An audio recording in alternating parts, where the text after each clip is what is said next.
1 minute remaining, players. 1 minute.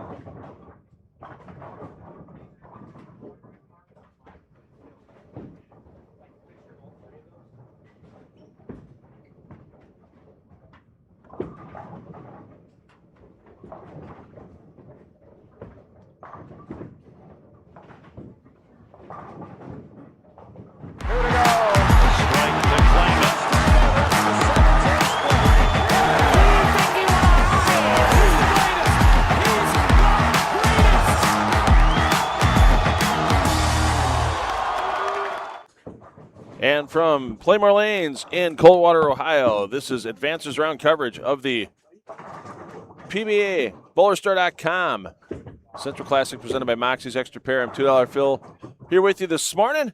Top 30 players advancing from yesterday's 8-game qualifying round. And we'll go over our qualifiers in the field. We'll go over the updated Brunswick Cup standings. And we'll get you going here early on a Sunday morning. Here's Bobby Jekyll.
And with those announcements from PBA Regional Director Bobby Jekyll, we are underway here in Coldwater. Pla-Mor Lanes celebrating their 50th anniversary in this building this year. Great to be a part of that celebration with this 18th annual event. I'll get a link to the live scoring posted in the chat momentarily for everyone to review.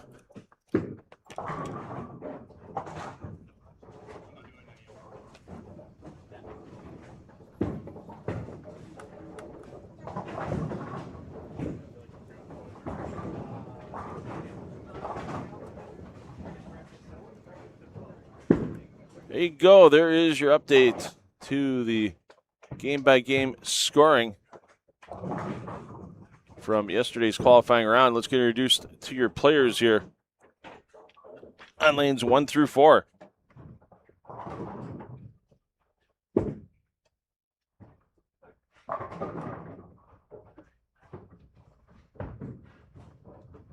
Your leading qualifier, Graham Fa, is your bowler A on 1 and 2.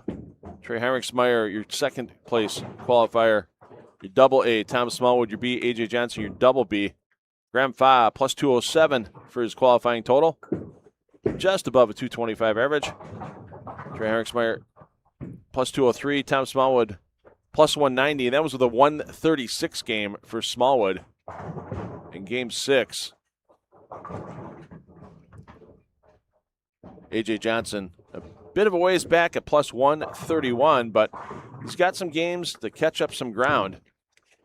4 games in this advancers round, and as we all know here, any bowler at any time can get cold watered, get some bad breaks, have a bad score, and fall back to the field. So not even Graham Fa or Trey Heinrichsmeyer safe for getting into the stepladder today, as Heinrichsmeyer goes high on this 42-foot Earl Anthony pattern, 34.5 mils in the pattern. Lots of oil out there to try to hold up through 9 games total for these players today. 42 feet in length and about a 2.9 to 1 ratio inside to out. On 3 and 4, Ethan Fiore is your number 5 qualifier at plus 122. He had a perfect game yesterday in game 6 of B Squad. He's your bowler A. Hayden Hale, your 6th placed qualifier, plus 117 is your double A on 3 and 4. Aiden Furukawa sitting in the number 7 spot at plus 93. And Simon Moat rounding out the pairing on 3 and 4 as your double B. Moat at plus 88.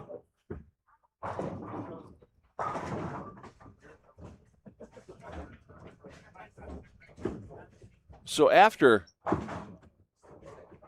our first 2 events with the Kremer Roofing Classic at Community Lanes in Minster, Ohio, and the Dave and Diane Kill Open at Delphos Recreation Center in Delphos, Ohio. This is how the Brunswick Cup points list looked. Every bowler, if you won, you received maximum points. It was the number of players in the field. So in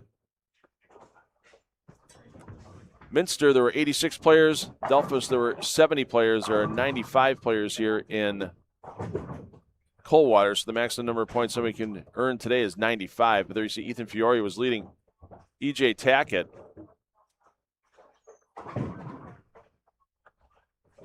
And now let's take a look at that Brunswick Cup standings after qualifying was done. There you see EJ Tackett falls to 6th, did not make the cut here in Coldwater. Had a rough time on B Squad yesterday. And he falls from 2nd place to out of the points. Ethan Fiore leading, Hayden Hale, Graham Fa tied for 2nd, Dombrowski 4th. If there's a tie, those are simply split the placement of the money.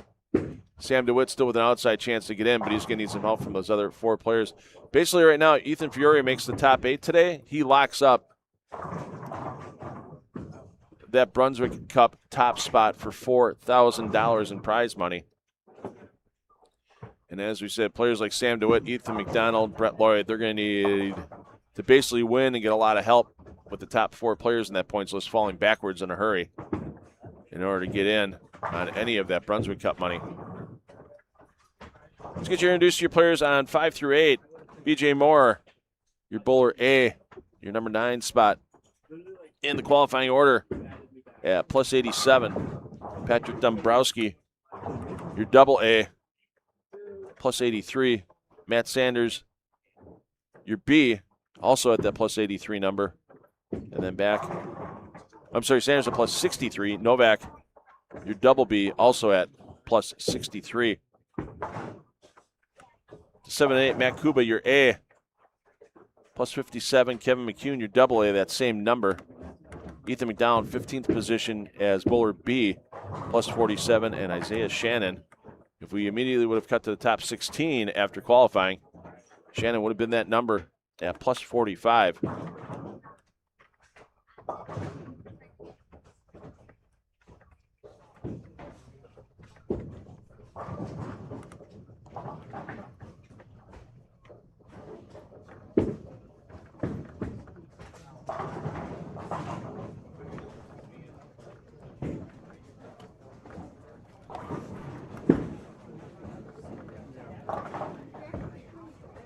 Once again, thanks for joining us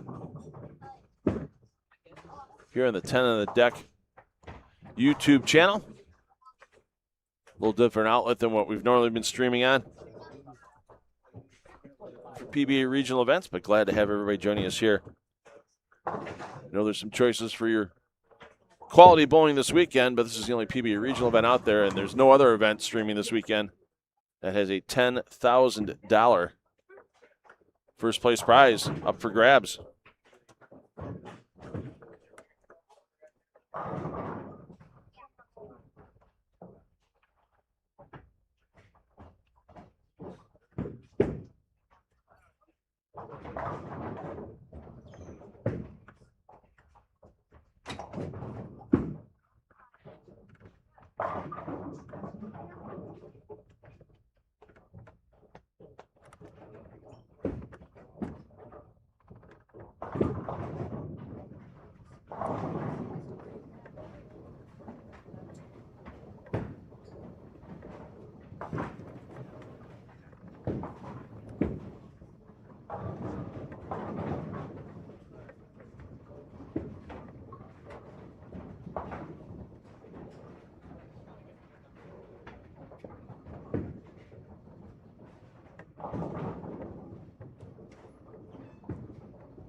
All right, let's move it along. The lanes 9 through 12. Remember, you can watch all the pair feeds this morning through the 10 on the Deck YouTube channel. If you're watching us in the Strike Central feed right now, you're watching us full screen on your laptop or your computer, go back to the first landing page, look at the description you have on the video that you're watching. So you can just hit escape, get it down to its normal size before you hit that expand button. And in the description, you'll see the 4 video links for the pair feeds. Right-click on one of those, open a new tab, because we'll give you scoring updates. We'll follow hot hands as we make our way through all our elimination rounds today.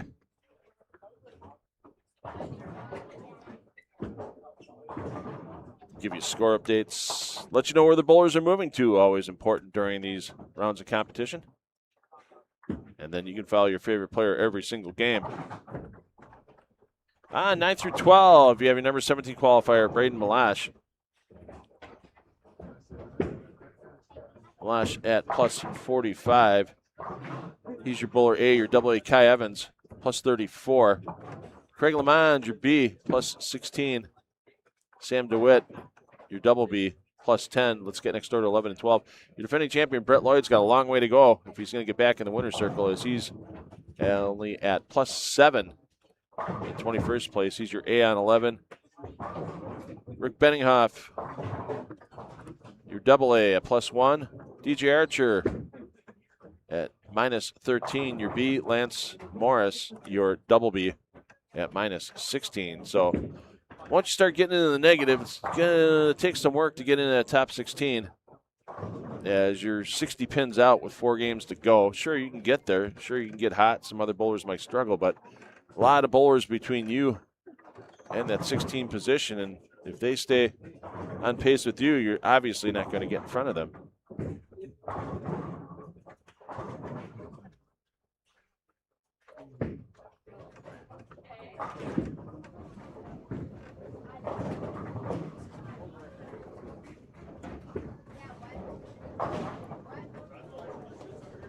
So the format today for the BowlerStore.com Central Classic presented by Moxy's Xtra Pair. It's a 4-game advancers round. Pinfall carries over from yesterday. And after we get 12 game totals in the books, we'll cut the field in half. Our top 16 will advance to bowl 3 additional games. Keep piling on the pins.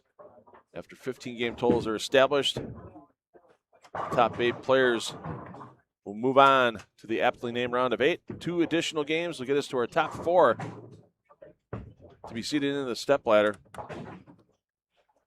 That stepladder is scheduled to begin 5 p.m. Eastern time here from Pla-Mor Lanes in Coldwater, Ohio.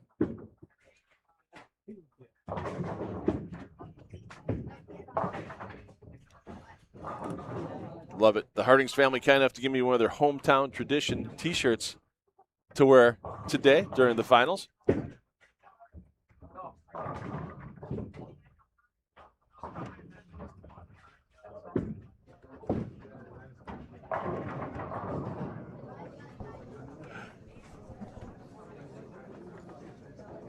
And it definitely is an essential part of this hometown here for Coldwater with Pla-Mor Lanes. Great restaurant, fun times on the patio with all kinds of bands, trivia, all kinds of activity during the summer.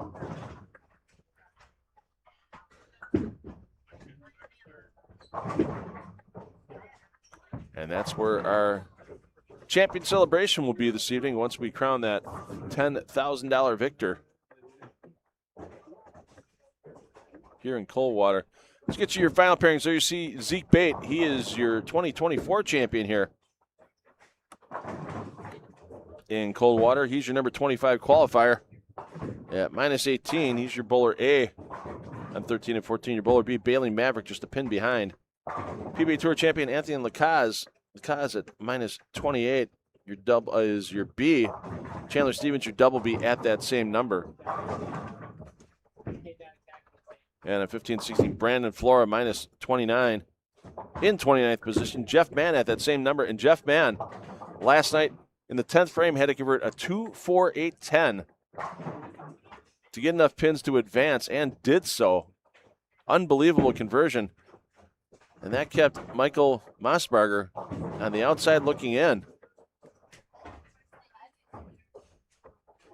Ryan Burton, your bowler B at -32, and there you see Noel Vega picking up that spare. Vega, last man in the field at -35, so a long way to go for Vega. And he's going to need to start throwing a lot more strikes if he's going to make his way into the round of 16.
We're going to make a run up, check in on our leaders on 1 through 4, and there's a couple of bowlers find themselves some serious issues right now.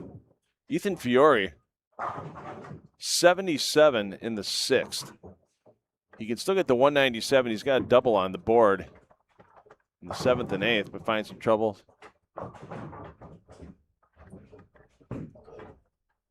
And Aiden Furukawa, kind of in a similar boat right now, 80 in the 6th. He's only working on a single strike in the 7th, looking to get that double in the 8th. Trey Heinrichsmeyer having some issues as well. 116 in the 7th, working on a spare, can get to 196 max here in the opening game. But you know, if you throw that 170, 180 game here in Coldwater and a round of like this with 4 games in it, you got some chances to get something back because nobody's putting up 1,000 for 4 today. Not going to happen. Tough lane surface.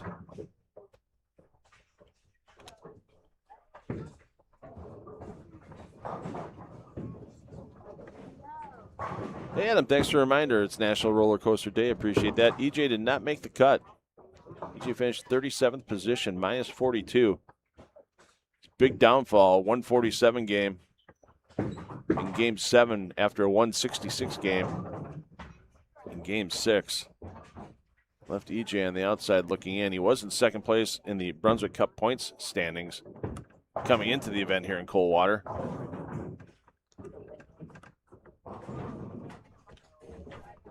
And any chance of Brunswick Cup money for EJ went away with missing the cut here.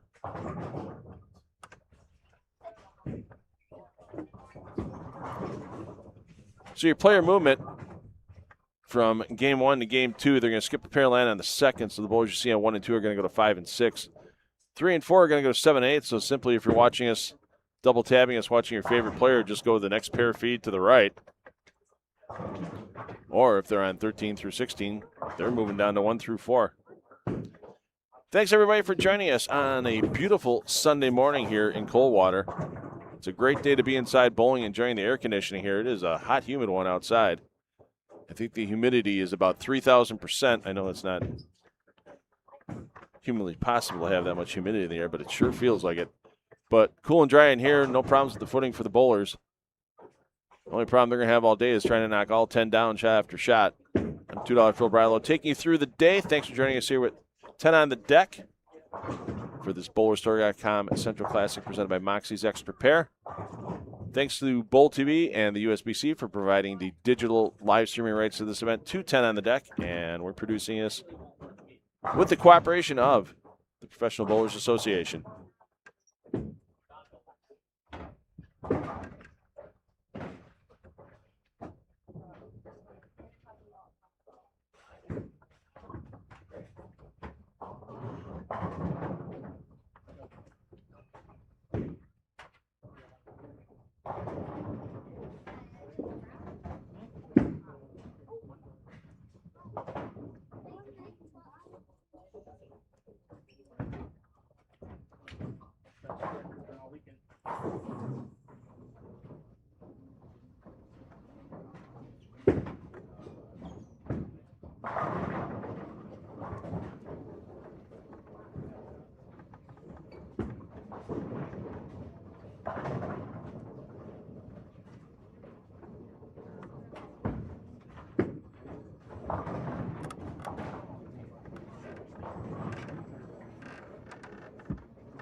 You know, we always say this is far from the easiest house. Some people call it the house of pain. I call it the house of misery because something happens on the lanes when you think you're rolling it well. And then next thing you know, something bad happens. Let's get over to the replay here. Steve Novak getting in the 10th frame on a 5-bagger, looking to shoot 250. Nope.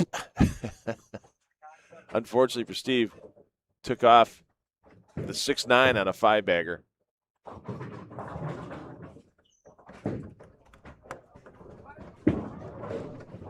And did not pick up the spare and the possible 250 for him. Turned into a 219 game. Welcome to Coldwater, Steve Novak. Welcome to Coldwater. Game 2 coming up next.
All right, here's the bowlers in your bottom 8 coming into this round. We're going to stick with our leaders early on here.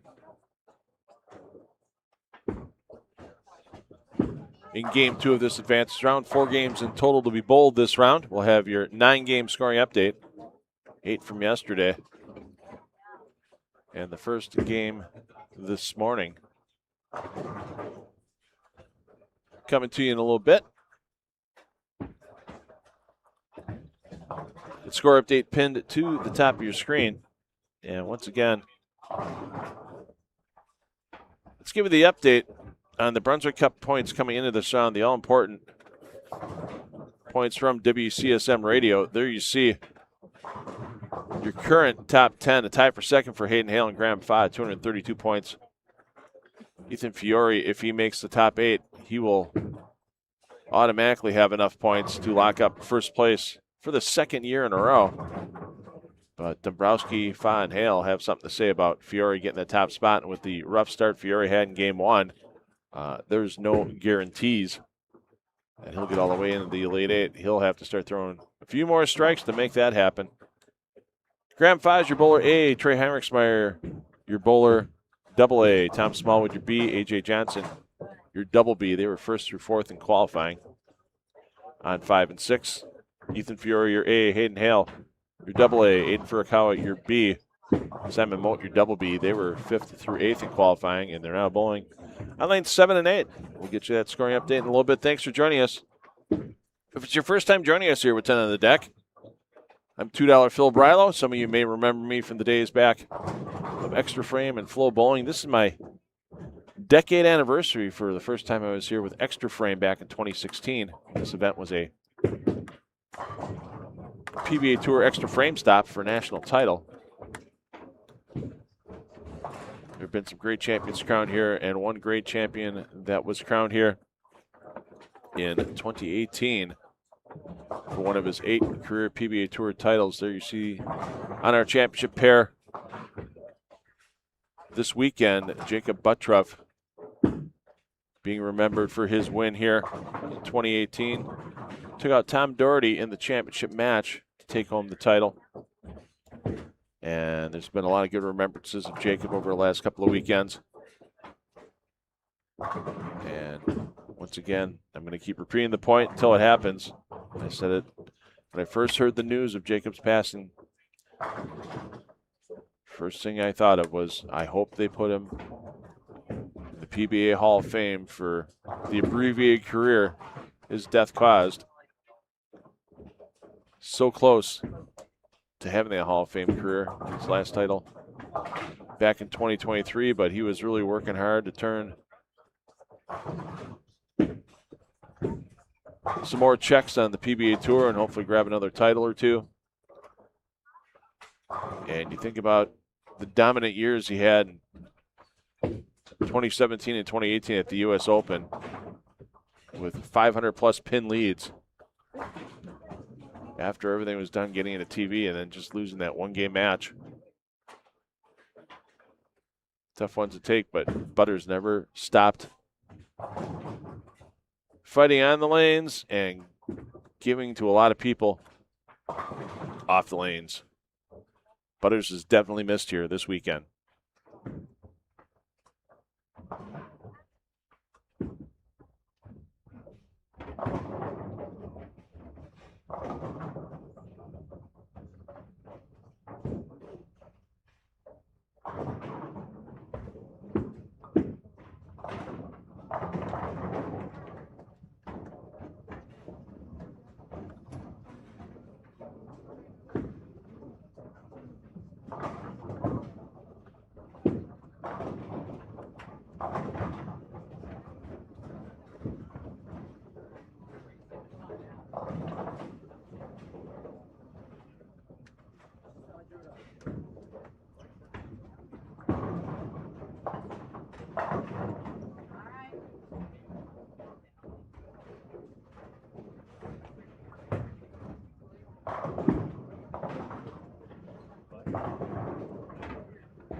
So here's your scoring update after 9 games, 8 games from qualifying yesterday, and the first game of advances round this morning.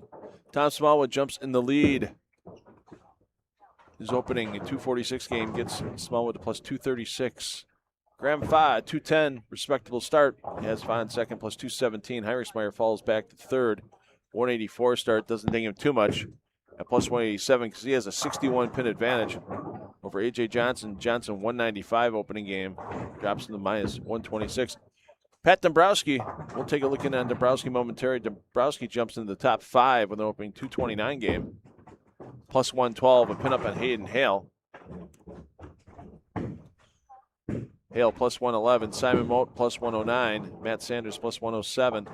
Ethan Fiore drops down to 9th after a 173 game, plus 95. And B.J. Moore, after opening 198, in the 10th position at plus 85. The man on the number right now, Kevin McCune. McCune's 181 game dropped in the plus 38.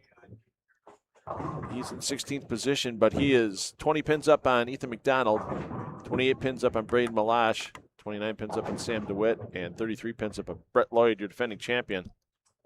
Once again, your game-by-game scoring updates available to you for you to peruse on the live scoring link pinned to the top of your chat.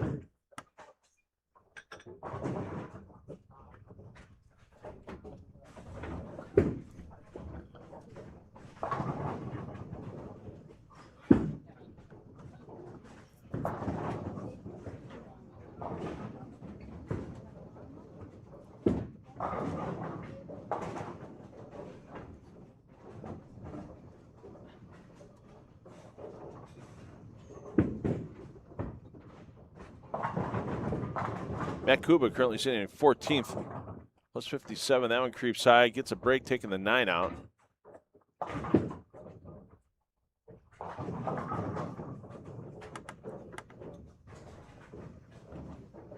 Kuba's opening effort even 200. We mentioned McCune. 181 has him at plus 38, the man on the number.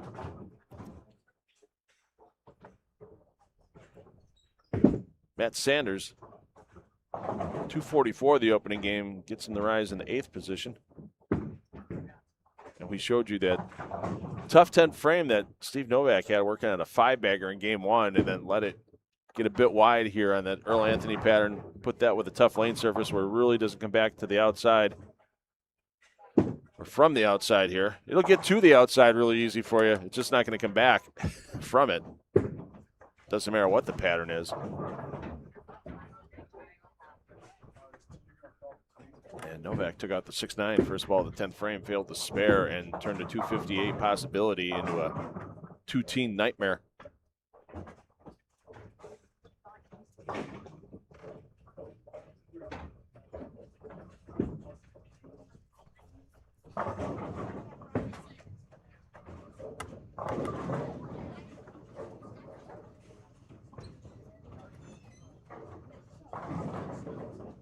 Thanks for the reminder, Adam, that it was National Roller Coaster Day today. No, the closest thing's probably Cedar Point, back towards home for Dombrowski. And his wife probably going to be a little too late to get there today to celebrate. But I'm sure they'll make their way there during the next week or so and have some fun. I don't know, they can go to the Mercer County Fair. They probably have one of those little compact roller coasters that travels from county fair to county fair. I don't know if that really counts or not. One thing Dombrowski definitely doing right now is riding the roller coaster of misery as he's yet to strike, and now he's facing his second open frame in 4 here in game 2 without the quality conversion of a 4.9. What do you think, PD? Ooh, just missed to the left. Back to our leaders. There you see Fa currently in the number 2 position. Takes all 10 back, our leader after qualifying. And a 2:10 start this morning. And he's surrounded an open frame now with a pair of doubles.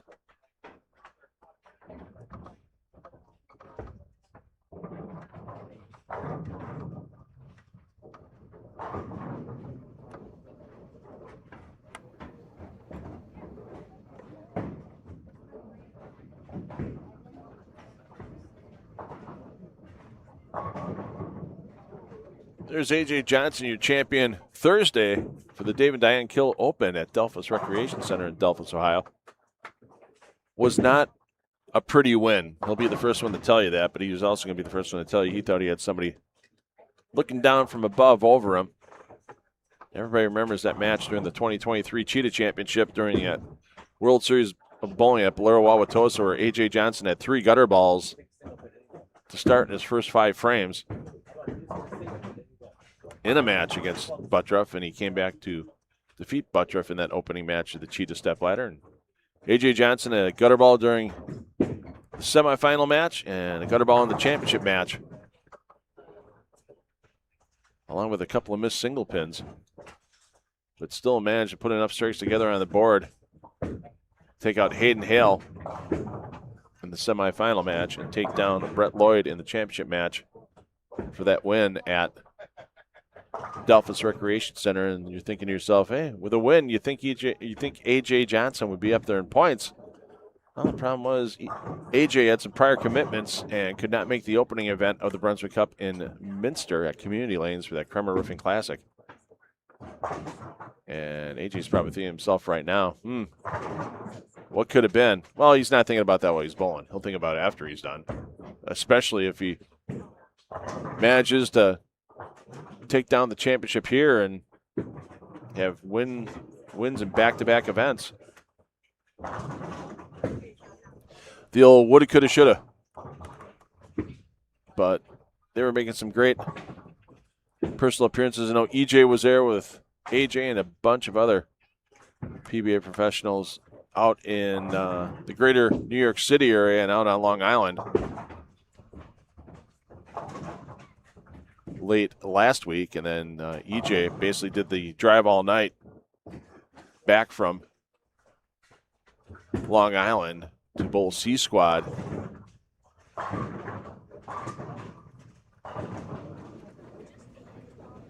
For the Kremer Roofing Classic, and then parlay that all the way through the championship match against Ethan Fiore, and EJ Tackett took down that title over Fiore.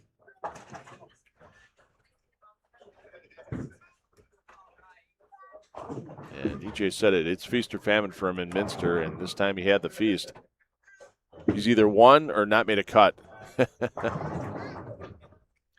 EJ Tackett won here about a little over a decade ago. It's been a while. And unfortunately, with EJ missing the cut here this weekend, he's going to have to wait to try to be the second player to ever get a second victory in Coldwater. The only player that's ever done it, Brian Wallachek, and that was over a decade ago.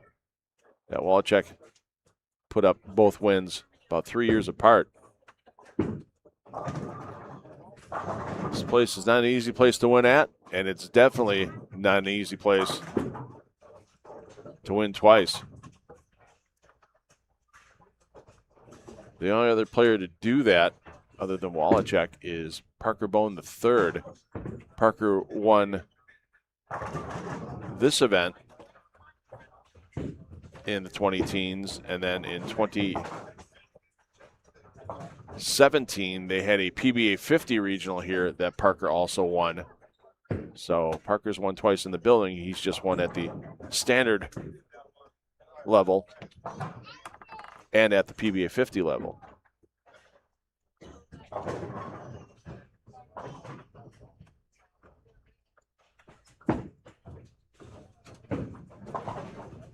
So Johnson plugging along here, 4 in a row after that second frame open, trying to continue stay in a step ladder position. Of course, he has to get through 7 more games before he gets there. 2 more remaining in this round, 3 in the round of 16, and 2 in the round of 8.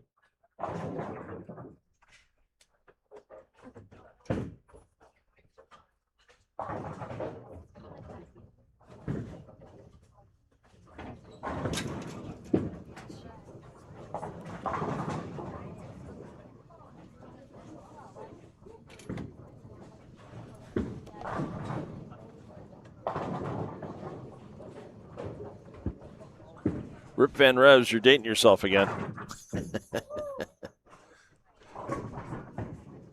There's also a pretty good cover by the Red Hot Chili Peppers of that song.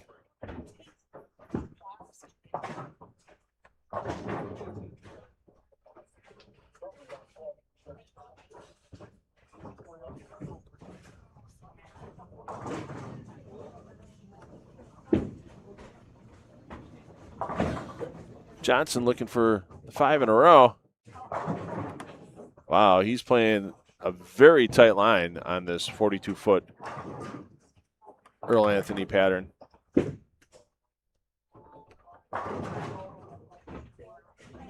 mean, we've had some players. We had Ethan Fiore yesterday standing in front of the ball return on the right lane. By the end of game 3. We'll see if that happens again today as Smallwood comes up a bit high. Boy, Smallwood yesterday.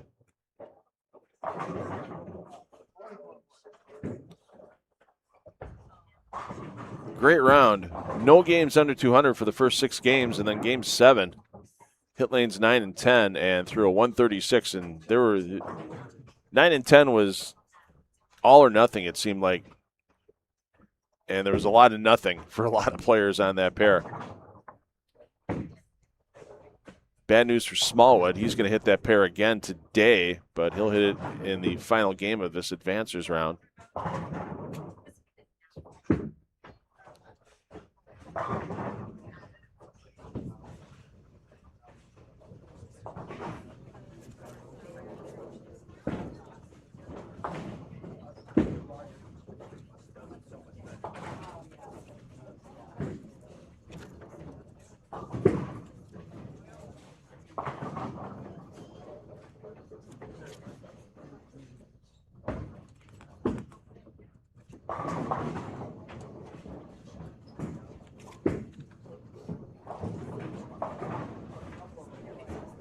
Yeah, Smallwood said on 7-8 he was talking EJ Tackett and somebody else. And he thinks that the 3 players when they hit 7 and 8 shot close to 800, and then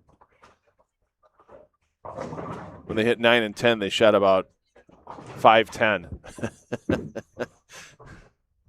And it's not large differences from pair to pair here. It's the smaller, subtler ones that really get you. You know the outsides aren't going to play on most of the pairs. There's not too many pairs you can get away with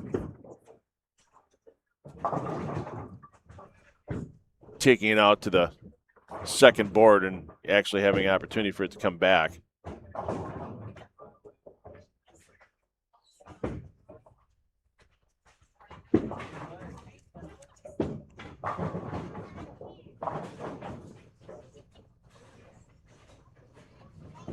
I mean, Ethan Fiore yesterday.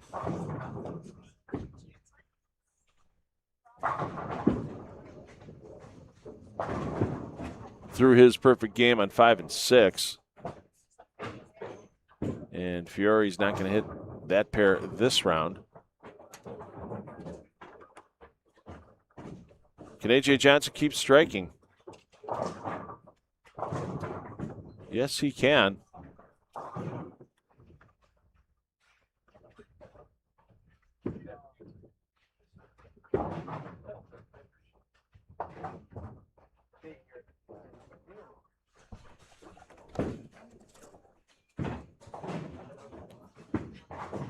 A.J. Johnson yesterday, I mean, he had to be patient early.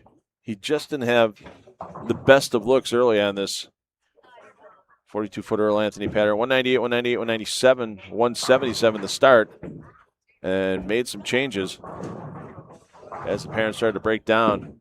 223, 256, 224, 258 for the finish to get to plus 131. And once again, patient this morning. Opening game on 1 and 2, 195. And now he's found something. Graham Favre finds something he didn't see a lot of yesterday. Splits.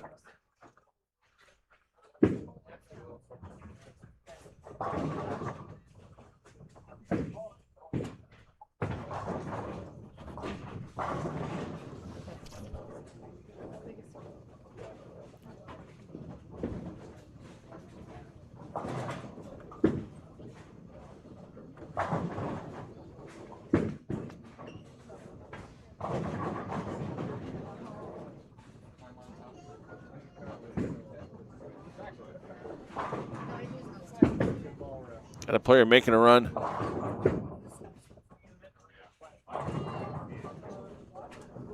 Down on the high end of the house, Kai Evans has a chance for 267. We'll take a peek in on Kai. as he's in the number 15 spot right now, just ahead of the cut line the next round at 16th.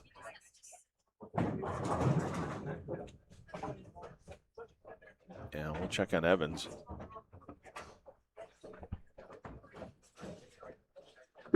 Once Johnson throws.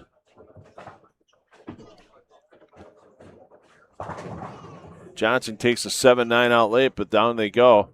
There you see the scoreboard for Evans. He's your AA. Goes from not happy to happy with that step out.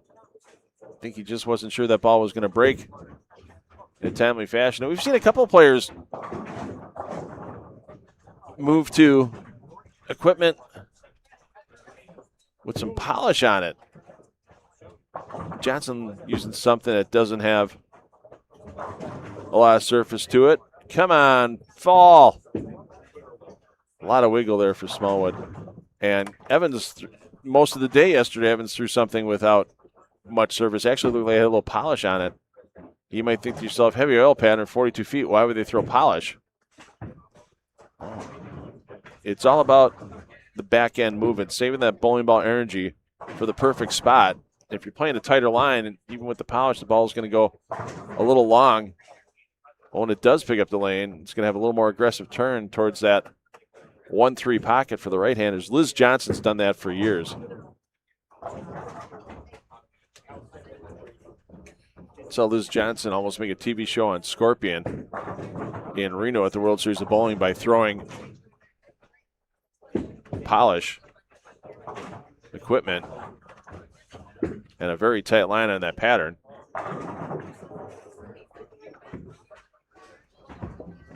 I mean, lower ball speed, lower rev rate than the PBA professionals she was bowling against, but able to stay out of their line for majority of the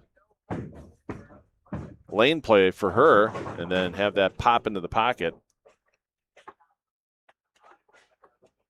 And it really helped her out when she made match play. Like I said, she almost made a show. I mean, she did end up winning a title the following year at the World Series of Bowling. Took down that championship against Anthony Pepe in the Chameleon.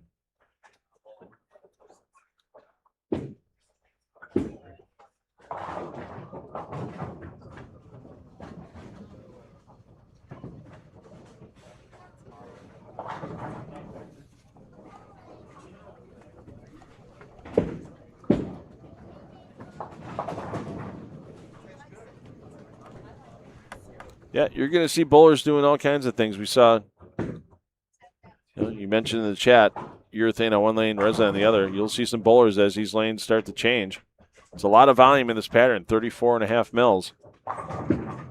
And they might see one lane change faster than the other and then make that jump out of urethane into resin. Or even on some occasions, we saw bowlers go back to urethane depending on who was on the pair ahead of them, what they had for traffic. And Henrik Meyer's going to have to come up with something because a $190 and 2-0 is not going to keep him in the standings in the top half for very long.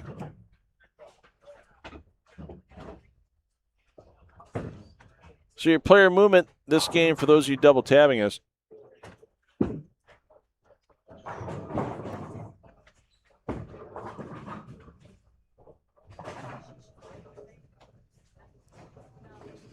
skip 3 pairs, land on the 4th. So the bowlers you see here on 5 and 6, they're going to 13 and 14. 7 and 8 going to 15 and 16. So basically they're moving half the house. So it makes it a little easier to find where your favorite player is going to if you're watching them on the second tab. And we appreciate everybody that double tabs us.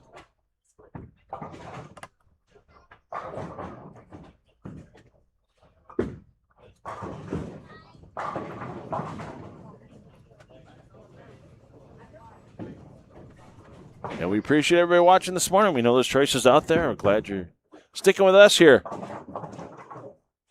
at Pla-Mor Lanes in Coldwater, Ohio. PBABowlerStore.com Central Classic, presented by Moxy's Xtra Pair. I'm $2 Phil Brylow, taking you through our championship match today. Step by our final schedule to start at at 5 p.m. Eastern for our top 4 after our eliminator rounds.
All right, starting off game 3, we're going to keep your other qualifying leaders.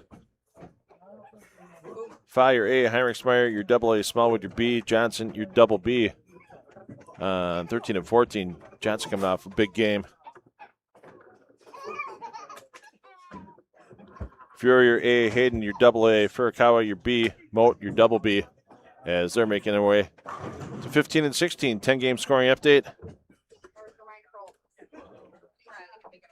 Coming to you shortly. Thanks, everybody, for joining us today. Nice to know, looks like in the chat. Scratching the itch, heading into fall leagues. Get ready for your fall leagues. Get all the equipment you need at bowlerstore.com. Check out all the new releases. Get all of the bowling supplies you need to get your league season off to a great start for you and your teammates. And if you forget to get it, and you need it quick, all of a sudden that league date crawls up on you faster than you thought. Well, you can get that shipping for a little additional price as quick as 1 day to your door. During the break after this advances round, check out some of the great items you can buy at bowlerstore.com. Thanks again to the Davidson family and bowlerstore.com for being our title sponsor for this 18th annual event in Coldwater.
There are two things I enjoy doing a lot with live streamings. One is watching champions get crowned. We're going to crown our champion here today, probably about 6:15 to 6:30 Eastern time tonight. Step ladder starts at 5 p.m. Eastern. And the next thing after that, love celebrating with the champions once they're done. Last week, got to celebrate a little bit with EJ Tackett on Lane 19 patio at Community Lanes in Minster. And tonight, the celebration here on the Patty-O, spelled Patty-O. Patty Harding's wife of Rick Harding's. We'll talk to Rick during the round of 16. Get all the info on what's been going on here at Pla-Mor Lanes with their 50th anniversary celebration. But yeah, going to be a good time with the champion celebration on the Patty-O tonight here at Pla-Mor Lanes. Some good stories will be told, some good laughs will be had, and sure a memory or two of Jacob Buttriff will be passed around, our 2018 champion here in Coldwater.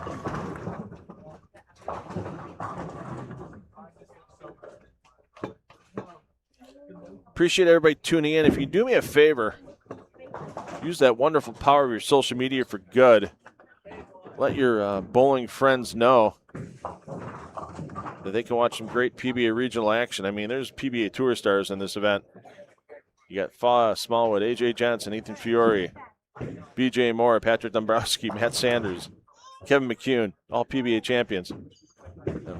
Let people know they can watch some great action today for free, and that's the best part, thanks to bowlerstore.com.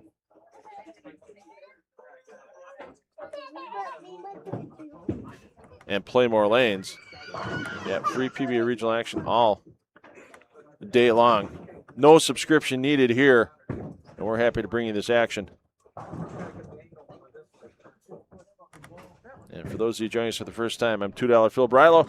I am 10 on the deck. I'm your one-man crew today, so every once in a while you get a little radio silence. Just enjoy the action with the ambient audio. As I get housekeeping done, a little housekeeping to do right now is give you our leaders. Graham Fa back in the lead at plus 215. Tom Smallwood plus 209. AJ Johnson has made a huge run this morning. 195, 268 in game two, and he is continuing to strike. Johnson plus 194. Heinrichsmeyer plus 189 holds on to fourth. Not a great start for Trey, though. 184, 202. Matt Sanders up in the fifth. Sanders 244, 203, plus 110. Hayden Hale holds on to sixth, plus 107. Kai Evans plus 106 in seventh. Moat, Fiore, and Kuba round out your top 10. Right now, the all-important number to advance into the round of 16th is that 16th place for Isaiah Shannon. Shannon plus 44. Only a 13-pin advantage over Sam DeWitt. 22-pin advantage over Rich Benninghoff. 28 pins over our defending champion Brett Lloyd, and 37 pins over Jeff Mann.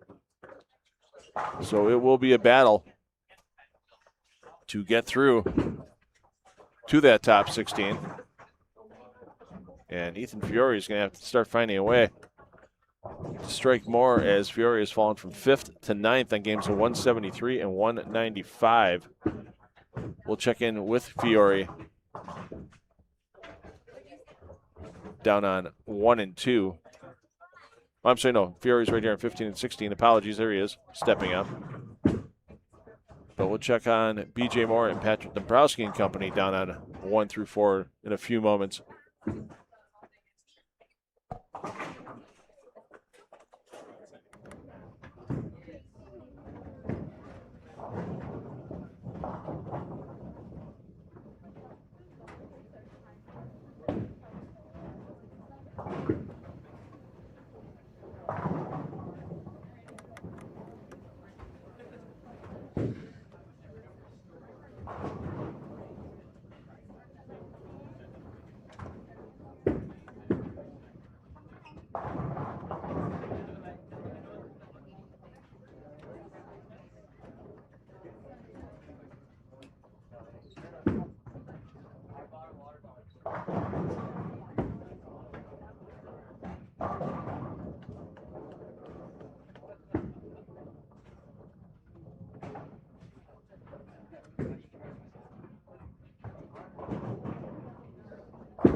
So it looks like Ethan Fiore is starting to right the ship, as we mentioned earlier, with the Brunswick Cup presented by WCSM Radio here in nearby Salina. Fiore wraps up the $4,000 first place prize in that Brunswick Cup points competition by just making the top 8. Well, he's been falling down the leaderboard. Currently 9th. A 3-bagger here is going to have to help build the confidence. I think it needs a little more confidence for A.J. Johnson as single pin spares. We mentioned a couple missed during the step ladder in Delphus. Now you see him miss one here in the 4th frame. And he's going to have to shoot another one in the 5th. Just didn't look comfortable on that release. I don't know if it's just a little bit of self-doubt crept in after the missed single pin, but AJ's going to have to work at picking things up and moving along. Smallwood's definitely done that, but Smallwood also with a single pin miss on his scoreboard. These players 13 and 14. Pretty favorable to him at this point.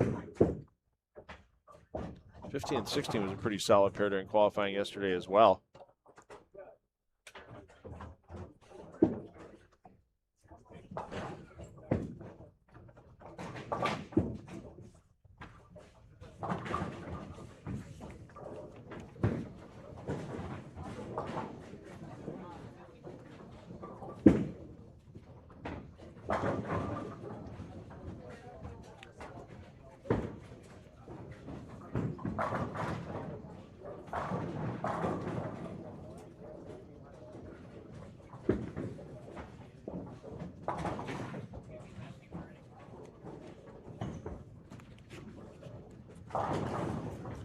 We're going to run down, check out BJ Moore and company down here.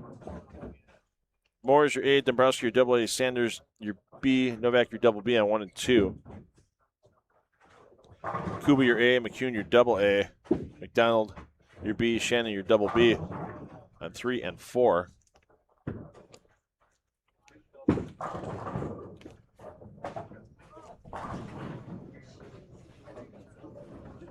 BJ Moore currently in 11th, plus 77. Dombrowski 12th, plus 66. Sanders up in the 5th, plus 110. Novak in 13th, plus 61. Kuba in the 10th. Kuba's had a good start to his morning, plus 85. 200 and 228 for Kuba. McCune 14th, plus 52. A little up and down for McCune. McDonald on the outside looking in currently, minus 13 in 23rd, 171, 169. Not a good morning for McDonald. And Isaiah Shannon, the man on the number currently, at plus 44. Shannon games at 229 and 170, so basically even on the day. But what a finish for Isaiah Shannon in an advances round in Delphus on Thursday.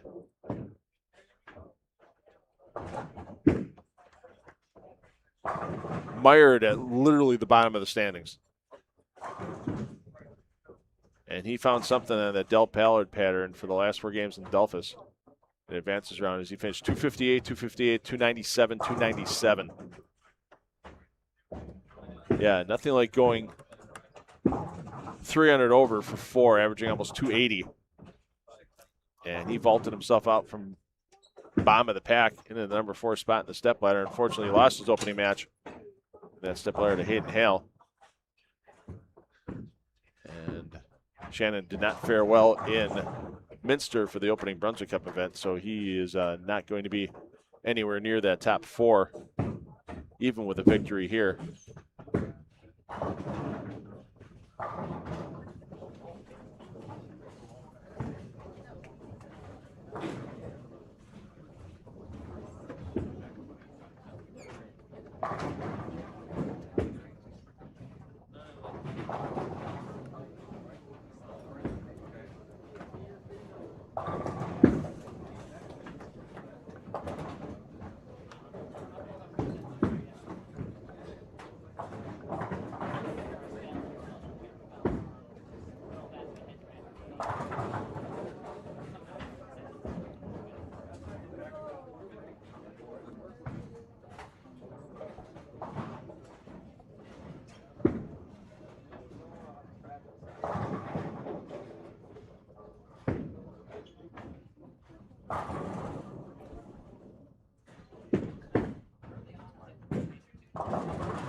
Kuba gets the slow fall on the 7-pin, but a rough start here to game 3.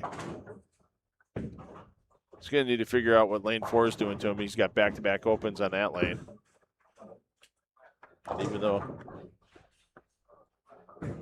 Kuba's currently in 10th, he only has a 41-pin cushion over 16th.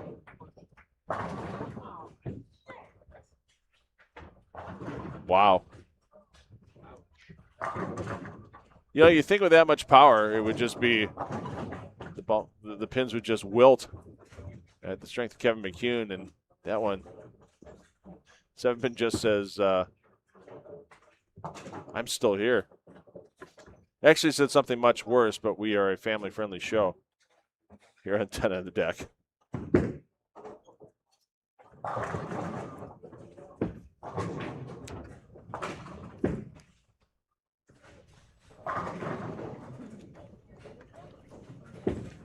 There may be a little aggression let out in the 7-pin. Just saying.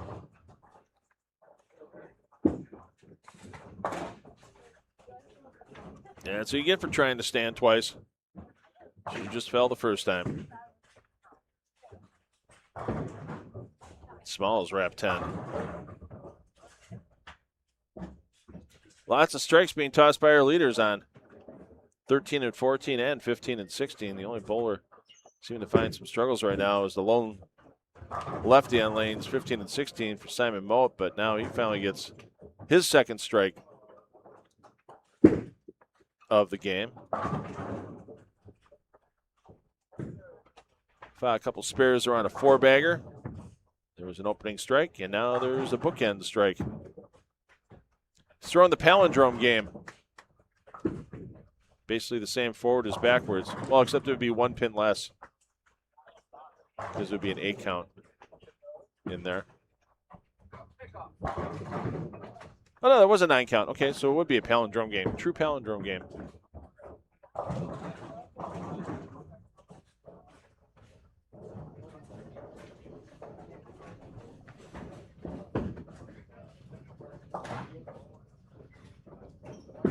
Hi from Luxembourg, as in the European country near Germany and Belgium. Nice. I'm from Wisconsin, and we have a Luxembourg in Wisconsin that has a big festival celebrating Luxembourg every year. We also have a Belgium in Wisconsin.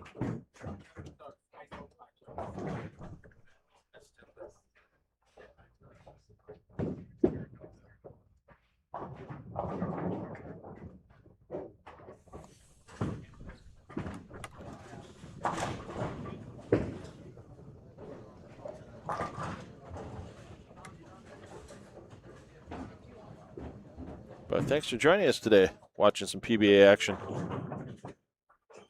There's a couple of big tournaments going on in Europe right now with the Brunswick Euro Challenge going on, and then they're going to be in Helsingborg, Sweden, starting August 21st for the Storm Lucky Larson Masters. Final PBA Tour title of the season going up for grabs in Sweden. And qualifying August 21st to 29th. Elimination rounds and semifinals on August 30th, and the top 4 bracket finals on August 31st. And that's all watchable for free on the Storm Lucky Larson YouTube channel. So between rounds, make sure you find that Storm Lucky Larson Masters YouTube channel and subscribe to it. So then that way you can watch some great PBA action. I know AJ Johnson's going over. He was a title winner there back in 2023. Ethan Fiore will be there. He had a great battle against Sean Rash, your defending champion last year. Jesper Svensson, a previous winner of that as well.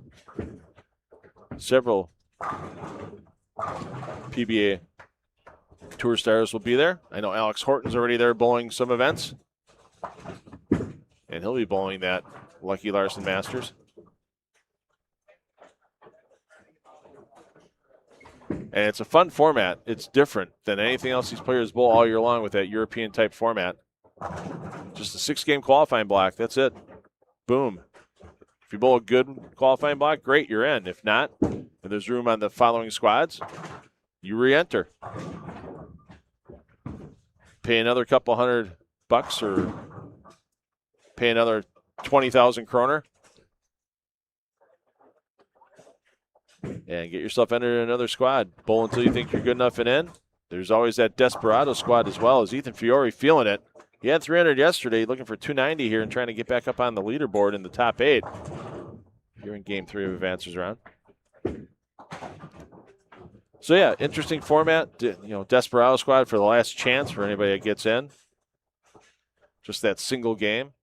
And then elimination rounds on the 30th. So, yeah, it's a good time. It's a fun tournament to watch with that different format, seeing how the PBA players approach it, seeing how the European stars approach it as well. I'm looking forward to taking a couple afternoons and watching that action from Sweden. You got to do it in the afternoon here because if you try to do it in the evening, they're in bed at 2 in the morning, which is what it would be there.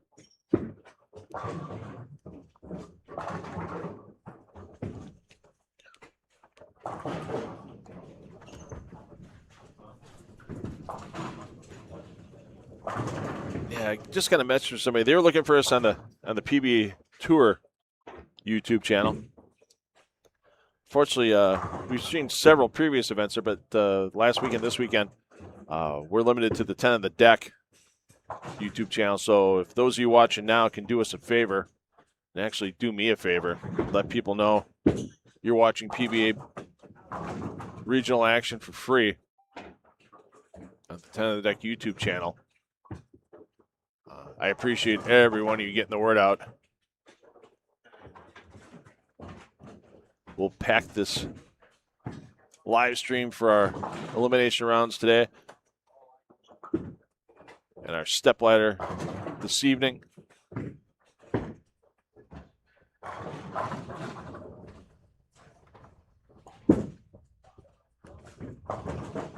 Simon Molt running into some problems here in Game 3. Molt's going to be lucky to stay in the top 8 as he's currently 8th. Yeah, plus 90, tied with Fiore for that spot. But Fiore going one way, Molt going the other.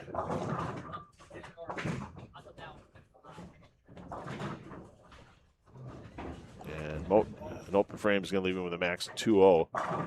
Meanwhile, Fiore looking to get to 290 here. In this third game of Advancers Round.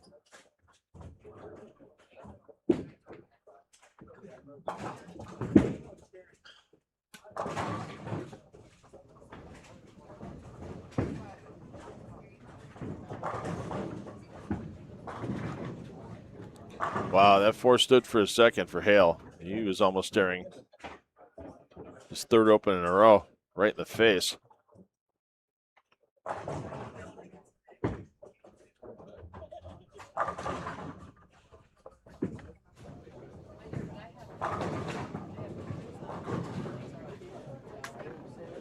Let's see if Fiore can get himself an exceptional 8th in a row.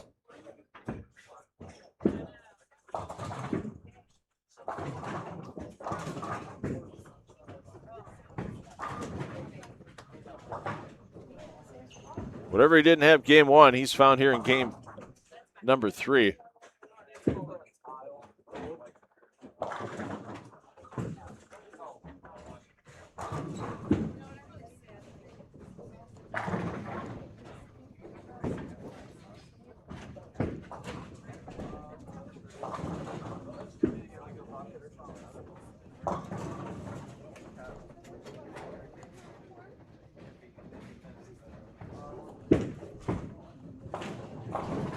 Those of you that are Bailey Maverick fans, looks like Bailey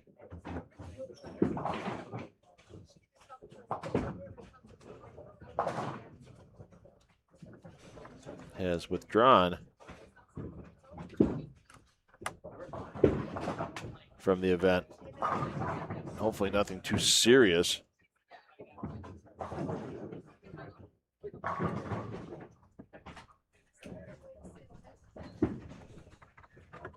But Bailey Maverick a WD after game 2 of Advancers round. Solid game by Graham Fa. Solid game by Trey Heinrichsmeyer. Trey finally righting the ship a little bit with that 232 game. 184, 202 were the first two for Trey today. This is going to be one of those rare pairs where it looks like all 4 players are going to have a chance to shoot 200. Didn't see that much in qualifying yesterday at all. I only remember a couple examples of that.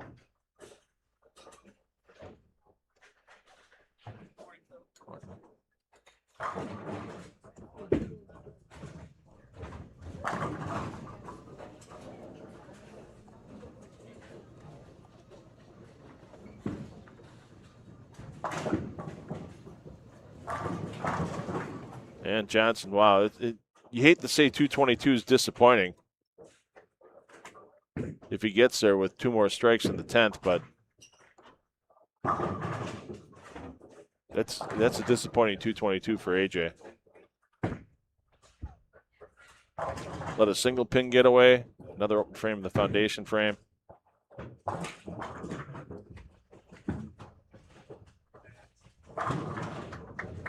Small's currently in second.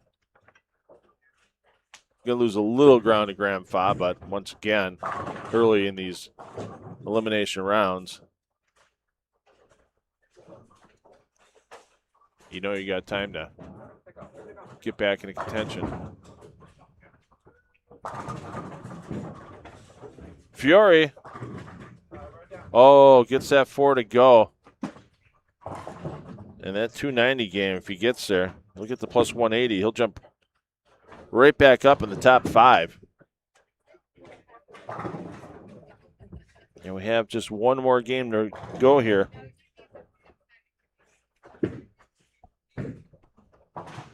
In Advancers round.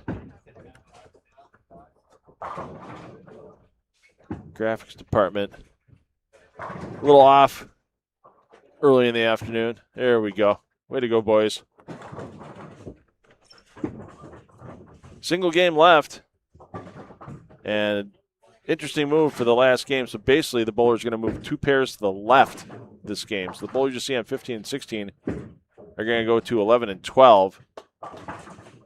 Johnson and company on 13 and 14 going to move left to 9 and 10. Bowlers that you see on 1 through 4 that we cut to a little earlier, they're going to move back to the high end of the house, up to 13 through 16. So single game remaining in Advancers round. We'll get you that 11-game scoring update when it comes across the wire. Once again, thanks everybody for joining us. Thanks for letting your friends that are bowling fans know that free PBA regional action is available to watch all morning and afternoon long here on the 10 of the Deck YouTube channel. England checking in. Good to have you. Hopefully the heat's calmed down in Europe for Luxembourg and in England. I know it's just been an absolutely brutal summer there with the heat.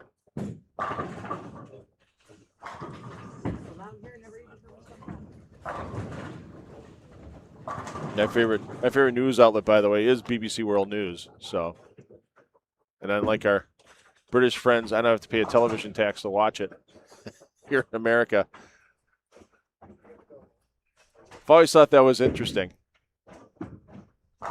But we pay vehicle registration fees here in America. Everybody pays. You got to pay taxes for good roads and good services from your government. But I just always found the television tax an interesting one. You don't have to pay any tax to watch us here on YouTube today. Thanks for tuning in. Game 4 coming up next.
Yeah, no, Bobby's staying down too, so yeah.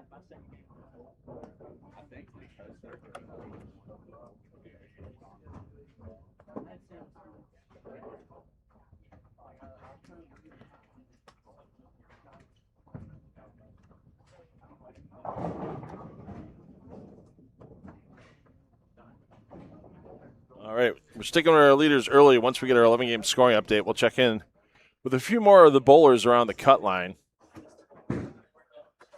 Ethan Fiore coming off that big 290 last game starts this game with a strike. So the Vera Papa 300 now official for the man who had our only 300 of this event yesterday in Game 6 of B Squad qualifying, Ethan Fiore.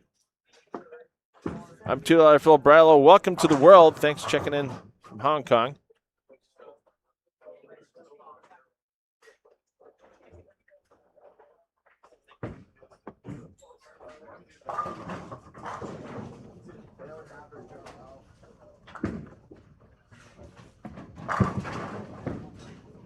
It's amazing where, because of space restrictions in some cities, I was talking with A.J. Johnson last night because he's going over to do some personal appearances after Thanksgiving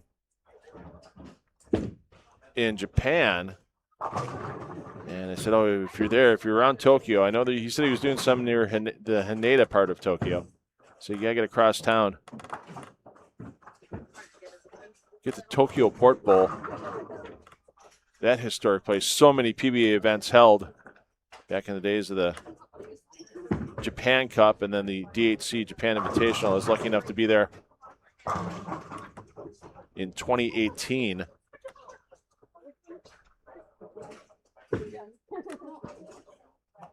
For the DHC Japan Invitational when Don Barrett won. 2017, we were in Osaka at Ben Tencho Grand Bowl. Another bowling center built not on the ground floor. Lots of bowling centers in Japan on higher floors of buildings. Tokyo Port Bowl on the 7th floor of the building they're in. Ben Tencho was on the second or third floor. I'm blanking out, but second floor from the street.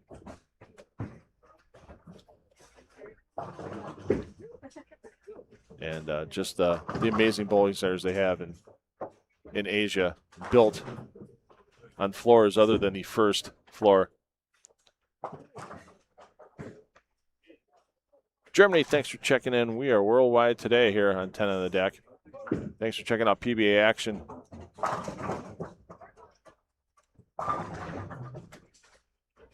This is a 10 on the Deck produced live stream in cooperation with the PBA. And also, we'd like to thank Bowl TV and USBC as they are the digital rights holders for live streaming for any PBA event, whether it's National Tour, Regional Tour, or PBA Junior. We want to thank Bowl TV for providing 10 on the Deck with the live streaming rights. To this BowlerStore.com Central Classic presented by Moxy's Xtra Pair. How about that for Smalls? Rock that 4-pin around. Bring it down. So let's get your 11-game scoring update. Graham Fa, your qualifying leader, gets back into the lead here in advancers round. 237 in game 3 as Fa plus 252. Heinrichsmeyer plus 221. A.J. Johnson plus 216. Tom Smallwood plus 213. Little gap between 4th and 5th place. Ethan Fiore, we saw his big 290 getting into the plus 180, and then a huge gap back to 6th. 81 pins. Kai Evans at plus 99. Hayden Hale plus 88.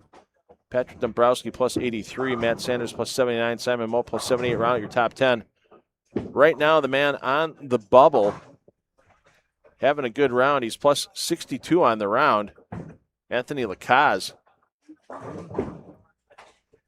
Pardon me, plus 52 on the round. 172, 247, 249 to get to plus 40. He is tied with Kevin McCune at that number. Benioff just 3 behind. Isaiah Shannon 21 behind. Brandon Flora 29 behind. Chandler Stevens 30 behind.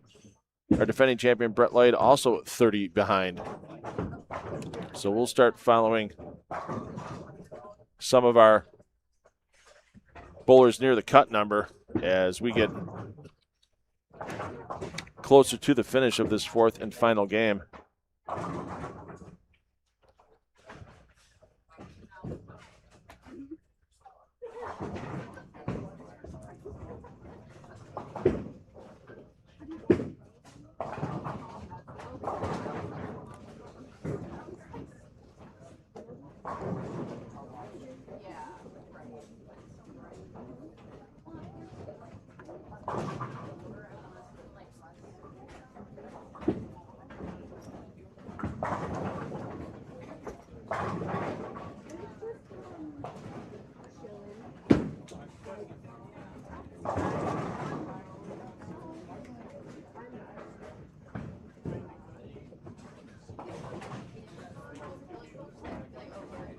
Jeff Mann having a solid day. He just snuck in to the cut last night. We mentioned earlier, he made a 2:48.10 just to get in, and he's had a solid block. 203, 233, 246 for Mann at plus 53 and 12th on the squad.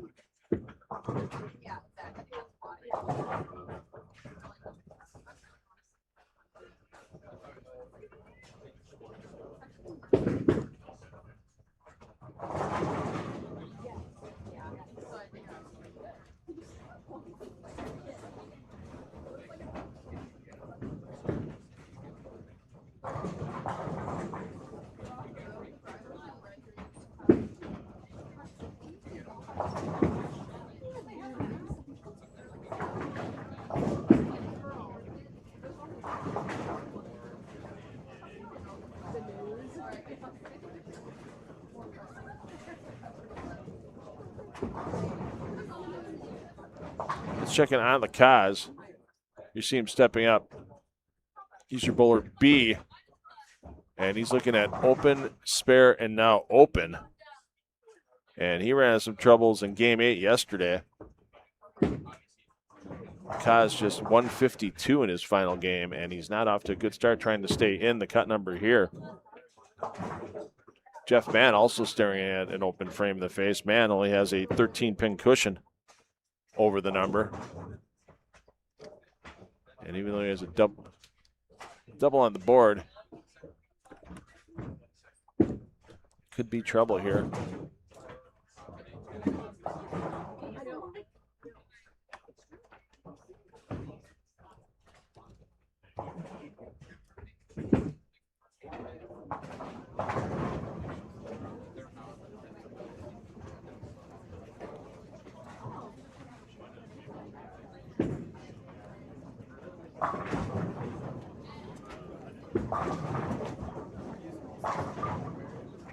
Let's check in on McCune. As we mentioned, tied with the Kaz.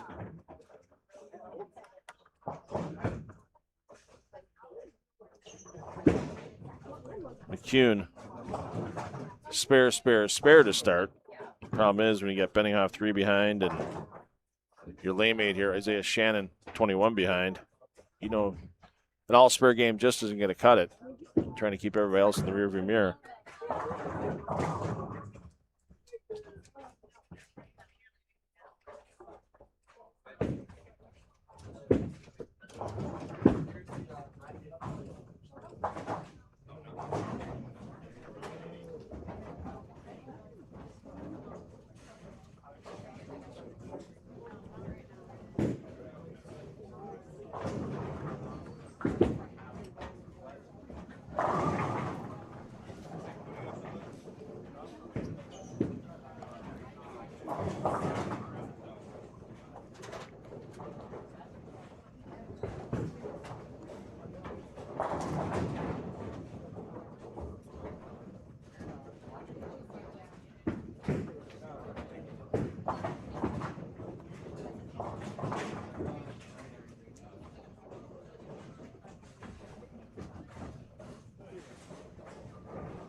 Ethan McDonald would need a huge game. He's minus 25. He's 65 outside the number. I mean, he basically has to go yard here.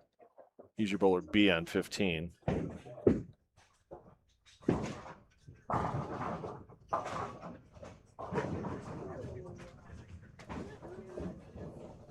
There's Sanders coming in your screen.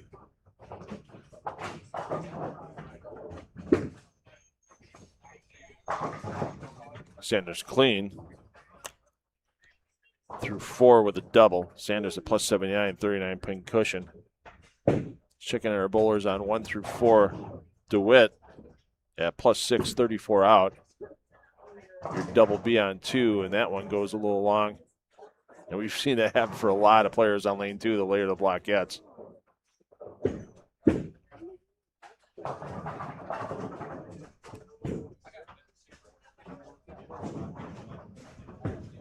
DJ Archer just too far back, minus 39, 79 out. Sometimes it's not just the score you need to bowl, it's the number of bowlers you need to pass, and DJ Archer has about 10 bowlers in front of him. Don't foresee that happening.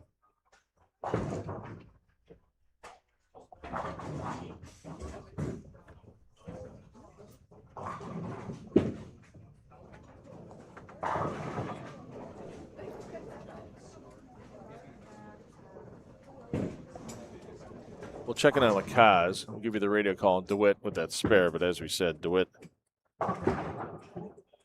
34 out. DeWitt did get the cover. Lacaz finding more problems. Yikes. And having that sleeper 9-pin there, he's staring at his third open frame in 5. Now Flora finds problems.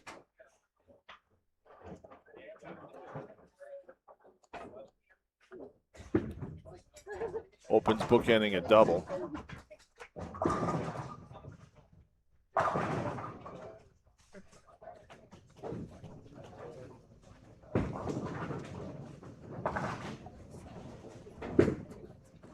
So the man with McCune on the number having big issues.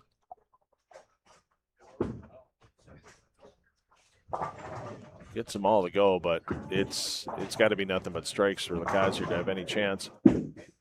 Zeke Bate.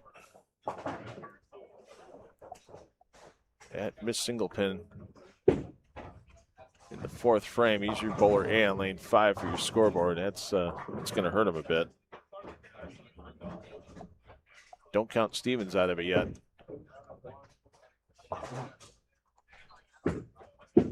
As Stevens 21 up on Bate on the scoreboard. Stevens though 30 outside the number.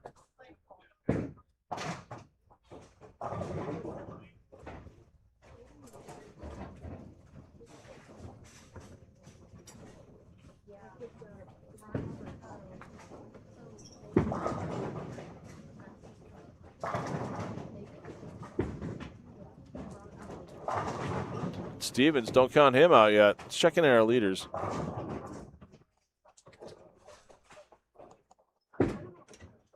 Fa solid so far. Smalls double and clean through 6. A.J. Johnson trying to continue that climb. Front 5 before a spare. Trey Henriksmeyer, 3-bagger to open, keeping it clean. We'll see those players next round. Fiore, yikes. 1 open. But, I mean, plenty of cushion, obviously, but he's going to lose some ground to the 4 bowlers ahead of him at this pace. How about that for A.J. Johnson? When you roll a 2-8 here, you know you're doing something light. That is tough to do here in Coldwater, no doubt about it. Hayden Hale gets that cover. Hale having some problems right now, though. No strikes, 2 opens through 5. Hale, yeah, he's 48 up on the number, but you turn around, don't get any doubles for another couple opens in there. You're shooting $140. That could be trouble, so we'll keep an eye on Hale.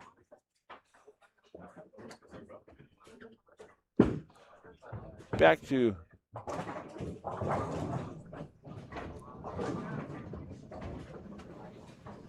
Kaz stepping up again.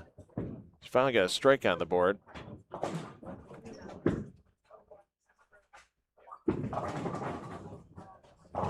Zeke Bate trying to make the charge as well. Bate would still with a possible 257, so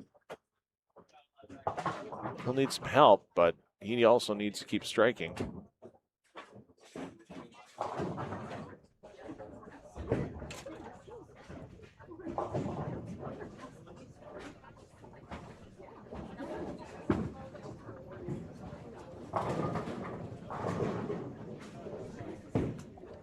Jeff Mann needs to keep it clean. Only 13 up on the number at plus 53. And wow, more trouble for Lacaz. Almost full disaster, but now no double. And yeah, his hopes of advancing quickly going away. McCune finding trouble. 82 in the 5th on an open. And Kuba, who's only 9 up on the number, pacing 190. Stone 9 for McCune. Things not getting better for him. Novak, just 7 up on the number. Pacing okay, but can't afford another open. That's for sure at this point in time.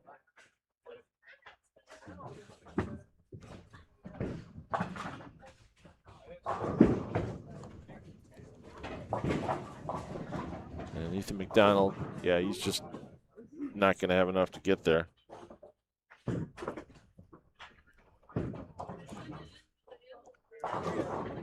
Sanders with it open. He's got a few pins to play with, but 113.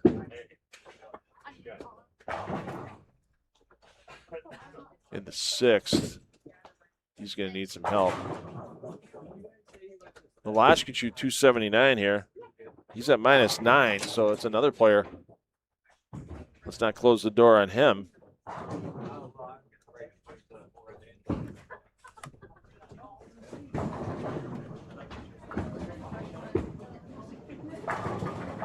And Milash figuring out the riddle it's been lane 2 for a lot of players. 3-bagger, spare 3-bagger.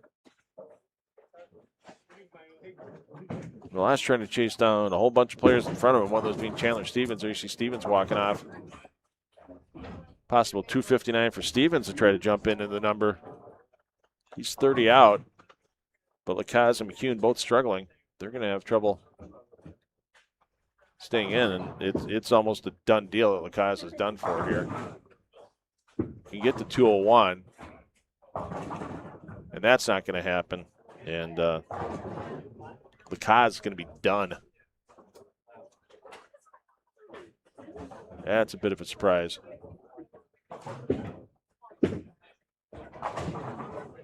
Flora, well, there's a cold watering. Something hit, the 7-pin hit the 4 from behind and stood it back up. That is definitely a cold watering right there. And not at a good time for Flora.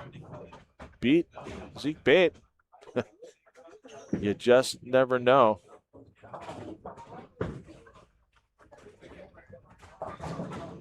Let's get back up to the high end here. Isaiah Shannon. Yikes. 479 leaves it open, and he's going to be having some problems, even though he's only 21 out. Pacing 203.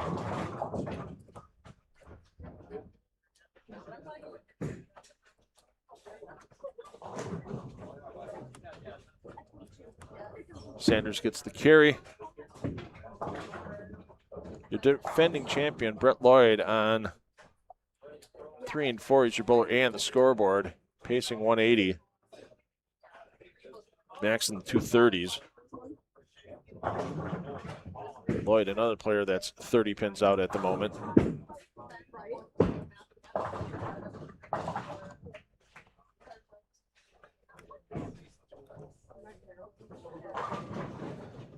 Kai Evans pacing just fine. 59 pin advantage over the cut. Currently in 6th position. Oh, and a bad time for that ring 10 for Milash.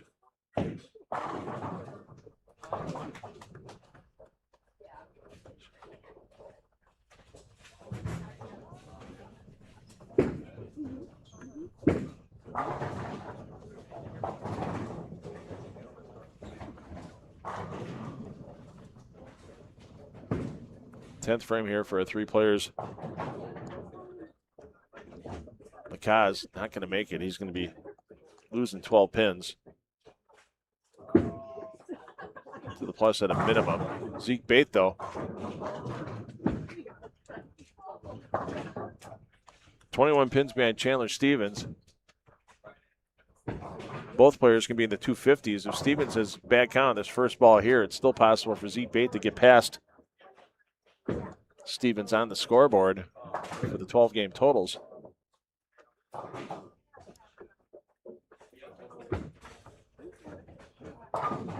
Oh, lucky to take the 3 down, leaving just the 10.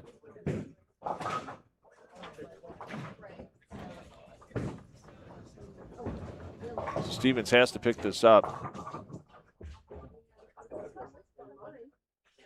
and get a full ride. If he does, and Bates strikes out, they will be tied on the leaderboard at plus 46. Oh, and bait creeps high. So now Stevens with a spare stays ahead of bait, and that's going to be huge getting into the windup of this advancers round.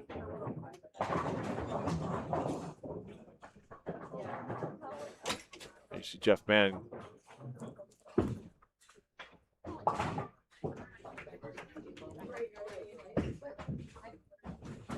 Man pacing 190, and he only has a 13-pin cushion over the number.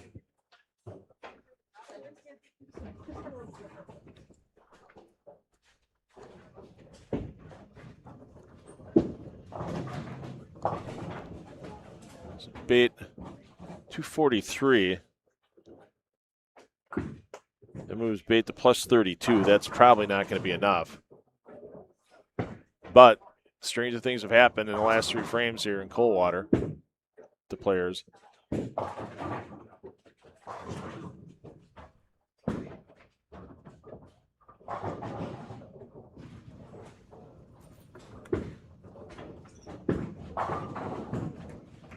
Stevens 237.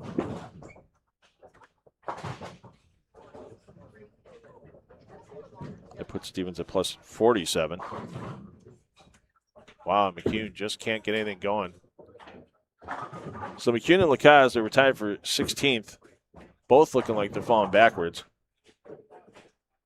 We know that Lacaze is falling backwards, as he can only get 188, so best he can finish at is plus 28 overall.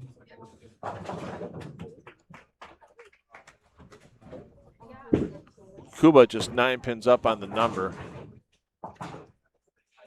And that is a big double there for Kuba.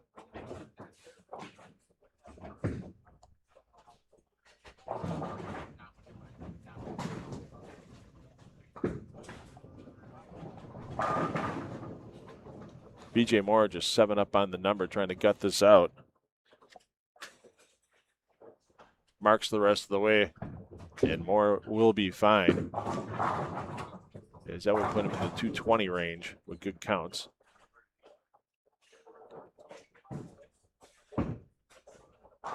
That's the way to set up that 10th frame.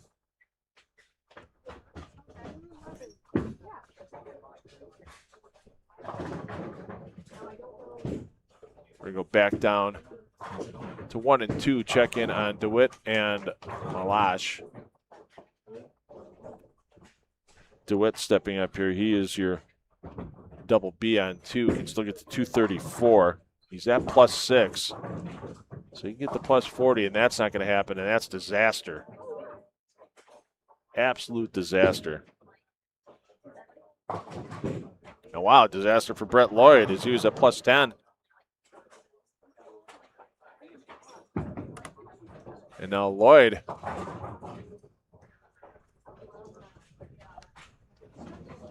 after going 4 through the face on an open.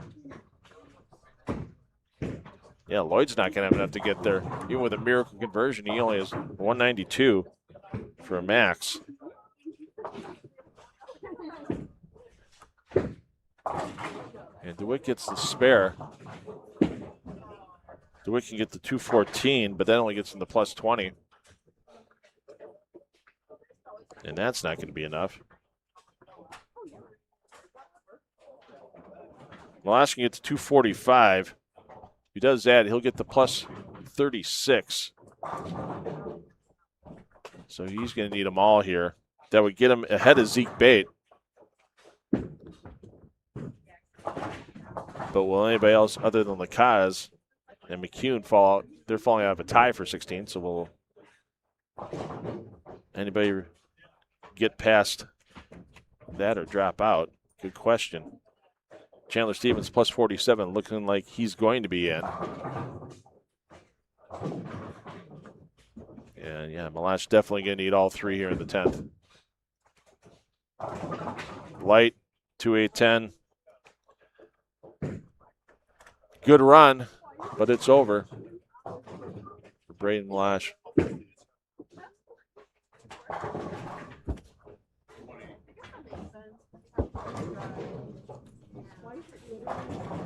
Isaiah Shannon still with an outside hope here.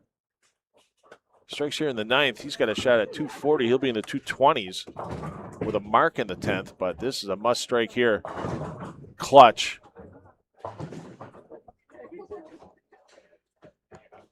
Brandon Flora, plus 11. He's your bowler A on lane 7. Flora can get to 204.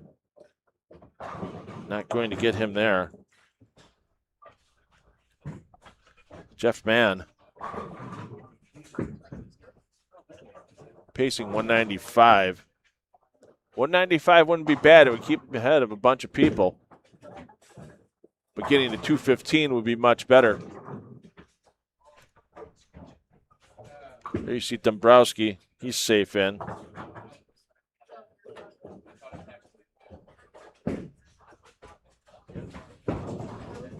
Kuba. Oh, there's trouble. Kuba was just 9 up on the number. Get the 2, Matt. And you might be okay.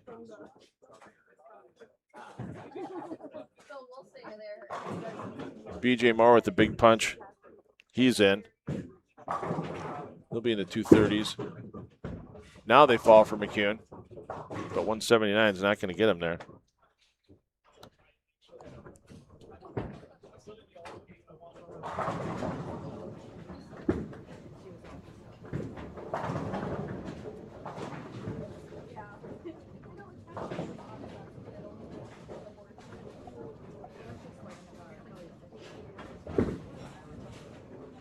$199 for Kuba. Plus 48. Kuba's still okay. It's a little disappointed right now, but he's still okay.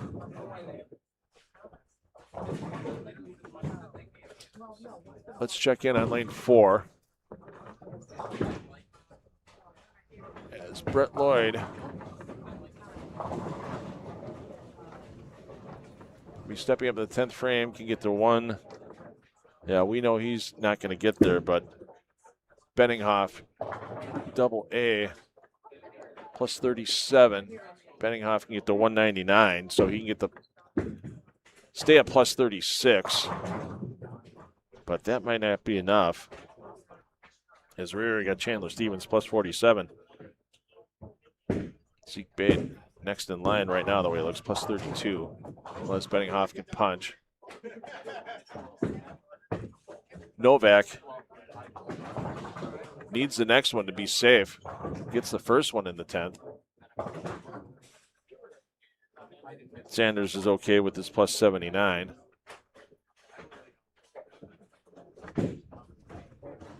Checking on Hayden Hale in just a second. Ooh.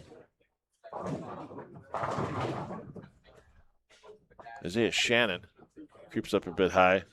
And that might not be enough for Shannon. 212, 202, 222. Well, plus 41. Still might be an outside chance. Yeah, it's coming down to the wire here. Let's check in Benninghoff on lane 4. He's our double A. He's got the first one in the 10th.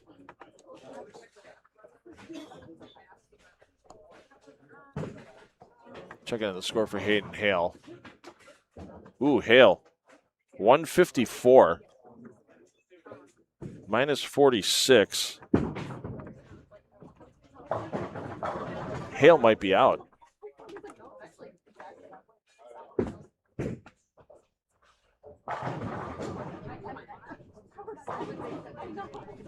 Drops Hale to plus 42. Oh, that's going to be close for Hale.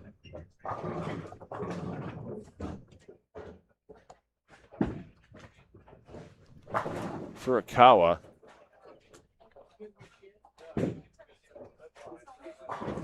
He's got the first one in the 10th. He was at plus 61, so Furukawa is okay. Simon Mote is plus 78. He's going to lose 32 with a strike. He'd be at plus 46, so Mote will fall behind Stevens, but should be okay.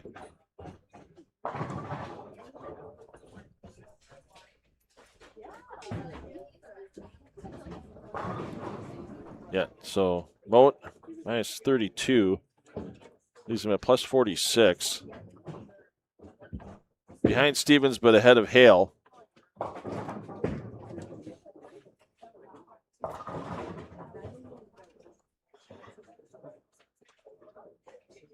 $186 for Benninghoff, so Benninghoff's going to stay on the outside looking in. Shannon's final score was 222. So Shannon plus 41. Novak 193. Novak loses 7, so plus 40 for Novak. And let's check back in on Jeff Mann. Jeff Mann was our double A, Mann 214, so he stays in. BJ Moore in.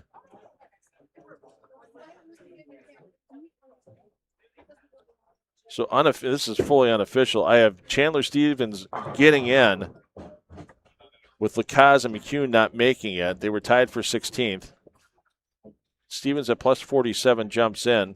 Unofficially, Isaiah Shannon jumps in. Novak drops out by a pin. Fully unofficial.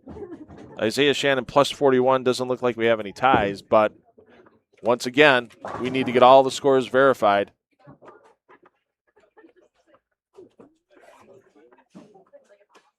As Novak, once again, let's check that score. 193. Yeah, Novak drops to plus 40. Yeah, fully unofficial.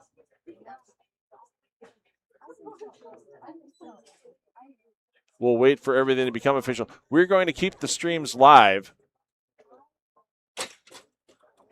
while we're getting scores verified. So round of 16 coming up next here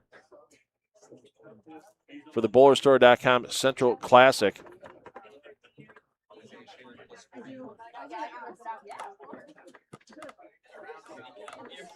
We'll get the announcements from Bobby Jacob. We'll have a special booth guest between blocks. And we'll be back shortly. The 32 4-game advancers round. The 2026 PBA BowlerStore.com Central Classic presented by Moxy's Xtra pair. Please go ahead and get those score sheets added up and turned into me. Unofficially, 16th position plus 41, Isaiah Shannon. Unofficially. We're going to verify the scores.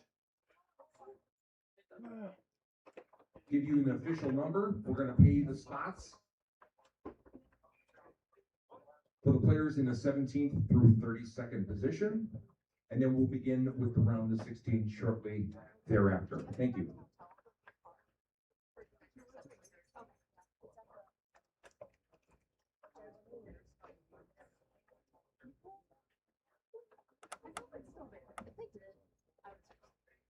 No, I know. Right?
But no, we were right.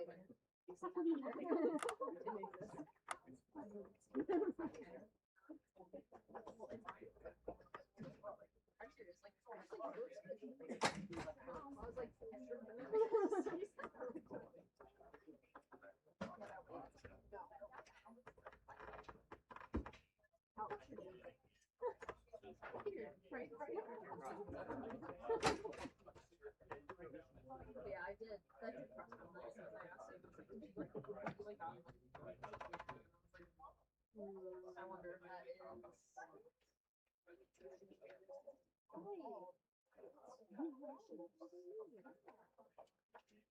know she likes it. Last time I It's like one of those things where you get so bad at yourself. You're just like,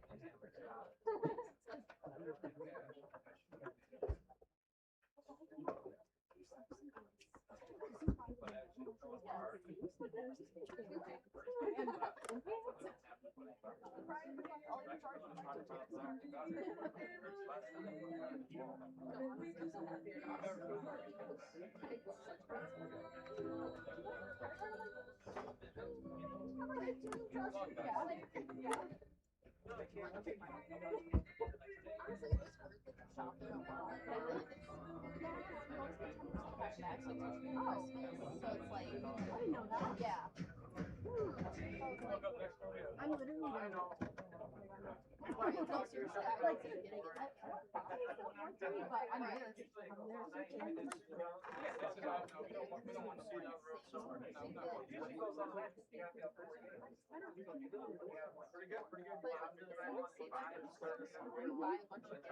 That's what I did basically. Like I bought it. So I was like, I had like a way more than you know what? Screw it. Let's just give $50 at once. Yeah, you know what I mean? Like, then they did I actually 60% back.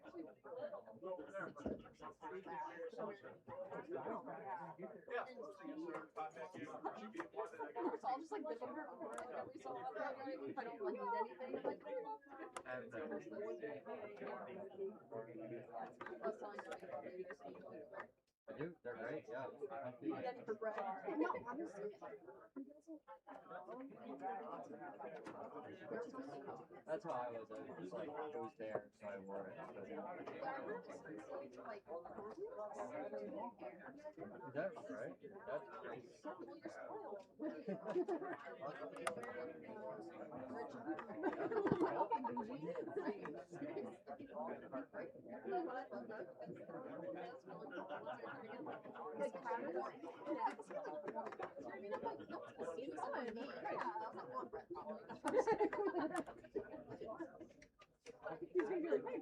Right. He's like,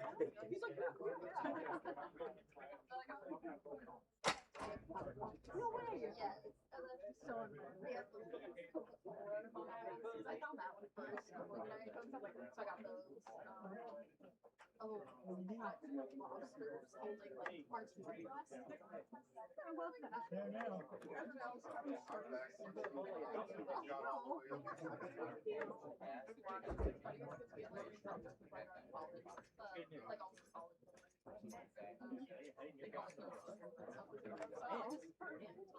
Yes.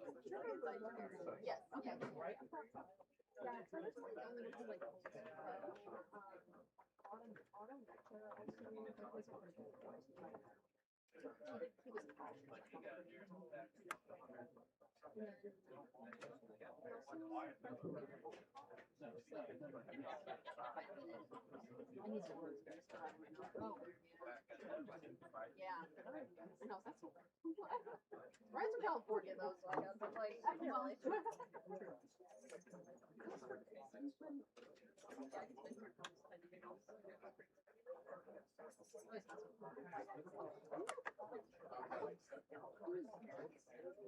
Yeah, oh wow, I still do. It's funny because he's the second most and all of them are like the Eric's in Miami,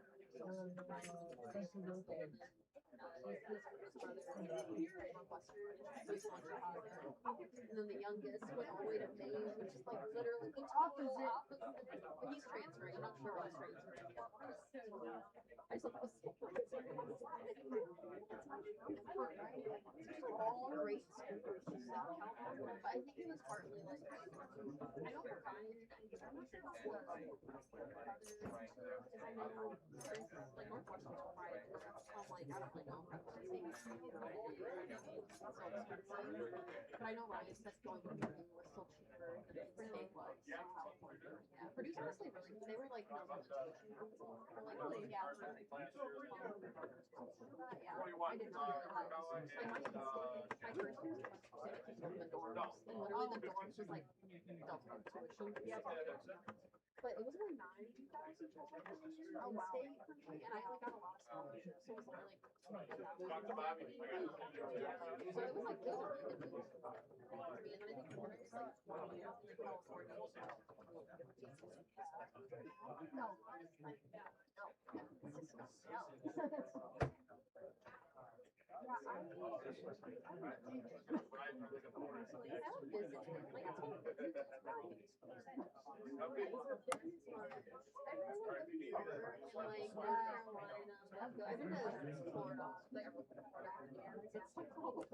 All right. Now joining me in the booth.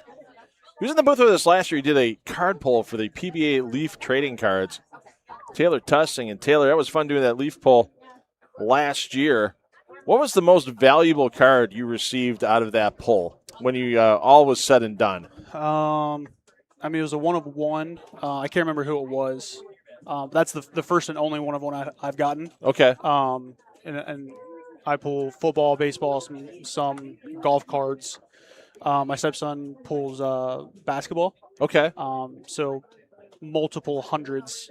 That was the first and only 1-of-1. And it was on the Leaf Trading Card Series. Yep. I'm hoping they come out with another set because, I mean, all the new – I mean, it'd be great to have like a Brandon Bonta card, Alex Horton card, stuff like that. So I don't know if anybody from Leaf is listening, but let's get the 2027 series ready to go because there's a lot of great collectors out there like Taylor, like myself. I've gotten a few cards over the years for my favorite players that I'm not going to build their egos up and mention their names on air.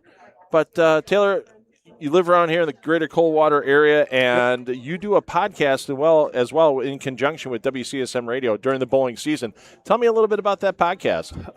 So Terrence and I, Lee, however you want to. I know him as Lee. I know him as Lee, but everybody, he's on Facebook as Terrence. Yeah.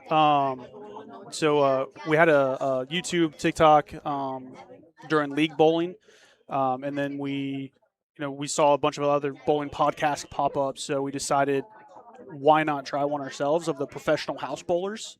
I love the name of that show is what we call professional house bowlers. And it's just how weird is your league night? How weird are you? What have you done in the past about 300, 150s? Just that sort of stuff. We started out with some local guys, and the idea is to kind of call around the country to get phone interviews and things like that. We interviewed Linus Harding's very fun interview to kind of listen to what he's done and how he's gotten here.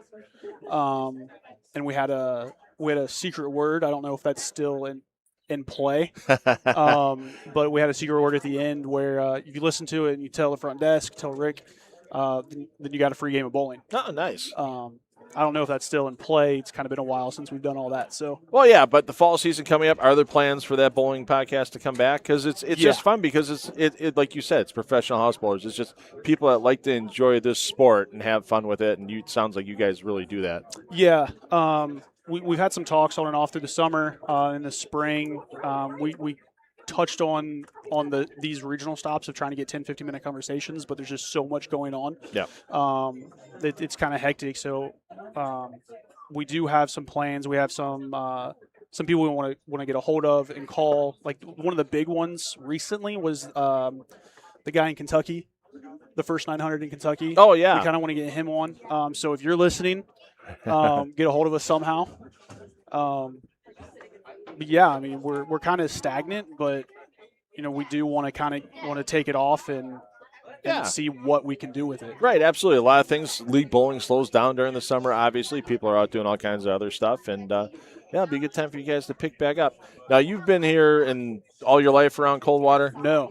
When did you move here? About 5 years ago. Okay. I met my now wife.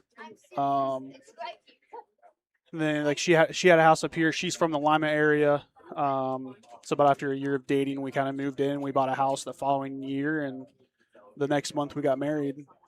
Okay. And what has been your favorite moment here at Pla-Mor Lanes during a PBA event? Do you have a favorite moment over the ones that you've seen here? Yeah. I think the first one I was here, EJ was in qualifying, and he went 10 pin, 10 pin, 10 pin, 10 pin, ball change, hand position, line change, and he just turned around. He's like, "All right, you win." So, like, if that doesn't sum up how hard this place is, just in general, Yeah. then like you don't really know what this place can give you. Right. What night do you bowl league here? Last season I went Mondays and scratch league on Fridays, but Okay. I think this year I'm just going to do Mondays. Mondays? Okay. Yeah. So, well, hey, thanks for spending a few minutes with us. I hope next year we have some 2027 PBA cards to crack open here during the break between the advances round and the round of 16. But appreciate you taking some time with us, Taylor, and enjoy the rest of the day here at Pla-Mor Lanes in Coldwater. Thanks. All right, round of 16 action coming up soon.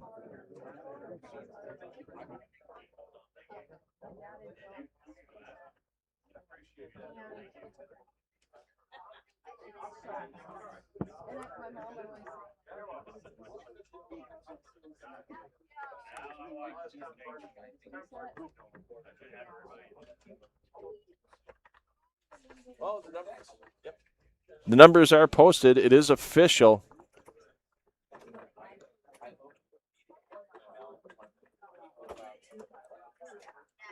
Bowlers in 15th at 16th, both at plus 41. And apparently we had a incorrect score entered earlier in the block because now I'm now showing Steve Novak, who originally I had out by a pin. Novak now the man in 16th at plus 40. So Novak was in. There was an incorrect score entered for a player, and that player is now on the outside looking in. I don't want him reaching over the desk and punching me. No, Simon Mote wouldn't do that. I mean, human error happens. It's fixed now and unofficially official. Simon Mote out. Steve Novak at plus 40 back in. So as soon as we get that 100% confirmation from Bobby Jekyll, he'll come out, he'll make the announcement. We'll get lanes assigned for the round of 16. And then we will have the round of 16 action for the BowlerStore.com at Central Classic presented by Moxy's Extra Pair coming your way. Thanks, everyone, for sticking with us during the break. And can't wait to bring you more PBA regional action for this BowlerStore.com Central Classic presented by Moxy's Extra Pair in just a few minutes.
On the plus side, the weekend is behind us. We survived many things. Yep. I told Jen, I was like, we could look at the other things. Yeah, maybe a Verbo.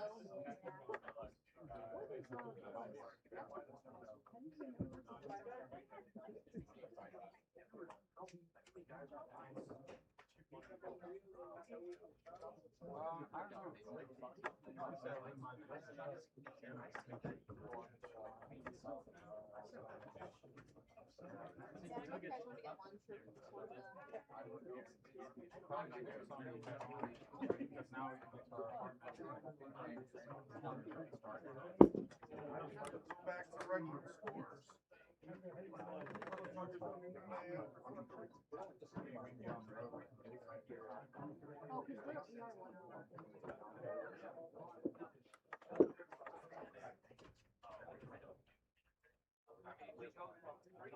Really hot.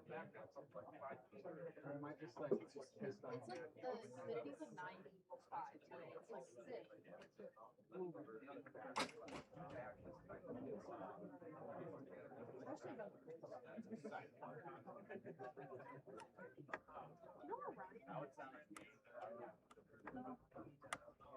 Good seeing you explore change. he was. It's like it was so funny. So I left my tennis shoes at the Airbnb. Yeah, it was awesome. I was gone. So I was really proud this morning because I had like 3 hours of sleep like the third night in a row. And I was like, and he's like,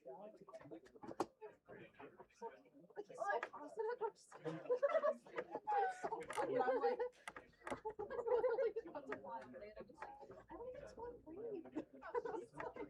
And your eyes just big, right? Like, yeah, you know what? I told my mom that on the phone, and she's like, that was so funny. You sleep all the way over here on the positivity meter. To my mom, like, that's pretty positive. I had a breaking point. Yes, yes. And that point was hit at the 5-hour. Yeah. Must have been. Yeah.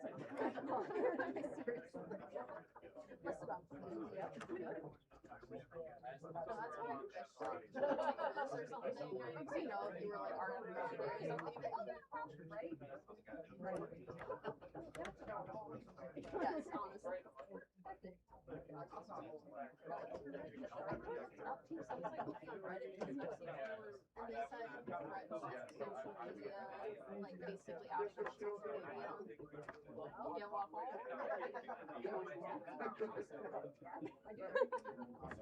I don't post, so I'm like, I'm out of this. But YouTube channel. Seriously.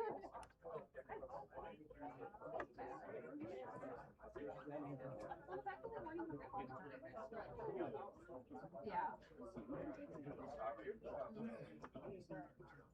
She even said that.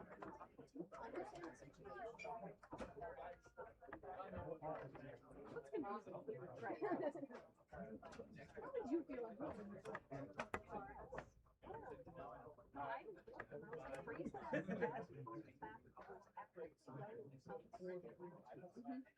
and if she still was just like, I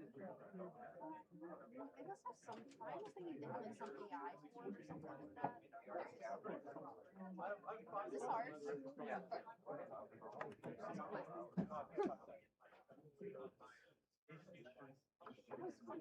I asked him, he was like, yeah, I did, you were dressed.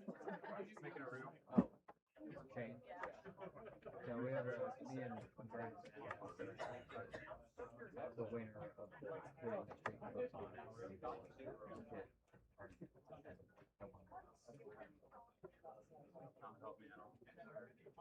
Oh, he also beats Red Wood, by the way.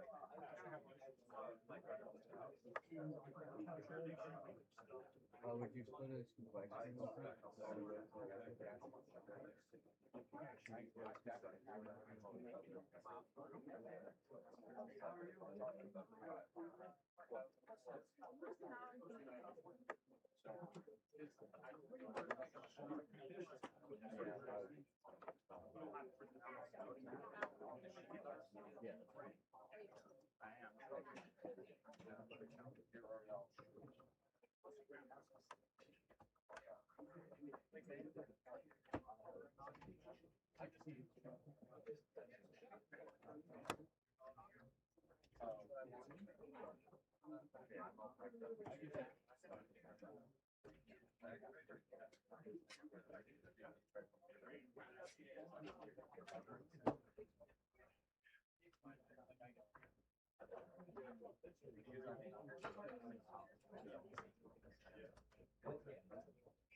I would get ice cream if you're right now. Yeah.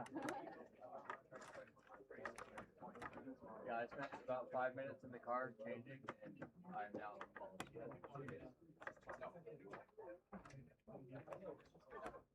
You? It was a good house for the top 32. It was a good house for the top 32, but not a good house. We know our. Thanks everyone for hanging in there with us. Once again, scores being verified from Advancers round.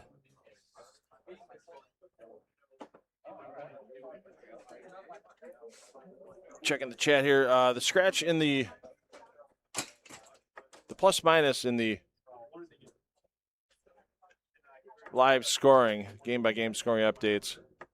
Yeah, the scratch pins is the pins bowled in just that block. So your plus minus is the overall total. So let's say, for example, Graham Fa, he's bowled a total of 2,684 pins. That's your event pins. Obviously using the PBA plus minus system.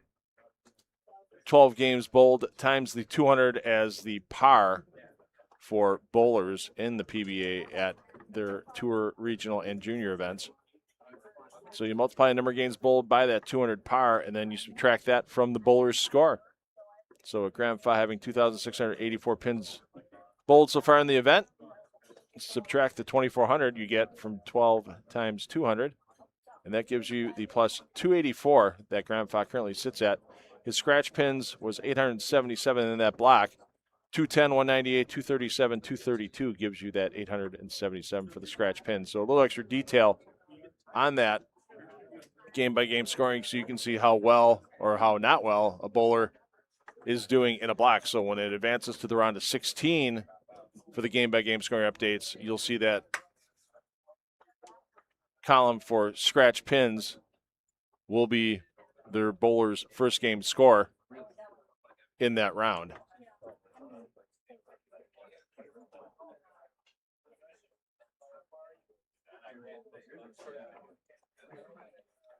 So during game one of the round of 16, we'll have Brent Selhorst from WCSM Radio. He's going to sit in and talk with us for a little bit about what it took to put together the Brunswick Cup. And here are the standings updated through yesterday's qualifying. As you see, Ethan Fiore, your leader. There was a change in the cup number. It was actually plus 40. Plus 40, Steve Novak, plus 40.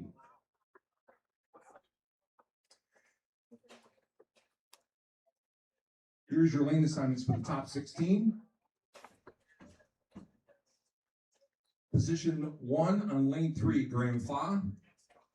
Lane 4, AJ Johnson. Lane 5, Trey Hendricksmeyer. Lane 6, Tom Smallwood. Lane 7, Ethan Fiore. Lane 8, Ty Evans. Lane 9, Patrick Dombrowski. Lane 10, BJ Moore. Lane 11, Matt Sanders. Lane 12, Jeff Mann. Lane 13, Matt Kuba. Lane 14, Chandler Stevens. Lane 15, Hayden Hale.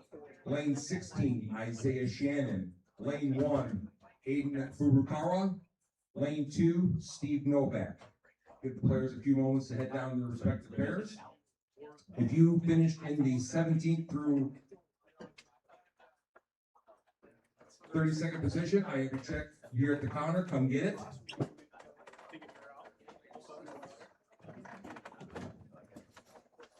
All right, thanks, Bobby Jekyll. A couple more minutes. We'll have practice underway.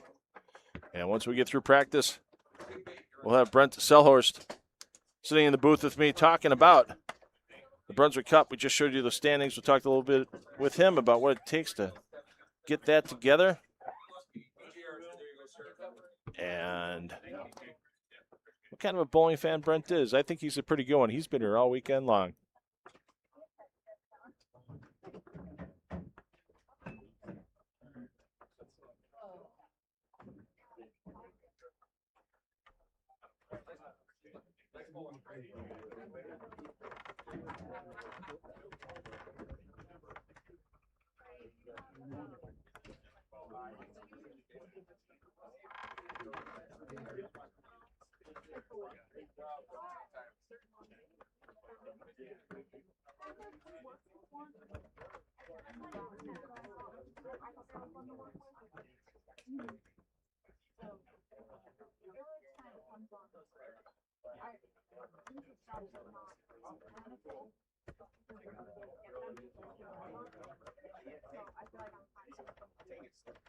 Players in round of 16, please report to your starting pair.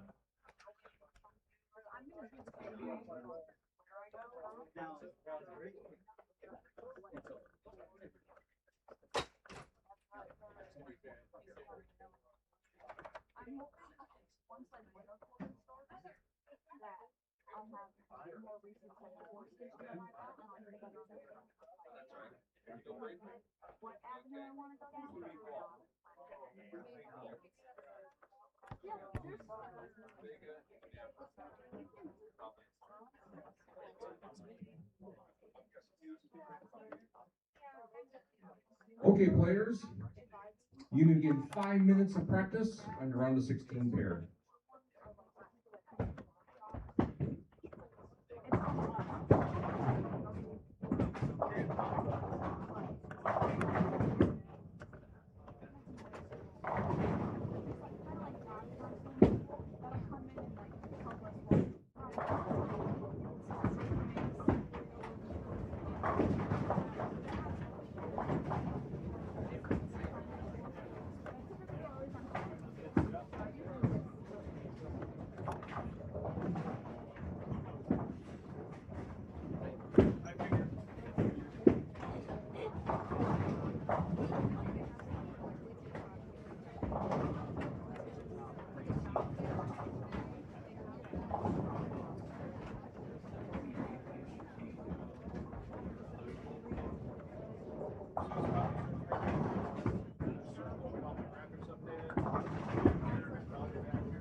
1 minute remaining, bowlers, 1 minute.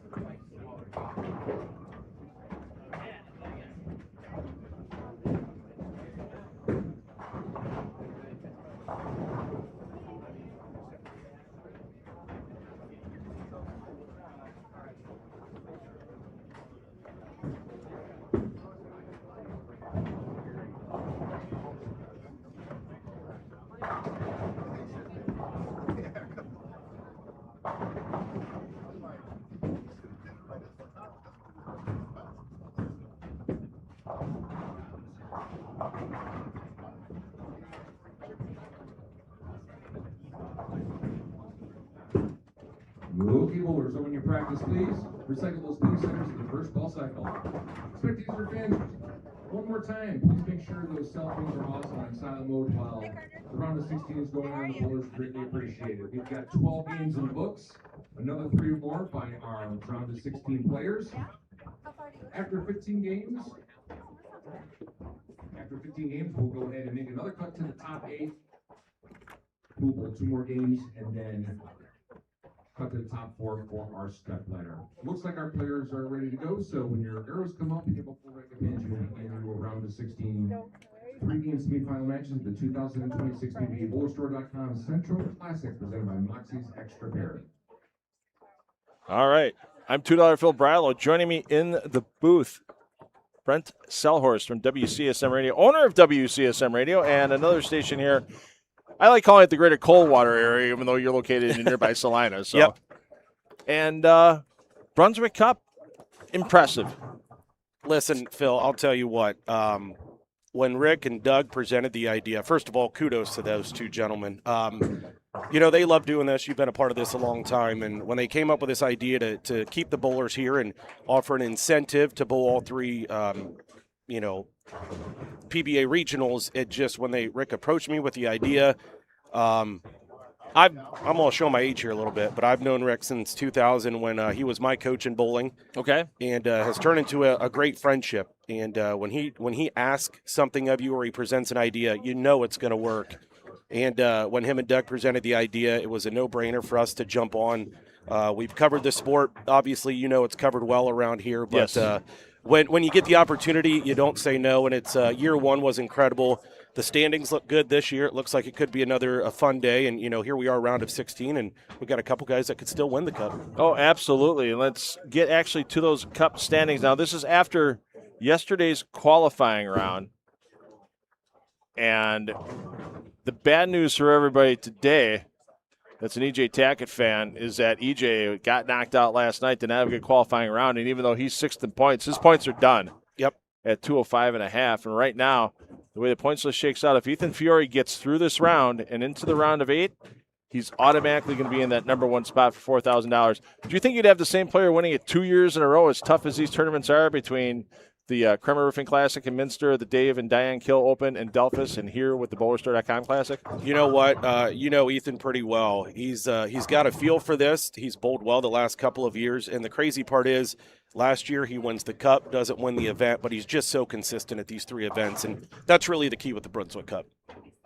Yeah. 95 points available. There were 95 players in the field, so 95 for first, 94 for second, and so on down. And with that 10-point advantage that Fiore has over Hayden Hale and Graham Fa, both those players in this round, but Hayden Hale way back. Pat Dombrowski still with an outside chance as well.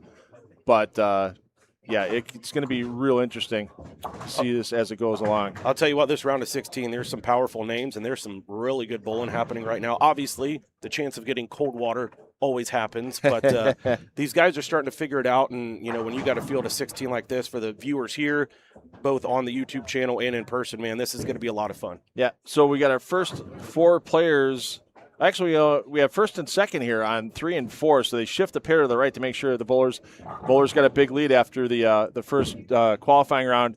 They don't start on the same pair, so A.J. Johnson, who's in second, he's going to be your bowler B on 3 and 4. Graham Fa at plus 284, your bowler A.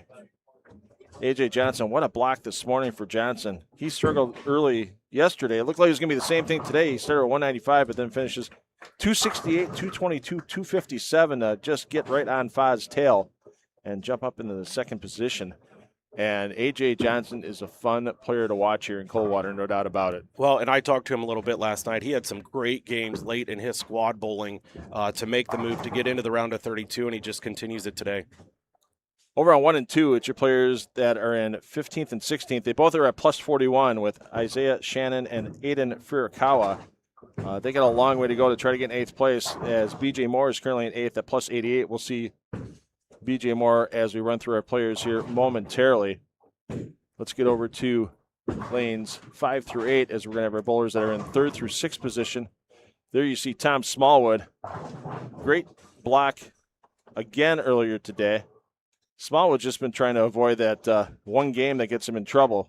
He had a 136 in Game 7 yesterday, and today 173 in Game 2 to kind of keep him down in the top 4. You know that's not exactly what Smallwood is known for, is lack of consistency with his performances over the years. Yeah, he's, like you said, great observation. He's just trying to avoid that game where it keeps him, out of the plus territory. And he's been consistent, but when it's been off, it's been just a little off. Yeah. So Smallwood in 4th at plus 204. He's 39 pins behind Trey Henriksmeyer at plus 243. And that impressive young man made the stepladder here last year, looking to do it again. And the first time I saw Trey up close and personal was at the PBA LBC National Championships when they had him at Blair Wauwatosa in the Milwaukee area back in 2023. Trey came in, and even though he was a youth player at the time, 17 years old, he's like, I'm going to bowl the Open Classic division. I want my shot $25,000. And he shot 300 the last game to eke out that title in the 6-game block. It was fun to watch. And then the next year in 2024, they moved the tournament down to Mount Prospect in the greater Chicago area.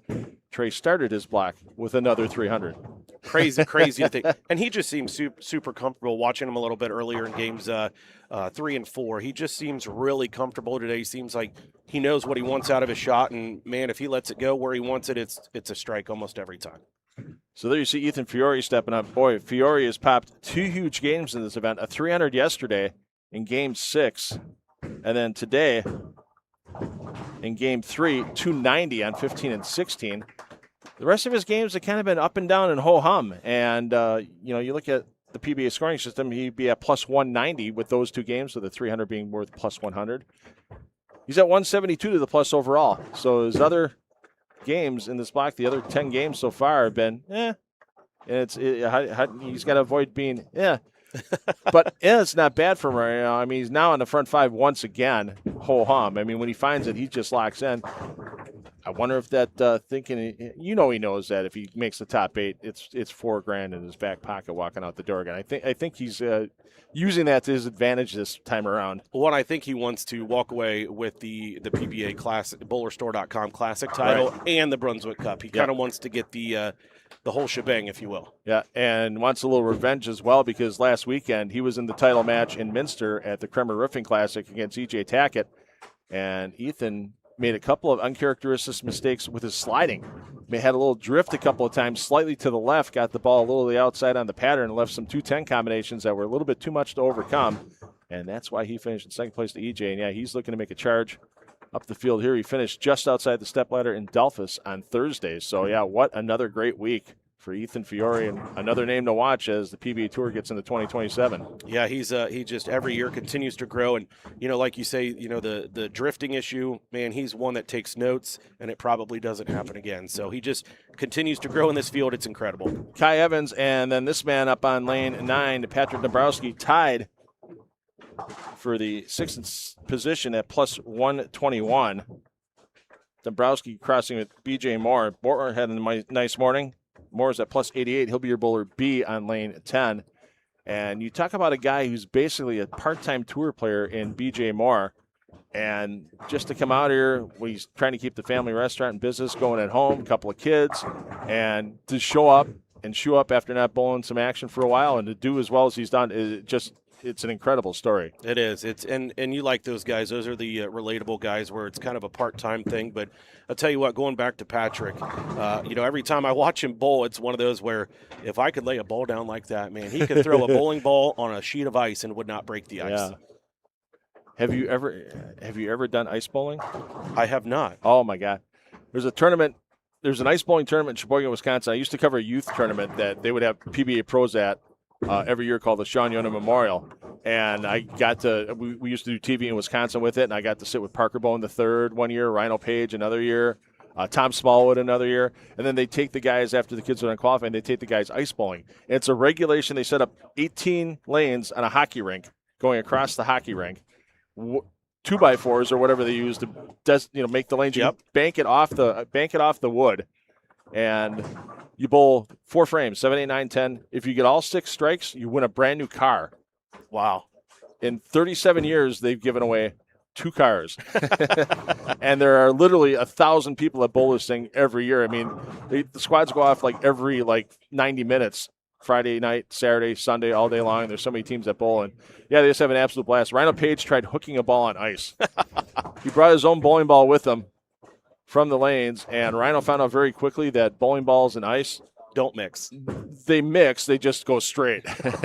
Well, hey, Phil, before I jump off here, I want to thank you and your coverage and dedication of the PBA and the regionals. We were just talking a little bit ago. You started at 8 a.m. yesterday, and I think they wrapped up C Squad at a little after 12:30. 12:30, yeah. And you're here the whole time covering for the people that can't make it. And, heck, we were outside, and if we weren't in here, we had you pulled up so we could stay up to date. So thank you for your coverage. I know the bowlers love it. Yeah. Rick and Patty, Doug and Lori, everybody in all 3 of these communities, we appreciate your coverage of this. Well, it's absolutely incredible. Yeah, and thanks for putting the Brunswick Cup together for these players because, man, they talk about it. They know when they first get to town, they have their eyes set on that overall cup. They want to take home that $4,000 check and be a part of it. I'll tell you what, first of all, thank you to Brunswick for jumping up on board with it as well. But again, Doug and Rick came up with the idea, just lucky enough to be a sponsor of it. And you know what? Good luck to the gentlemen. It's a lot of fun to watch these guys compete for that and for the titles as well. It's been a great week. Thanks, Brent. Appreciate you stopping in for a little bit. Get back out there, enjoy the bowling, and enjoy your friends that are here watching the bowling too. And if you're still here once the championship's decided, let's have one on the patio. Oh, sounds good. By the way, go Team Motive. Thanks, Phil. There he is, Brent Selhorst from WCSM Radio. And, yeah, he was here Friday. Got to have a nice interview with him on the airwaves here locally. And the community, he's part of the reason why the community is here out watching in person. I mean, the bleachers are getting packed. Church is done for a lot of people. And I guarantee you when we get to that stepladder at 5 p.m. Eastern time today, those stands will be loaded. Matt Kuba, Chandler Stevens, your bowlers on 13 and 14. Kuba, your A. Stevens, your B. Hayden Hale, your A. And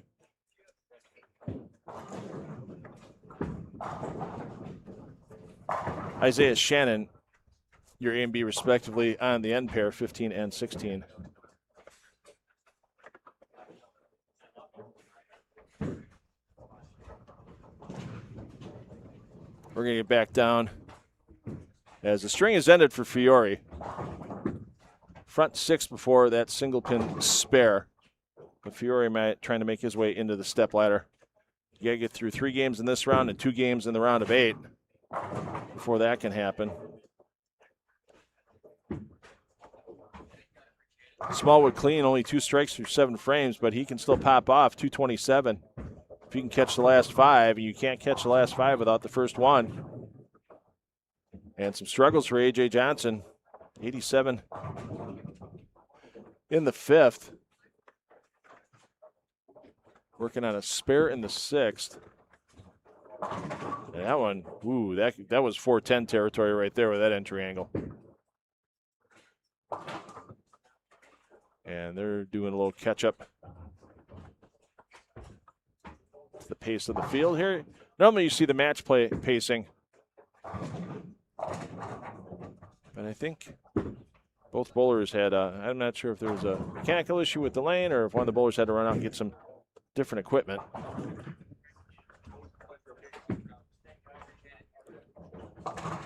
Ryan Burton leaving the building. Absolutely, Ryan. Former PBA Midwest Player and Rookie of the Year back in 2024. clutch double last night in the 9th and 10th just to make action today. And unfortunately, he fell a little short to make it into this round of 16. He's heading back to Michigan City, Indiana. Hopefully, everybody on the way back that way has no water in their basements and power once again, as that was another area that was ravaged by storms early last week on Tuesday and Wednesday. Tuesday was worse, but Wednesday was just a little salt on the wound.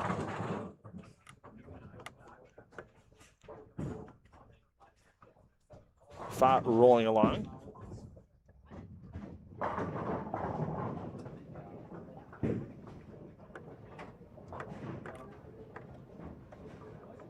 And we've got bowlers in front of the ball return. We saw Fiore in front of the ball return for his right lane attempts earlier. Now we see Heinrichsmeyer getting deep on this Earl Anthony pattern. No re-oil until we reach the step ladder. So this is a remnants of what was put on prior to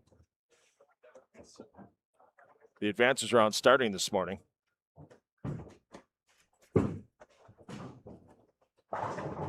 And Bobby Jekyll just gave me the updated points list. And with Brett Lloyd falling out of competition, Sam DeWitt falling out, Ethan McDowell falling out, we are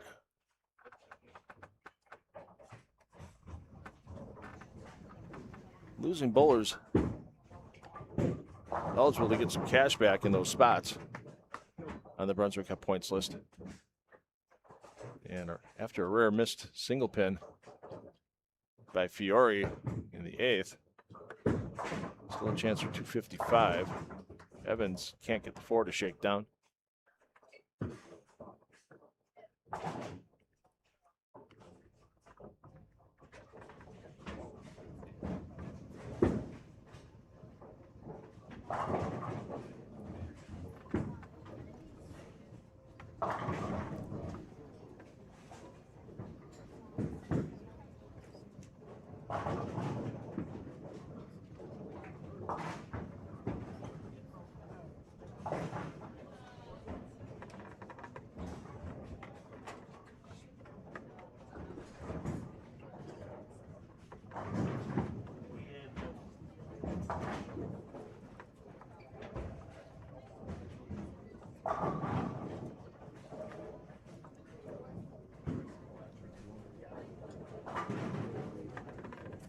So your bowlers after this opening game, they're going to skip 2 pairs, land on the 3rd. So the bowlers you see here on 3 and 4 with Smallwood, 5 and 6 with Smallwood and Heinrichsmeyer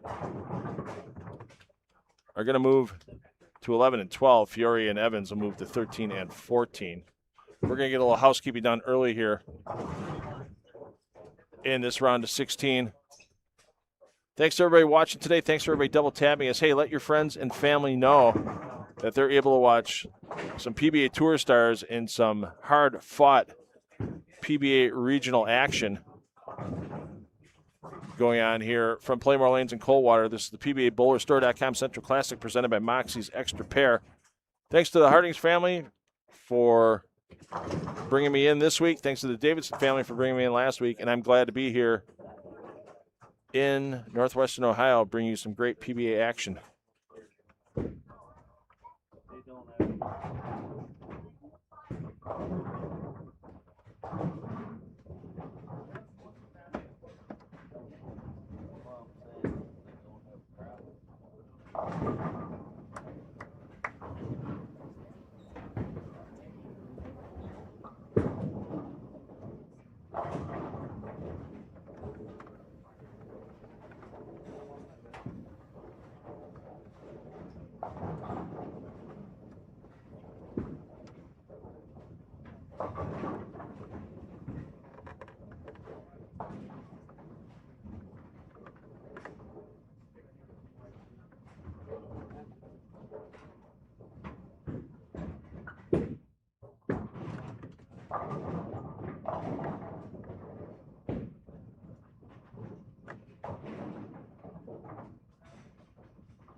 All right, let's get you started with your leaders here. Fon A.J. Johnson, 9 and 10, 11 and 12 is Heimersmeyer and Smallwood. Heimersmeyer A, Smallwood your B. We'll get Rick Harding's on with us in just a moment. We'll get him set up, ready to rock and roll, and talk a little bit about the 50th anniversary here at Pla-Mor Lanes.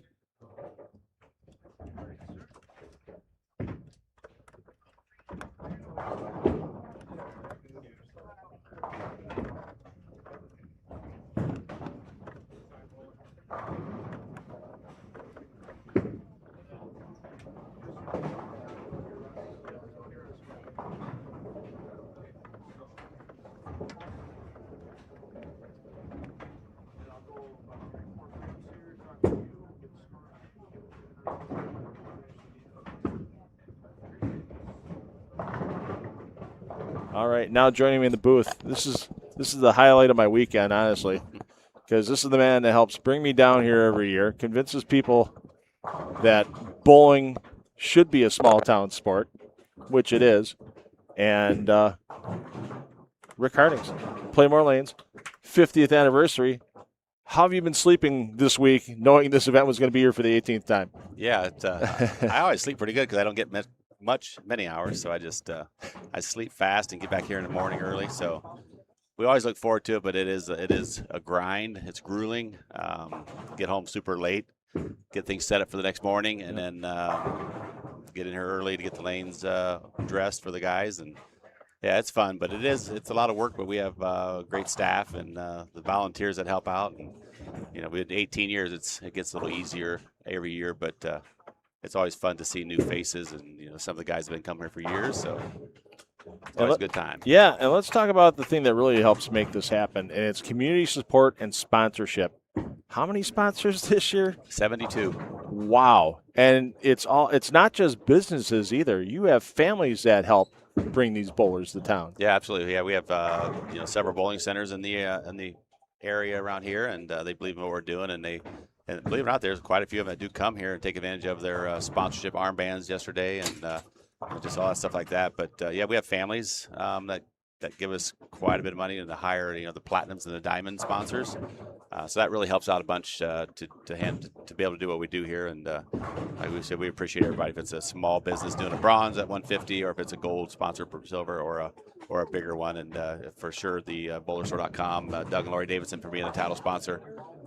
Great partnership with them guys, so look forward to a few more years down the road for sure. Well, and a little bit more than that, because they're kind of family now too for the last few years. Yeah, Michael, their son, married our oldest daughter Erica, and now we got a little Tucker. Yeah. So Tucker was out yesterday, and we have he's our second grandson. Our first grandson, Eli, he'll be 14, 15 months old. So okay. Yeah, so the family's growing, and it's kind of cool that Eli's close to walking. So I think he'll be bowling one of these days. So we're looking forward to that part. But yeah, Tucker's growing every day, and it's kind of fun to be around him for sure. Pretty soon you can have a match, Eli against Trip tack it. Yeah, yeah. Because Trip's always following Dad around as well, and I'm sure Eli's following the family here when they're in the bowling center. Yeah. Now this is 50 years for Pla-Mor Lanes, but it's in this building. This building was built 50 years ago. How long has Pla-Mor Lanes been a part of the community altogether in Coldwater? I would say with the first center was built up where the school's at in the center of town. It was an 8-lane center with above ground ball returns and all that with no machines. It was like they were manually done. Yeah. I'm not sure the exact year is in the 40s or 50s.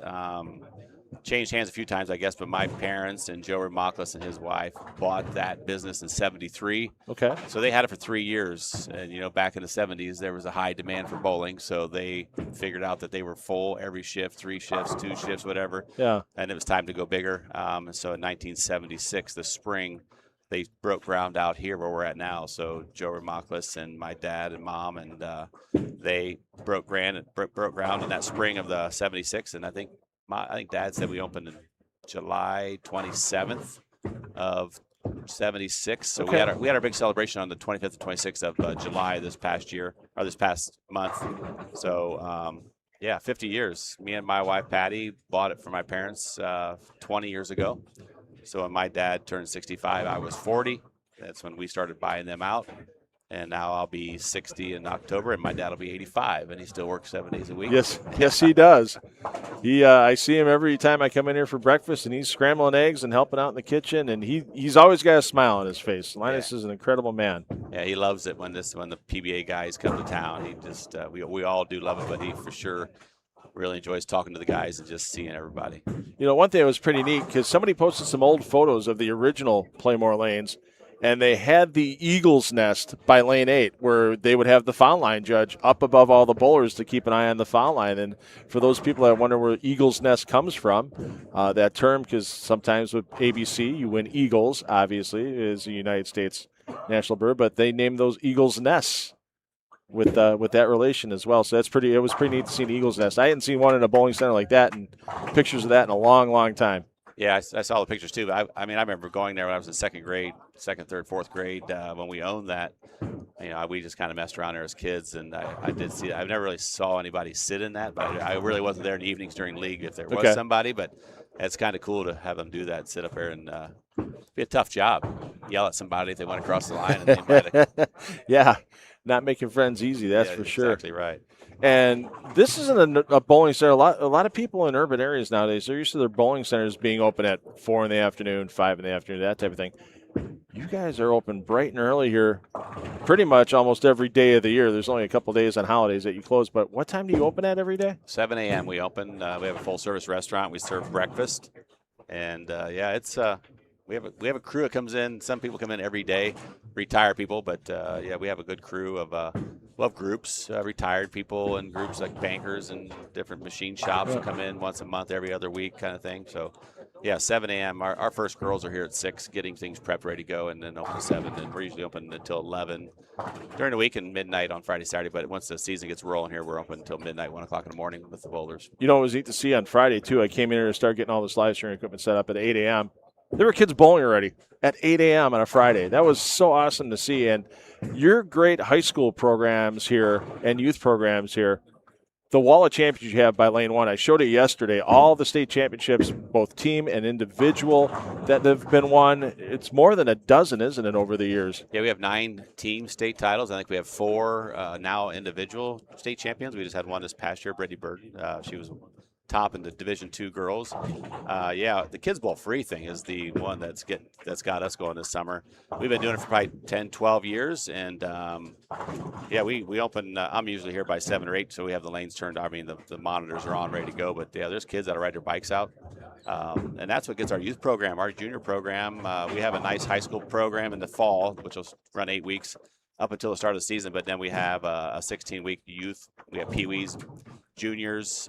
We have about 200 kids total. Wow. So it's 3 shifts on Saturday. So it's a little bit of controlled chaos, but the Kids Bowl free program gets these kids introduced to the sport, get them going into it, maybe purchase a ball, and then it just excels after that to just keep getting better. And next thing you know, they're in junior high, middle school, and we have a traveling team, and then the next thing you know, they're a freshman in high school, and they've been bowling for 5 or 6 years, and then it makes our job as coaches a lot easier to just get right in there and start winning, hopefully some more state titles here real soon. Yeah, that's just amazing, the powerhouse program you've built here in Coldwater. And part of the recognition of that coming up pretty soon, Ohio State High School Bowling Coaches Association inaugural class. You and your father, Linus, both being inducted. That's got to feel terrific. Yeah, that's a great feeling. It's we're very, very excited about it. It's 2 weeks from today in Columbus.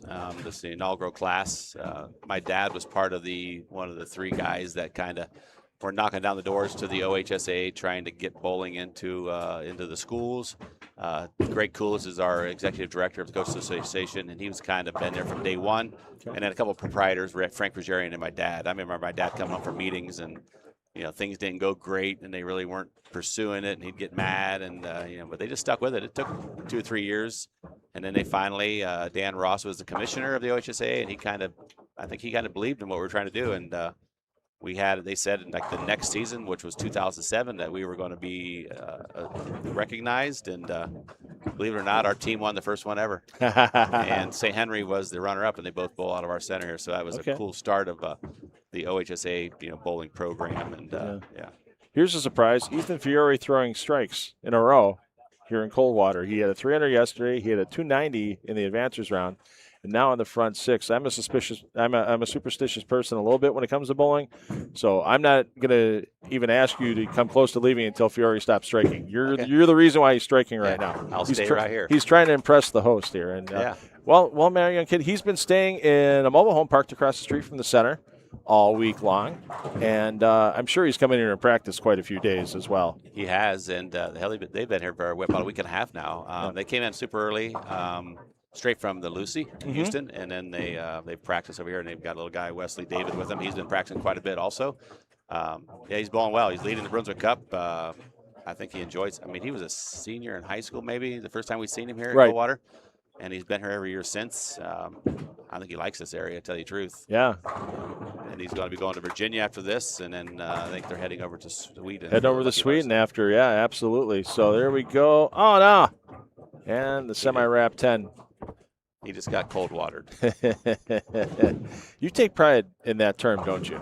Yeah, I mean, I do. I mean, it's kind of fun over the years. It just seems like when somebody's trying to win a title and they have to strike, and it's just like, they're probably not going to. I was talking to Taylor Tessing last night after Fiore had his 300, and he said there was 1 300 here this season. It's just tough to get all 10 down here, and that's not a bad thing if the bowlers know what they're getting into. And I think the bowlers, I know the pros kind of enjoy it. What about your league numbers? Got to be pretty good as well. League bowlers don't get put off by having the tough carry. No, they don't. I mean, our league pattern, I feel, is very playable. I'm not saying it's high. It's not high scoring by no means because of that, but I think my dad instilled that when he started in the 70s. I mean, he was always, when we had wood lanes, and the machines have changed quite a bit, our lane machine. But he was never one to make them wide open to where the scores were averages were elevated super high. Our bowlers, I think they appreciate when somebody does shoot 300. It is a big deal here. That wall of sponsors you got for 300 game, there's 10 sponsors for a 300 game on awards that people can get. On both sides. Yeah, that's right. There's 20 altogether. I did that years ago when we had a guy shot a 300, and then he had to turn around and spend $800 on a higher. As your daughter stops by, he had to fork out $800 for his first gold ring back in the day when he had to pay for them. And I thought that was crazy. So we went out to the sponsors, and it's only $100. It's 17 by 36, nice sign, all painted up. And they had to, and they only pay if somebody shoots 300. If there's multiple, then they only pay one time, and the guys just split it. But I thought that we've been doing that for probably 25, 30 years now. So it's a cool thing. Somebody gets the front 11, they're thinking, okay, I can strike here and be the only guy this year or be leading, and it's $2,000. It even gets in their head a little bit more. That's why it's a little bit harder. But just the elevated averages, when we go to bowl the men's state open championship in Ohio, or we go to the nationals, our guys, the nationals, it's their average out there. But, the other tournaments, they're going in with a legitimate average, not inflated super, super high where, they get no handicap, and it just doesn't work out that way. So our guys really enjoy bowling tournaments. They like to travel and do things, so we're very fortunate with the crew that we have, and don't hear many complaints. They just, if you're a 180 average bowler, you're going to average 180. If you're, if you're better than that, you'll be higher than that. But we're very fortunate. I think people that take on the challenge of not fully walled up house conditions, that go to other places, they shouldn't be penalized for it. They should be able to reap the benefits of practicing on these tougher conditions, bowling on these tougher conditions, and then when they have a little more room and they're a lot more successful, hey, guess what? Everybody else do the same thing. Why not? What's it's not that tough to do. When we go to the Open Championship this past year in Reno, and even the last 4 or 5 years, we've had guys, you know, it's their average what they have out there, but like their sharpness and maybe making shots. But like the standard division and, you know, and the other divisions that are lower with, you know, they come in with the lower average, and we have guys that feel like they can get the top 10 at the Open Championship, and it has happened. Nobody's ever won, right? But we've had some guys make some pretty good money, and that's the cool part about it. Well, Rick, hey, I know all the running around that you and your great staff have done all weekend for everybody is greatly appreciated. I know you got to get back and check on things, getting ready for the finals here today. Appreciate you taking the game to sit down and talk to me, and we'll have one on the patio when it's done. Absolutely. Share some more stories. Yeah, looking forward to that, and we'll finish this day with a bang. And yeah, the step ladder is always fun, but we got a great crowd here. I always try to fill it and pack it in. So. Oh yeah, it will be packed. I will show the crowd during the step ladder. There's no doubt about that, because it will be a full house. So, Rick, thanks for joining us. We're going to get the bowlers moving here. They're going to move 2 pairs, land on the third, skip 2, land on the third. So the bowlers you see here on 15 and 16 with Dombrowski and Moore, they're going to 5 and 6. Fiore, Evans going to 3 and 4. Rick, thanks for taking the time with us, and we'll be back in Game 3. Perfect. Thank you, in just a minute.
the right spot. I'm where you want to be. You know that.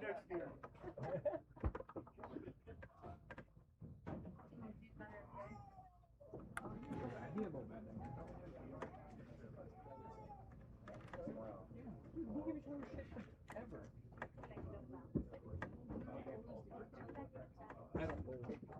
I just love Delphin bowl now. I used to bowl there back in the day.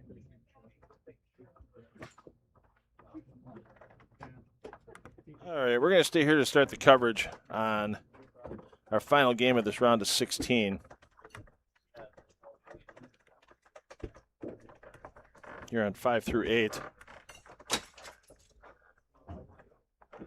Dombrowski, Moore, Sanders, Mann, your AB and AB on 5 and 6 and 7 8 respectively.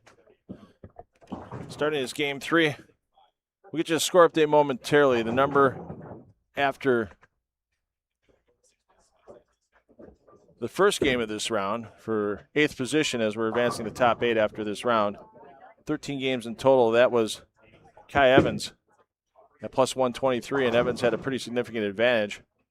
Almost 40 pins over BJ Moore and almost 50 pins over Aiden Furukawa and Matt Sanders. And Moore can't get the 10 to go. Thanks to Rick Hardings for joining me in the booth. Game 2, thanks to Brent Selhorst and BCSM Radio for Game 1. And, yeah, checking in the chat about the scoring. Hey, we talked to Rick Hardings last game about this center being 50 years old, and I know it's a little hard to see behind the graphics on the lower part of your screen, but those of you that are old enough to remember AMF Magic Score from the 1970s, well, the center opened 1976, and it is still the original AMF Magic Score console units for the scoring. They've done some upgrading to the software and to the screens. Remember, Magic Score used to just be black and white and real tough to read from a distance on those old CRT monitors. And they're LCD monitors now. They're similar to what you have for your computers at home, but just an older system. You can't do a lot with graphics, and our cameras are a little bit far away to grab the scoreboards. So, yeah, they're a hair grainy. We apologize for that, but we try to give you the updates whenever we can. And, yeah, the numbers kind of blend in a hair on the bottom, but pretty easy to tell right now that BJ Moore's got 20 in the first, that strikeout flashing in the second. So, yeah, talk about 50-year anniversaries. Yeah, 50 years for Magic Score, more than. I still remember when they first started advertising that on the ABC Pro Bowling shows back in the day with Yogi Berra as the spokesperson. So here's your 14-game scoring update. Hot out of the tournament office. Thanks again, Bobby Jekyll. For getting those out so quickly. Graham Fye, your leader, plus 328. Trey Heinrichsmeyer, second, plus 263. A.J. Johnson, third, plus 258. Tom Smallwood, plus 255 in fourth. Ethan Fiore, plus 231 in fifth. It's a six-person runaway right now. Patrick Dombrowski, seventh, plus 196.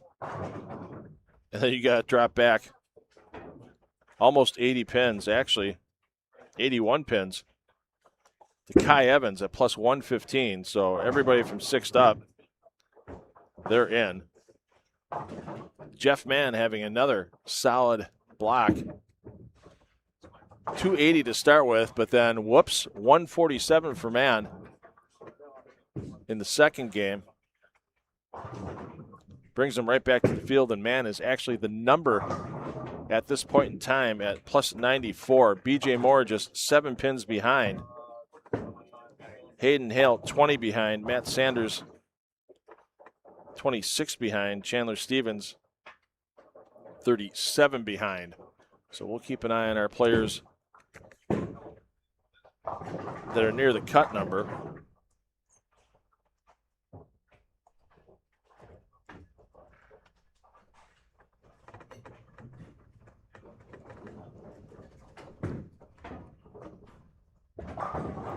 As we make our way through the remainder of this round of 16.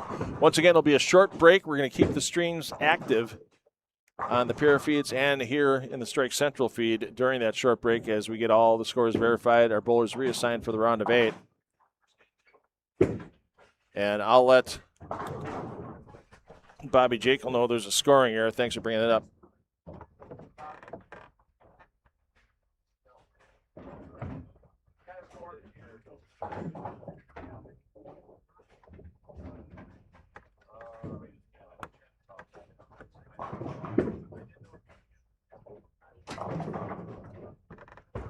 All right, thanks for pointing that out. Yeah, Bobby Jekyll found out. Double check the scorekeepers. Our volunteer scorekeeper made an error on that, so they'll get that corrected. So we'll get a whole new sheet. So now it's really just about with Kai Evans, BJ Moore, Hayden Hale, Matt Sanders, Chandler Stevens for the top 8 for that 8th spot. So thanks for catching that. Rip Van Revs. I would love to see your setup. Like I know you said you had 5 tabs open, but to be able to keep an eye on all that, you must be recording the scores at home, or you have one heck of a sense of concentration to catch a scoring error like that. So yeah, they'll get that adjusted on the online recap. Bobby Jekyll heard about it already from the bowler. I mean, bowlers, they are always checking those standings. So we'll get that fixed and refreshed on the online scoring link. One thing that we do know, though, is BJ Moore is still on the outside looking in. And he has himself 28 pins to catch up to Kai Evans. Let's check in on Evans down on 3 and 4.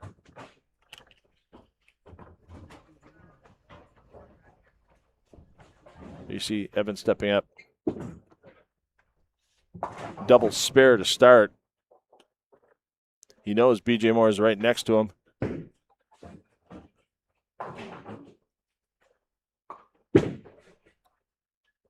And he has to look a ways down before he'd see Hayden Hale or Matt Sanders. But how about that for Evans? Spin it around, take it down.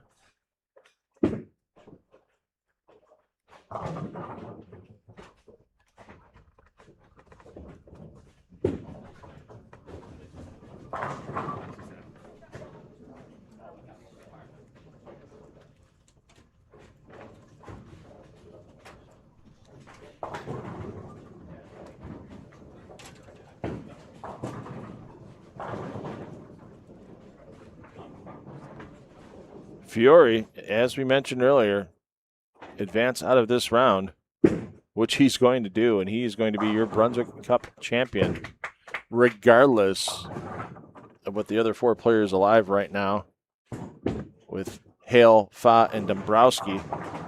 And if Hale doesn't advance, it may give Dombrowski a chance to get past him. Dombrowski 11 pins behind. It all depends on how far Hale would fall down the standings. Hale currently in 10th. We'll check in on Hale momentarily.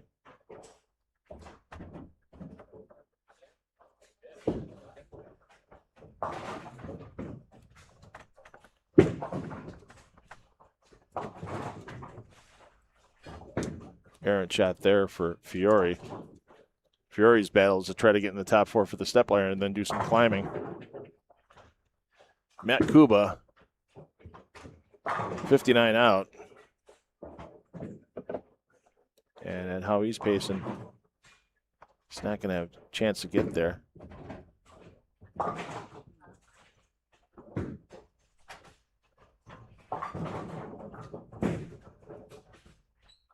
And Shannon and Novak, no chance.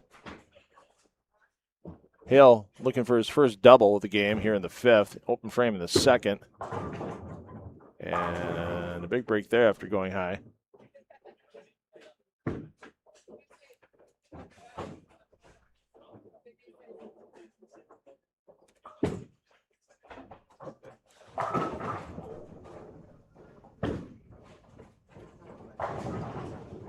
Evans, the man on the number, plus 115.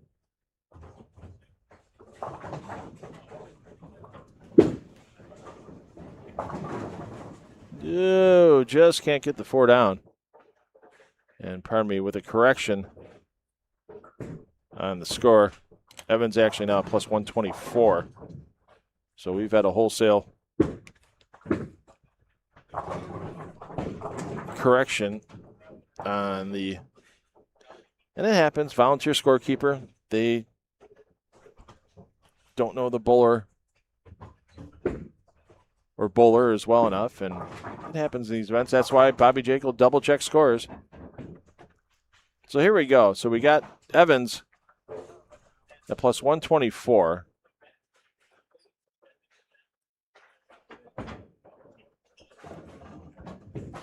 Dombrowski plus 133. Dombrowski on lane 5 this game. Let's check in on Dombrowski after Evans throws in his 6th frame.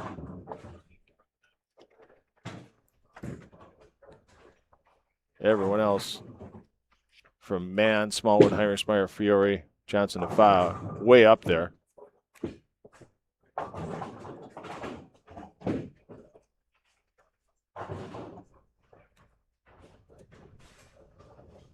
Matt Sanders, first man out at plus 102. Hayden Hale at plus 74.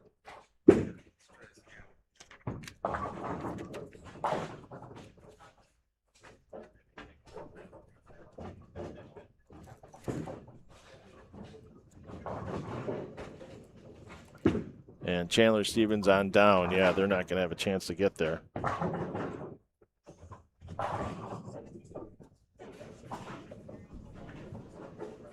Check back in on Hayden Hale. There you see walking back off of a strike. But Hale being 50 out, he can max out for 235. And at the rate that Evans is bowling, it's going to be tough for himself and Sanders to catch up. And now with Sanders leaving, pardon me, that's Mann leaving a pocket 710. He's got room. He's 64 up on the number. He's 86 up on Sanders. Sanders on his pair, so even though Mann's struggling a bit this game, he'll still be advancing. How about that for Jeff Mann? 2-4-8-10 made in the 10th frame of Game 8 last night, just to get in it today. And now just an absolute charge up the standings all day long. Opening game was 203, then it's been 233, 246, 214 to finish out the advances round, then 280, 241 here. Kick off the round of 16. Sanders 22 behind Evans. And pacing 194 is not going to get him there, as we'll get down. Fiore attempting to pick up the single pin. Evans already with a double on the board and clean, so Evans pacing 2-0. So it's going to take some errant shots from Evans and some quality striking in a hurry from Sanders in order to close that gap. Back up to Hale, walking off the lane after a spare. Hale pacing 180. Not going to get there with a max of 215.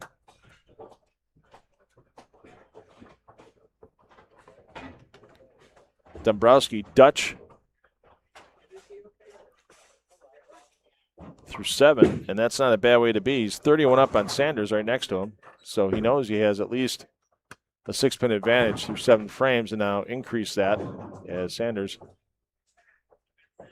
will only have a spare in the 7th. Dombrowski doubles here and stays clean, and he'll be in. Roll it. Yes. An anti-cold watering. Is there such a thing? I think there was right there, an anti-cold watering.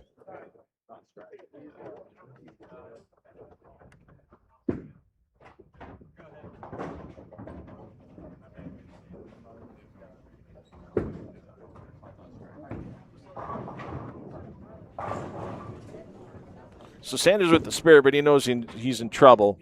Dombrowski strikes here, and he's in. And it'll be an anticlimactic last couple of frames here.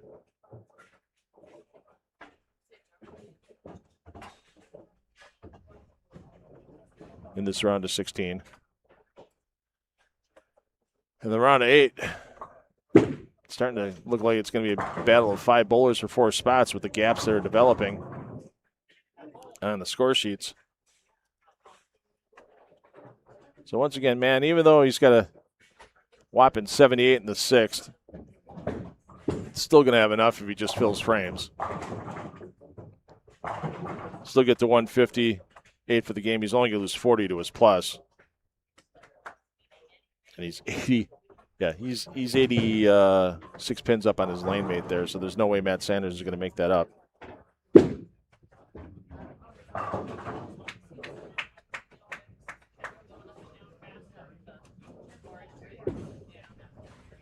It's amazing how a good night's sleep and a ball change or two can change the outlook of a player like Jeff Mann. I just saw somebody post, minus 29 for his first 8 with a miracle conversion to just get in, and he's just taking full advantage of it. Well, BJ Moore, nice run's going to end here in the round of 16. And Hayden Hale, his run is going to end.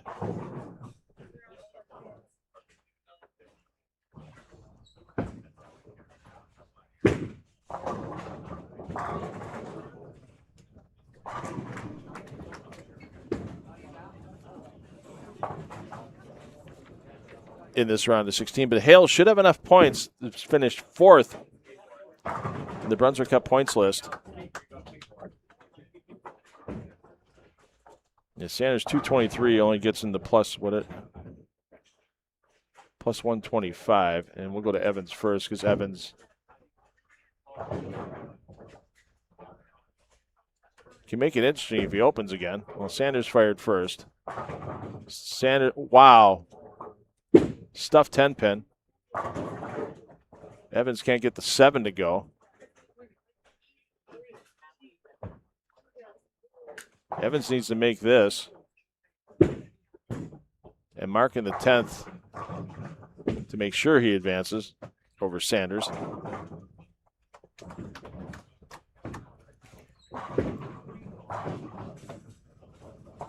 Sanders covers. Sanders gets to 203 now. Ooh, life's interesting. 203 would get Sanders a plus 105. And Evans needs the mark now.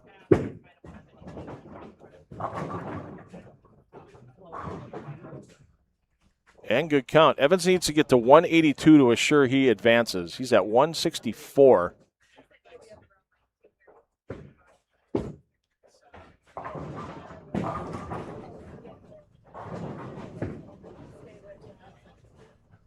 Is once again that max score for Sanders, 203.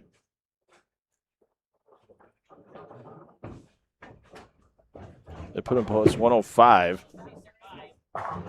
Losing 18 to the plus for Evans. If he had 182, would be a plus 106. So a must mark here with good count for Evans to make sure he gets in to the round of 8. Oh my goodness. He's staring 3 opens in the last 4 frames in the face, and Matt Sanders can still get his way into the round of 8. It's going to be a long road in 2 games for either player to get into the top 4. I mean, they're going to be literally 150 pins out with 2 to go. Near impossible.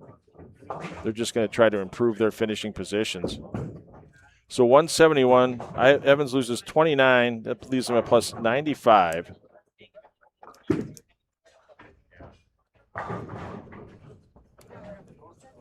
So Sanders,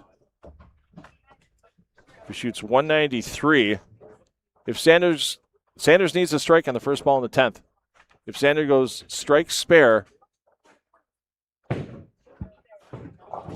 that's 193. He loses 7 for what he has, and we'll have a tie for 8th. Sanders must strike on the first ball and then spare. And that's no sure thing here in Coldwater. Just when we thought the drama was going away. Welcome to Coldwater, ladies and gentlemen. We'll find some drama. Even with a terrible game here in the 160s for Man, he's still going to be at a plus 140 or so total. So he's in, even though he's backed up a little bit here. And here we go. We know the situation. A must strike for Sanders. If he doubles, he's in. Evans is out. If he gets 20 in the 10th, strike spare. It's a tie. If Sanders gets 19 or less after that strike on the first ball in the 10th, Evans will get in.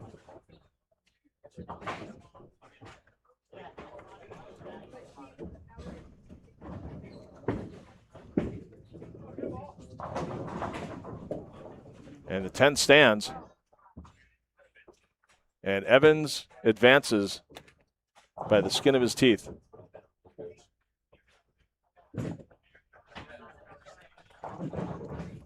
So in no particular order, Fa, Johnson, Fiore, Heinrichsmeyer, Smallwood, Mann, Dombrowski, and Evans. And Evans is going to be your number. I had Evans originally at 171. He actually at 173. Thanks for catching that. Anyway, you looked at it. Sanders had to get the first one in the 10th, and then, yeah, now we got the right score. He gets a second. So sometimes we're juggling cats in the booth. Sometimes it's a little hard to catch the scores.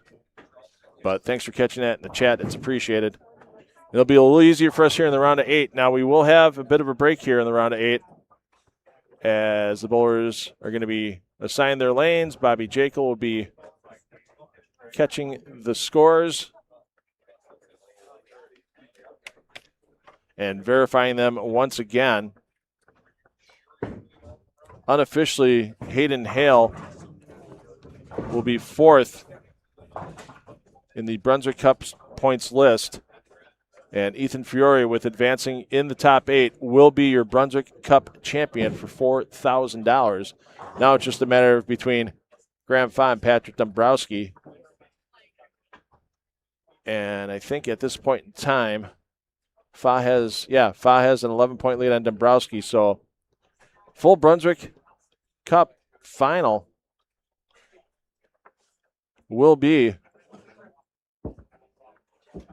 Fiore first, Fa second, Dombrowski third, and Hayden Hale fourth. Once again, unofficial. We'll get the points verification done shortly for everyone. But we do know that Ethan Fiore is definitely that champion. Round 8 coming up next after scores verified and bowlers reassigned to their lanes. If you're watching the feed on lanes 1 through 4, those lanes will not be in play during this upcoming round of 8. So we're going to end the feed there.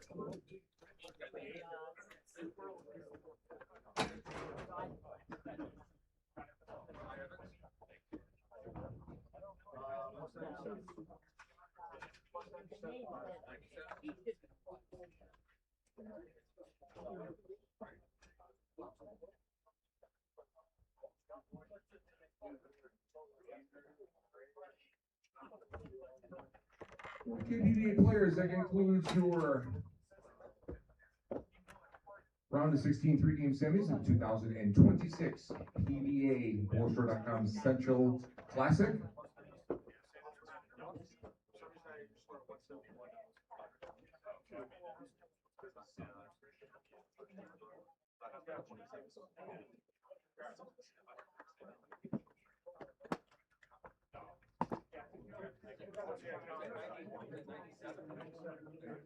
Unofficially, 8th position, Kai Evans plus 97. 97 is 8th. Again, we're going to verify those scores and officially bring you your top 8. Position 1 will begin on lane 5, position 2, lane 6, position 3, lane 7, position 4, lane 8, position 5, lane 11, position 6, lane 12, position 7, lane 13, and position number 8 on lane 14. When we verify all the numbers, and advance to the next round. Thank you.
I may have gotten something turned on the channel. Missing 2 sheets, people.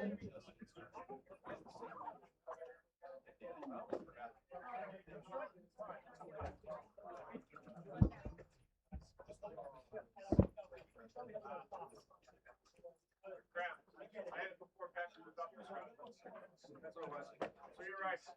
I mean, can't be worse than third. By the end of the day.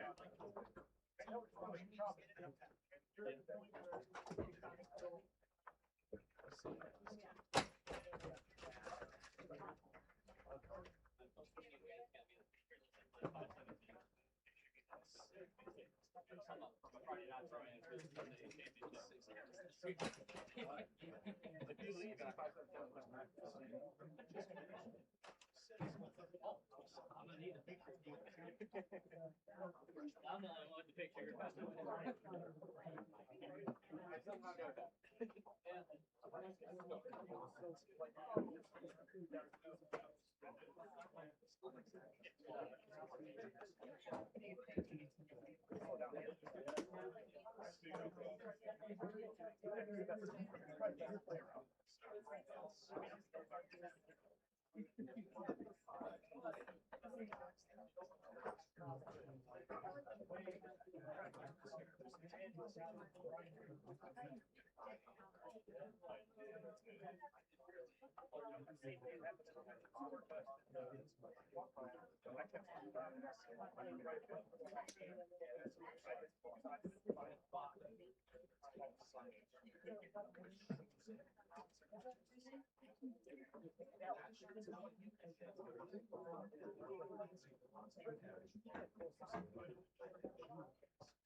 All right, let's get a little update here on the Brunswick Cup.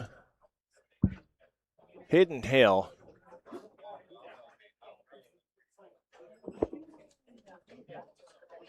is going to end up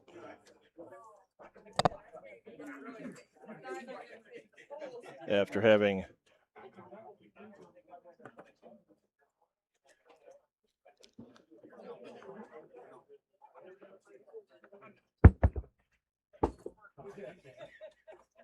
$142 points early on in the first two events. He can't get less than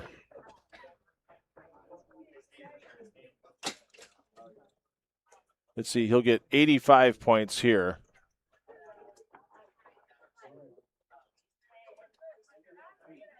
So that's 227 points for Hayden Hale. In the top 8, the least that anybody's going to receive.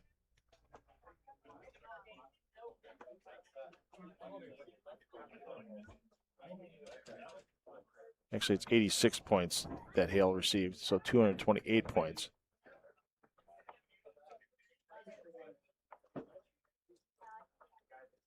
It's 88 points. So Dombrowski and Fa were separated by a half point coming into today. So as long as Graham Fa finishes one spot ahead of Dombrowski, he'll take second right now with a commanding 170-plus pin advantage over Dombrowski. That's not in doubt. I mean, it's not fully official yet, but barring a miracle disaster by Fa and a miracle work by Dombrowski in 2 games, you're looking at Graham Fa second, Patrick Dombrowski third. Dombrowski at 136.5. And if he finishes 8th on this round,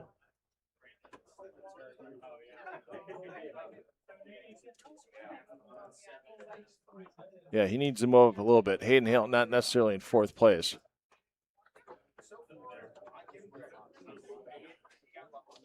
Hayden Hale's going to cash. It's just a matter if he's 2nd or 3rd. Fiore, we know, is your winner, because at least Fiore can win his 88 points, and that would put him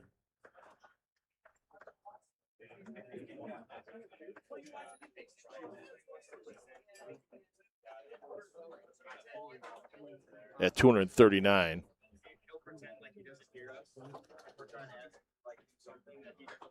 But odds are he'll have more than that.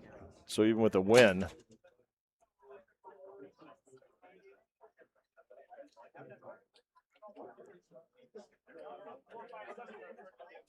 for Fa,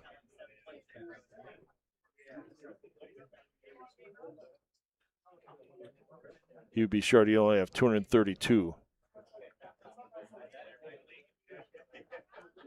And if Dombrowski wins, it would be 231.5. Problem is for Dombrowski, he is 125 pins outside the number that Fiore's at right now with 2 games to go.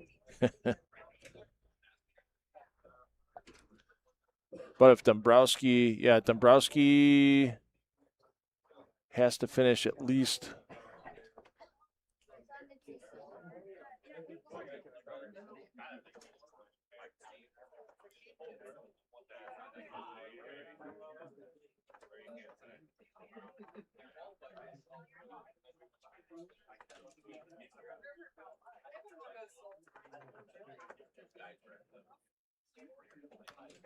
Dombrowski would have to make the step ladder to get past Hayden Hale. So Fiore we know is our winner. Fa is almost a sure lock for 2nd place, and then it's just a matter of if Dombrowski makes the step ladder, he'll be 3rd in the Brunswick Cup points. Otherwise, it's Hayden Hale that'll be 3rd. Hale currently at 228 points with his 10th place finish today.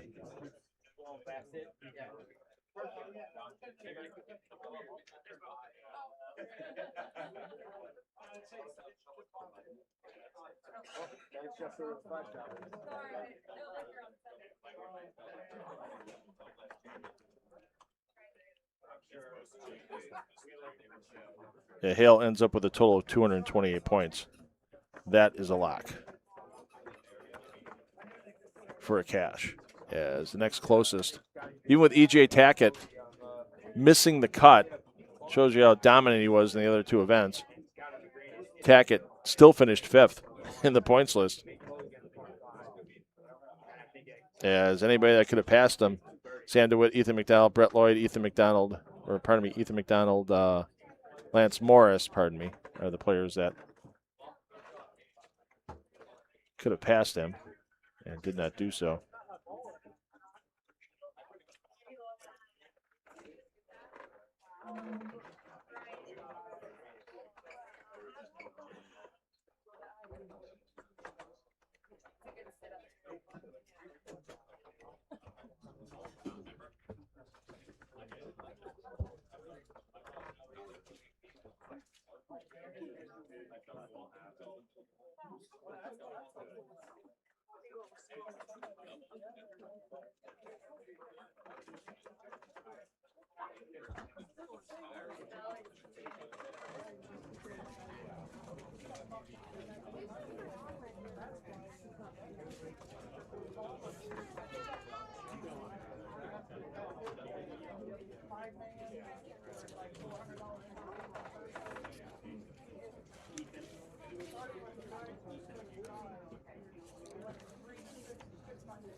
So we should be underway with this round of 8 momentarily. Thanks, everybody, for joining us from Pla-Mor Lanes in Coldwater, Ohio. We'll get your bowlers assigned the lanes and we'll be underway after all scores are checked, and we'll get the commands from Bobby Jekyll.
They're working on any score corrections that need to be made. I have nothing to do with, unfortunately, the scoring on the website. That's all Bobby Jekyll and another part of the building with the volunteer scorekeepers. So I know they're working on getting everything verified. Thanks for letting me know in the chat. It's appreciated, but it's being worked on. So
I see a question in the chat. No, it hasn't really rained all day here. It actually is a dry pavement outside.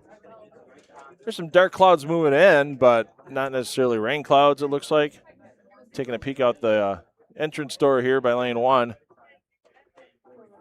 I know tomorrow I might drive back to Wisconsin. I know it's going to be rain, scattered showers, all kinds of rain on the way back, so I'll be taking my time and taking the scenic route.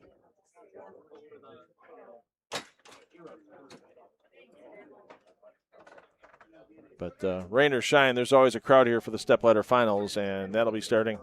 Scheduled start time 5 p.m. Eastern. I think we should be on time for that.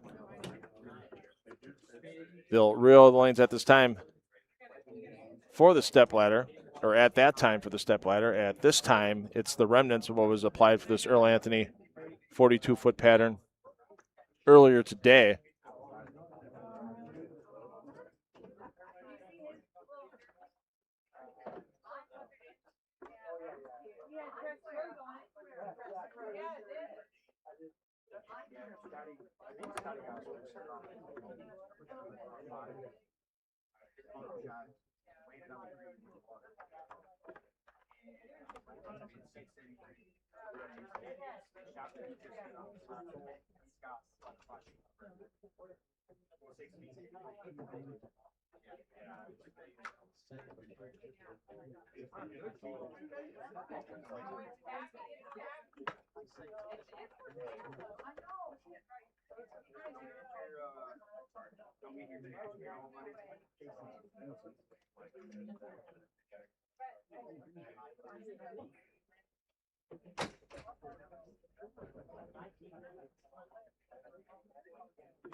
Okay, in position, plus 103, Matt Sanders. Plus 103, Matt Sanders.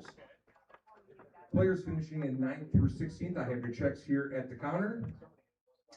Here are your lane assignments.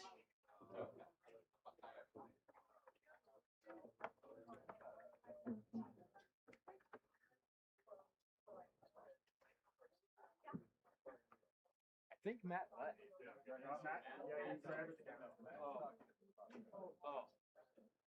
Oh, there he is.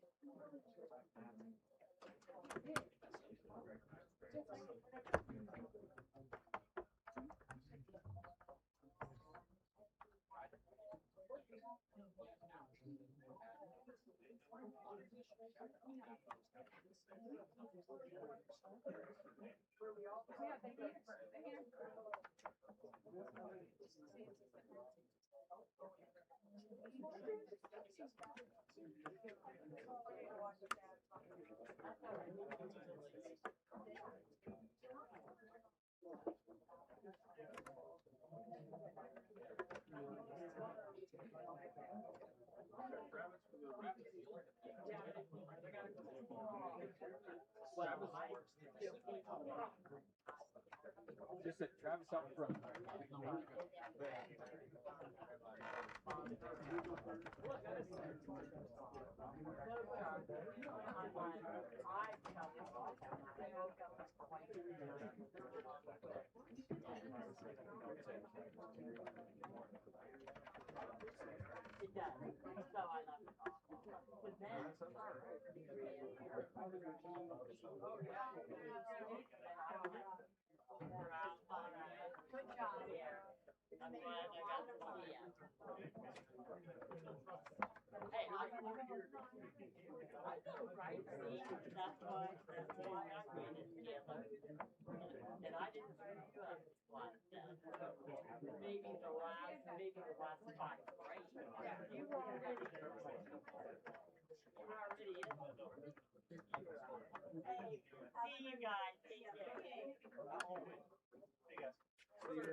All right, apparently there was an error earlier in the block with one of our volunteer scorekeepers recording the wrong scores for wrong bowlers.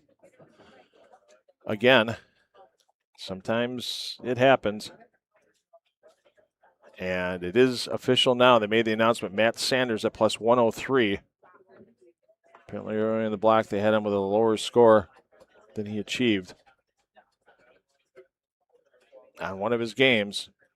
And that drops Kai Evans out at plus 97. Matt Sanders is in at plus 103.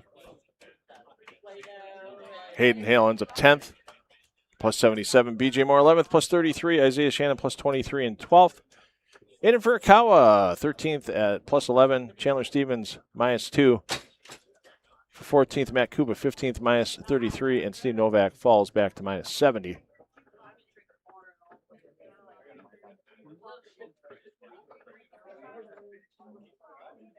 To be in 16th position. So our bowlers should be out on their lanes momentarily. We'll be using lanes 5 through 8. You can catch that all on one feed if you're double tabbing us on YouTube.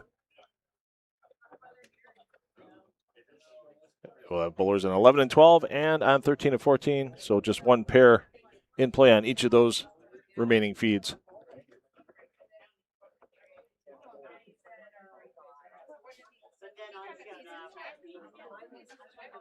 And you're right, unless somebody goes absolutely phenomenally crazy. Isaiah Shannon in Delphus, 297, 297. His last two games of the advancers round. It can be done, but Delphus is not Coldwater. Coldwater its own unique animal. And we've only seen 2 games of 290 or better all weekend long, and that's by the man that's currently in 4th place with Ethan Fiore, your Brunswick Cup winner. That's the bonus $4,000 in Fiore's back pocket, along with the chance to still shoe up for $10,000 a little later today if Fiore can stay in a stepladder position. He's currently in 4th. That'd be the last spot in to the stepladder. Hopefully we'll be underway shortly. Thanks for being with us through the delay. After the round of 8 is complete, we will end all the streams. There will be a separate stream for the stepladder that's already active, locked and loaded on your 10 on the Deck YouTube channel. So once we end this stream, get ready for that stepladder final. Scheduled for 5 p.m. I think we'll still be on time even with this slight delay here.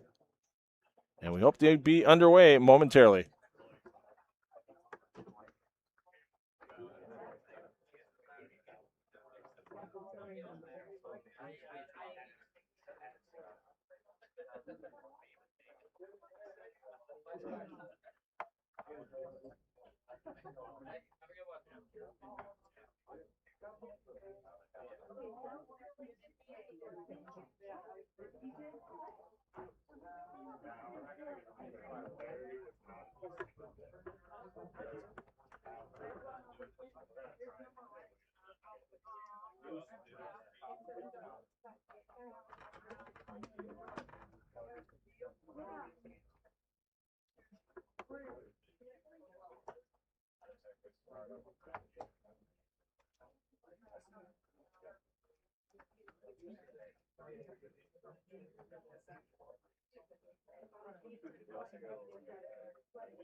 wants to go downstairs after he wakes up, he has to himself go put his pacifier in his bed before he can go downstairs.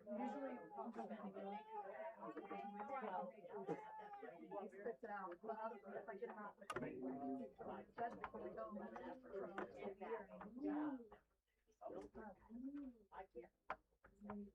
trying to break it. We got him one time. We got him to give up one of them because Allie had like enough where they could see it from their bench even halfway. So, and he went and got it himself without us knowing. So she got in front of it and he put it in. He's like, it's like, it's broken. It's broken. I'm like, yeah, I don't know what happened. Yep.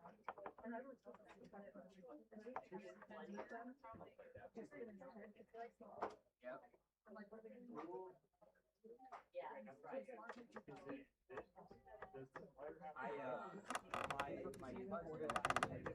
found his son like they did one with their first or second daughter. They took the pacifier when they wanted her. Okay, players, here are your lane assignments moving forward for the round of 8.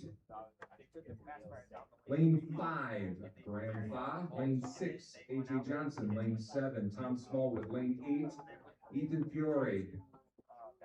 Lane 11, Trey Hendricksmeyer. Lane 12, Jeff Mann. Lane 13, Patrick Dabrowski. Lane 14, Kai Evans.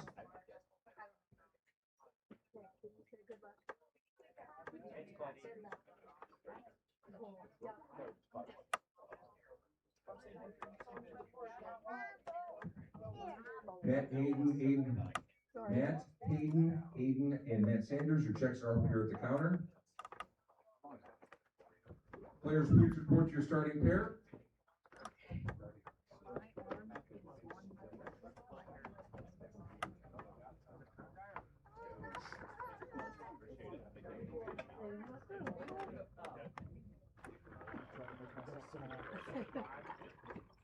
Players, when the lanes come on, you begin your 5 minutes of warm-up. All right. I guess the error wasn't an error. Let's get underway. Round of 8. Here's your practice. There's your lanes in play. There's your players. So it is officially Kai Evans in the number 8 spot. Once again, sorry for the confusion.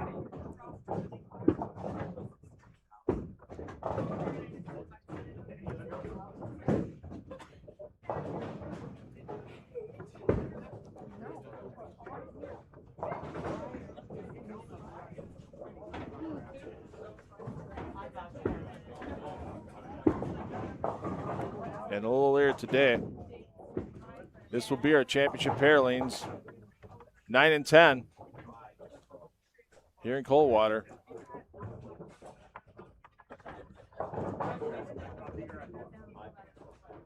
As that's where our top 4 will end up. A few more minutes of practice, and then we will get underway with our round of 8. And I've seen a couple people already in the chat. Yeah, basically, unless somebody absolutely straps a rocket to their ass and rockets their way up the leaderboard with a couple of 270 games. It's a 5-man battle for 4 spots. We'll go over all the scores now that they're officially verified again and get underway with this round of 8. I'm $2 Phil Brillo. Thanks everybody that's been joining us. It's appreciated. Hanging through the break a little longer than expected, but we're going to get you some exciting bowling here in the round of 8, and then we're also going to get you one heck of a stepladder with $10,000 on top coming to you this afternoon, 5 p.m. Eastern.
Remaining players, 1 minute.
Okay, bowlers, on your practice, please.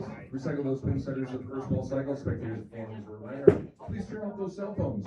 Place them on silent mode while the round of 8 is going on. That would be greatly appreciated. We have 15 games down. We've got 2 more to go.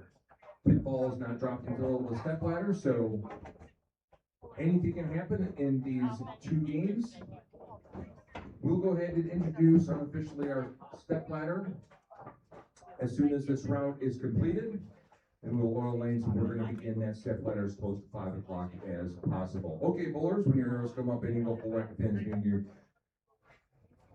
your 2 games, semifinal action, round of 8 of the 2026 PBA BowlerStore.com Central Classic presented by Moxy's Xtra Pair.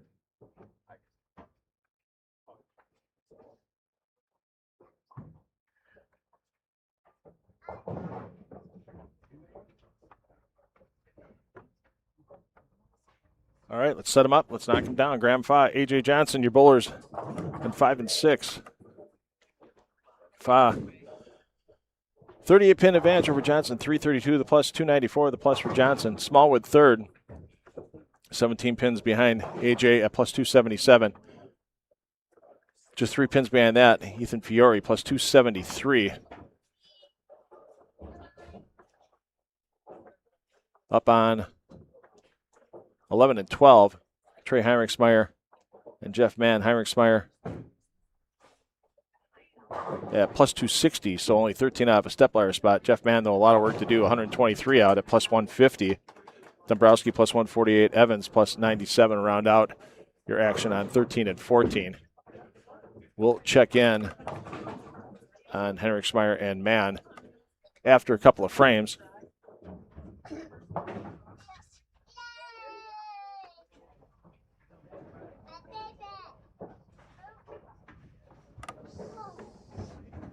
Your winner in Delphus was A.J. Johnson. Stepping up now in lane 5. Delphus took down Brett Lloyd in the championship match, 213 to 200.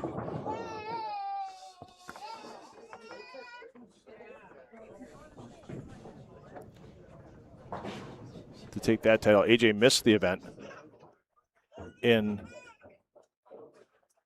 Minster last weekend due to other commitments, so we won't see him at the top of the Brunswick Cup points list. We do know the 4 bowlers in the Brunswick Cup points list. That's official. Ethan Fiore is your number 1, regardless of where he finishes the rest of the way here. Once he made the round of 8, he locked up that number 1 spot with the lead he had after the first 2 events. Fa, Dombrowski, and Hale. Fa's looking like second. It would take a miracle for Dombrowski to pass him, and I don't even think that's, going to be possible. If Dombrowski passes Fa, because it was a half-point difference between the 2, then Dombrowski gets second. Dombrowski does have to get a few more points, though, to make sure he stays ahead of Hayden Hale.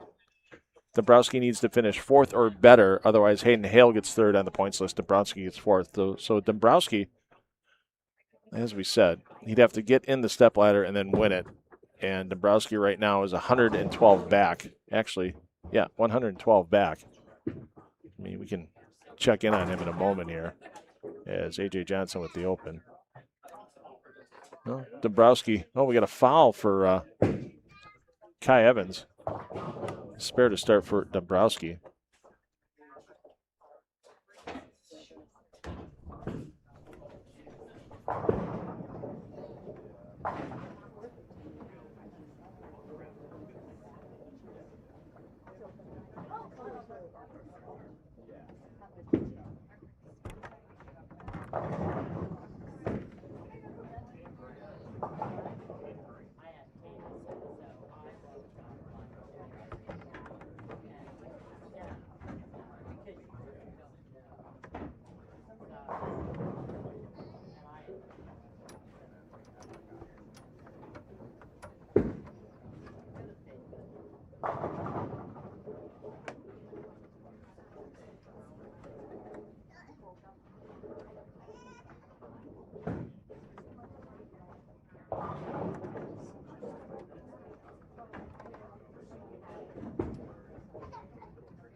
So Jeff Mann, long way to go and not a lot of time to get there.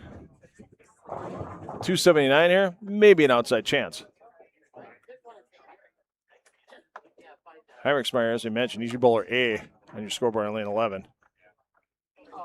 That'll frame in the third isn't going to help. Heinrichsmeyer 13 behind Ethan Fiore. Checking in on Fiore, stepping up. Can't quite get the 10 to go, but putting a few more pins already between himself and Heinrichsmeyer.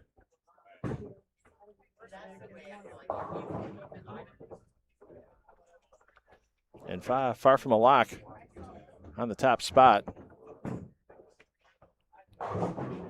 Fa, the only player left in the field that has won in this building.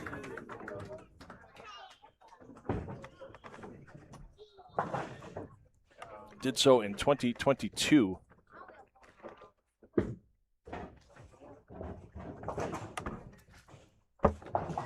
Quality cover by Fa.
So we'll check in on Heinrichsmeyer after the toss here from Smallwood. And trouble for Smalls. 6-7.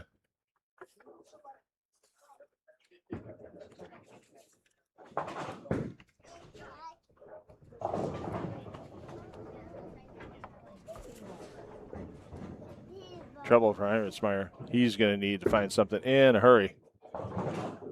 2 opens and no doubles already through his first bunch.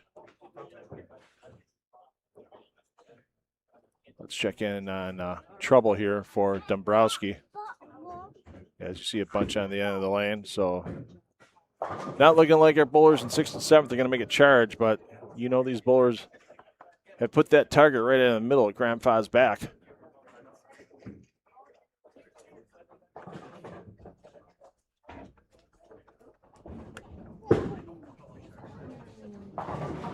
Fiore, boy, he is getting some angles into that 1-3 pocket that other bowlers just aren't able to make. That time, though, doesn't help him as he leaves the 4-pin, looking to stay clean through 5. As we mentioned, Fiore just 13 up on Henriksmeyer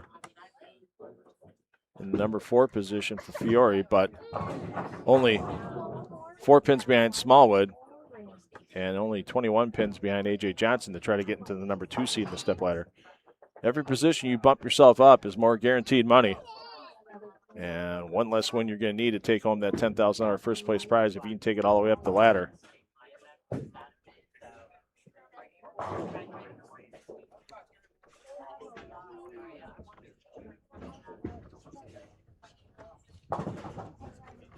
Johnson with the cover. Clean after the first frame open. I'm sorry. Fa had the first frame open. Johnson second frame open. Both bowlers with a double and an open. Yeah, you could tell Fiore was not happy with that one. Gave it a second look, and big 4 is big trouble.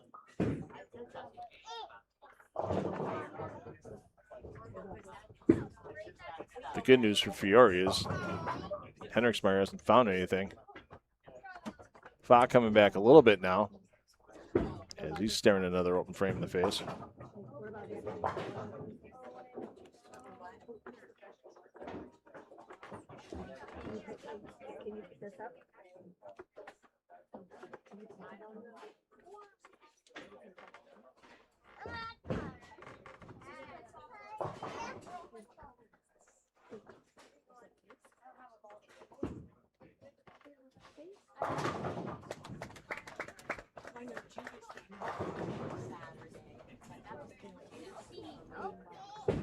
Smallwood looking to bounce back off an open frame and not able to do so.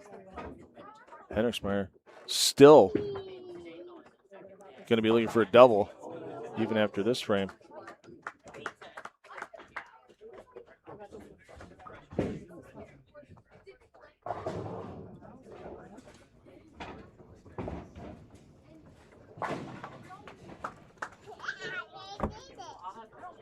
So Fa almost converted that 4-6, 8-10.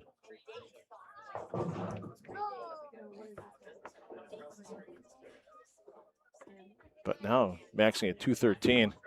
Johnson can put something together. He can get himself into the lead. Oh, almost a back door. A solid head pin for Fa.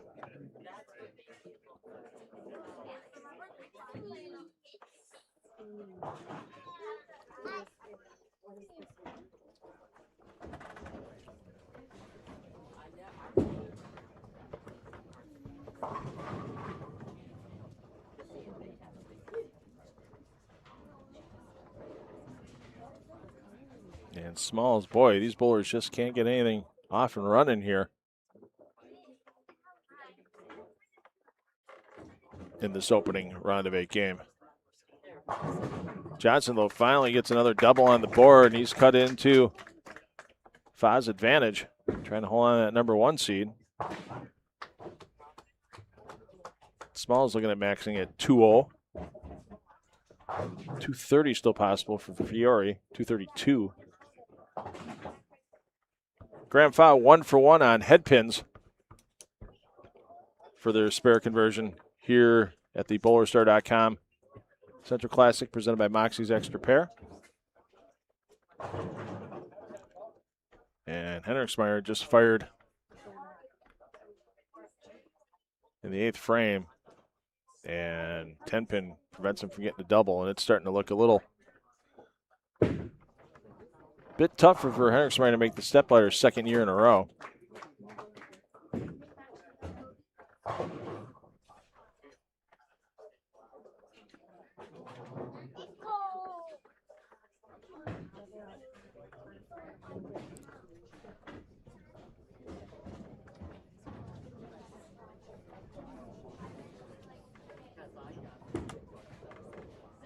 Three-bagger for Johnson. Yes, indeed. Scramble him around. Take him down. And I think Fiore going, hey, how are you carrying those? And I'm not right now. I've had a 300 and a 299 already today, or this event.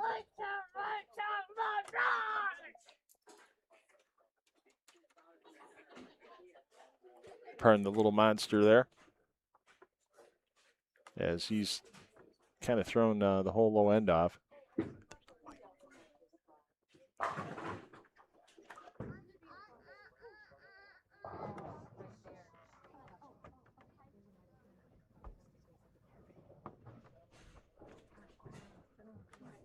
So Fiore's going to get himself set here. 232 will go a long way to assuring he gets in the step ladder.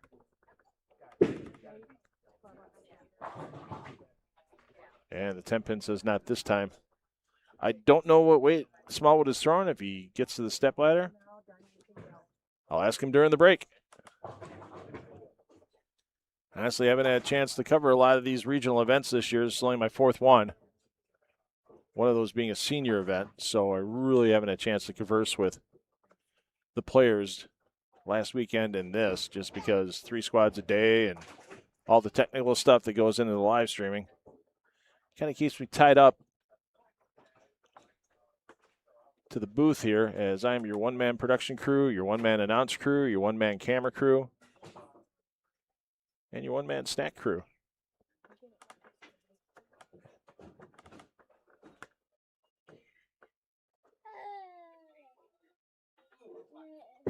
Smallwood, 8th frame, not happy. Ooh, and a late trip on that. There you see Mann stepping up, looking to max out 2-0. Heinrichsmeyer 181. There can be another 20 pins gained by Fiore, even if Heinrichsmeyer strikes out. As Fiore can get to 212 with a full ride in the 9th and 10th. Looks like we're going to have a new leader, at least for a game, as A.J. Johnson already in the 220s. Fa can get to 192, but Fa's advantage was only 38 pins. So a strike here by Johnson, and he'll be in the lead with 1 to go.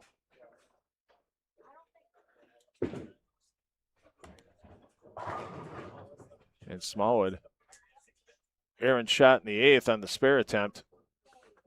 Got to make sure you cover this, because otherwise he's going to find himself looking at 5th place after this game, even with the effort by Heinrichsmeyer being subpar. And we may not have a new leader yet.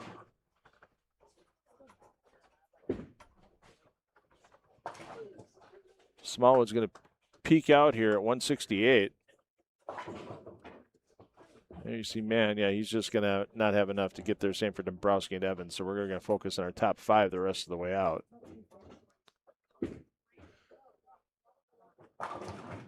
And Fa is going to be at 182.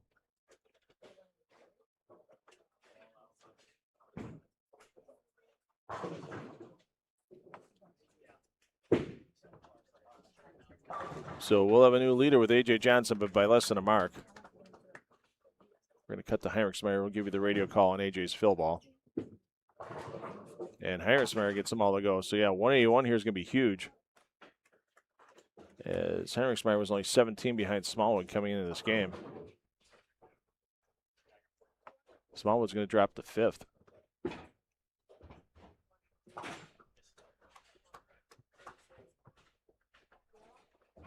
Fiore's going to be in 3rd.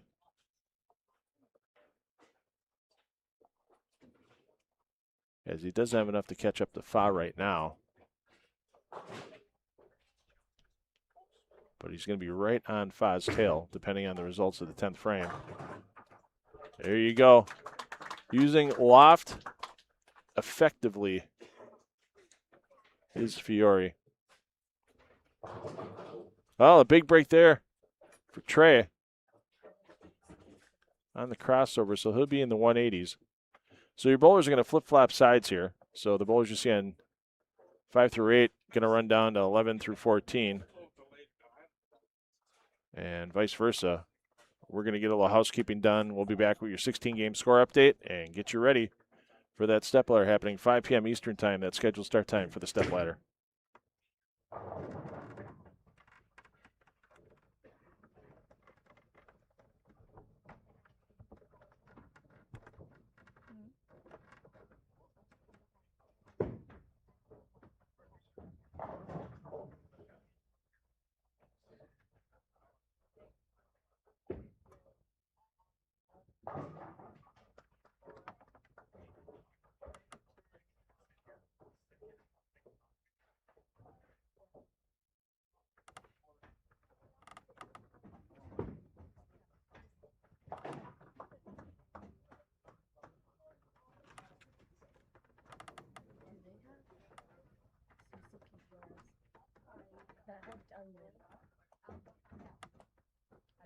I'm not saying the word because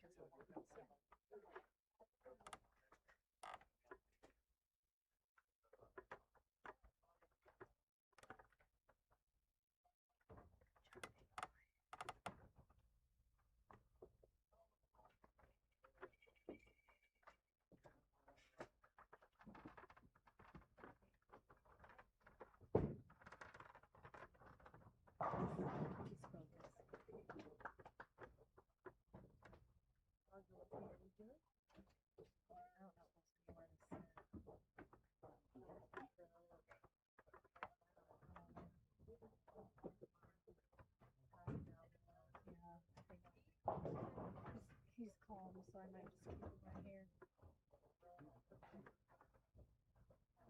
All right, we'll start here. Johnson and Fa. Johnson going to be in your lead by less than a mark coming into this game.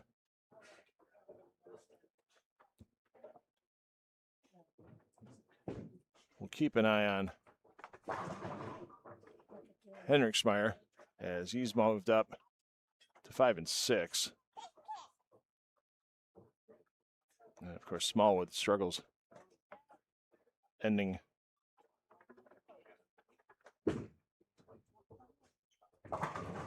his opening game. Could have Smalls all the way down in the number 5 spot, and we'll get the official scoring update momentarily.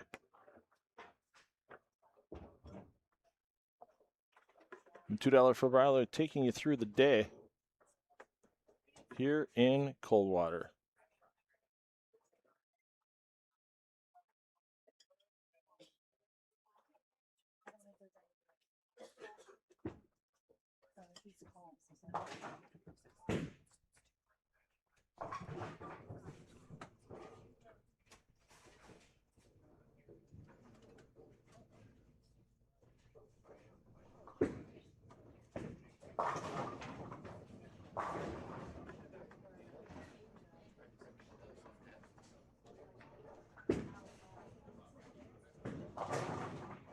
Oh, there's a little cold water in there for Henriksmeyer.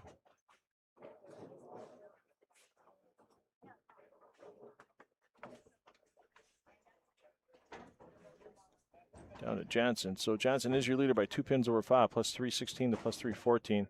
Fiore up in the third, plus 272. And Henriksmeyer, even with his 180 game to open up here, finds himself in fourth by just 6 pins over Smallwood. Smallwood plus 234 after a 157 opening game.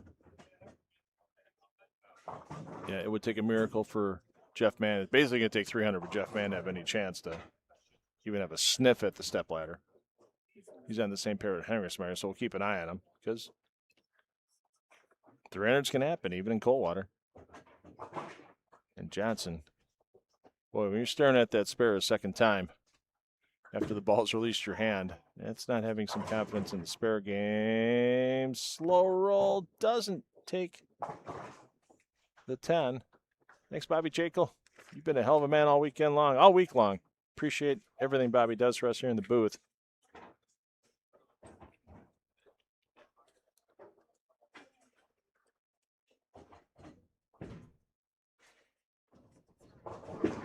Back to Henriksmeyer.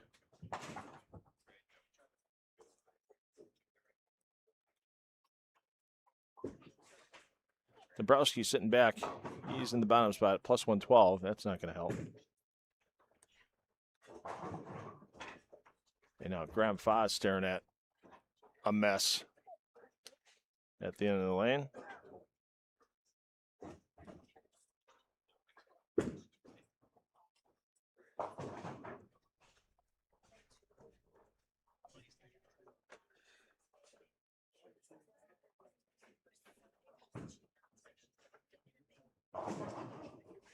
Ooh, and no crumble there.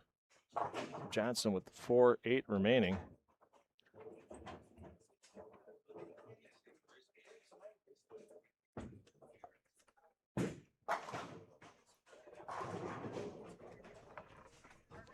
He likes to circle that ball, and now you see why.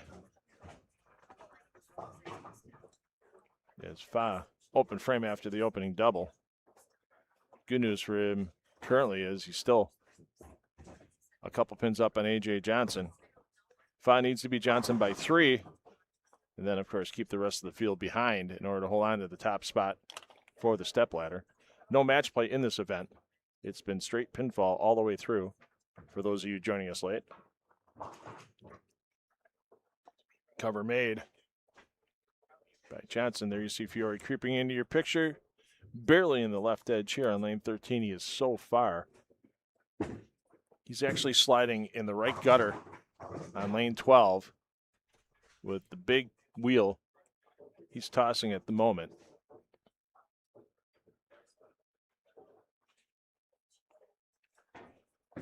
We're going to peek in on Heinrichsmeyer momentarily after Smallwood makes his toss. Bounce back by 5 after the open.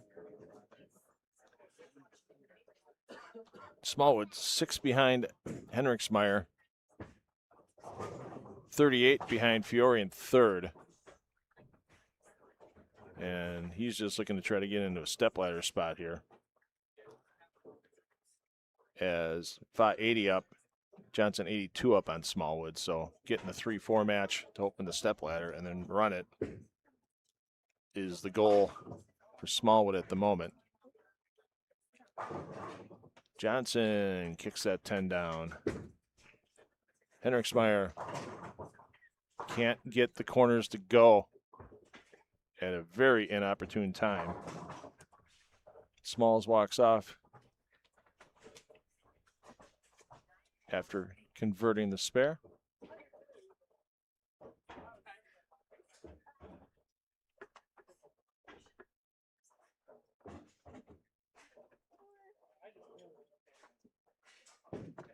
Stay with Heinrichsmeyer for the cover. Successful. Over to Smalls.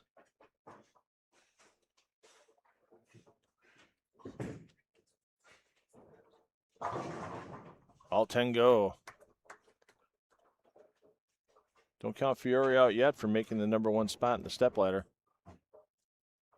42 behind Fa. 44 behind Johnson.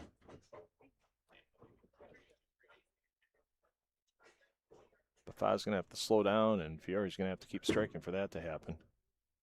And Heinrichsmeyer just went high for an 8-10 in his 4th frame. Johnson with the double, but still finds himself behind Fa.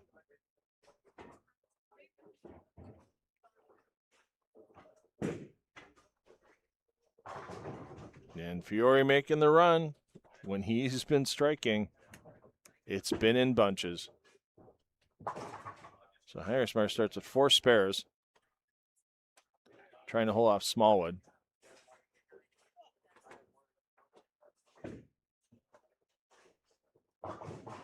Now Fa with another errant shot after a double.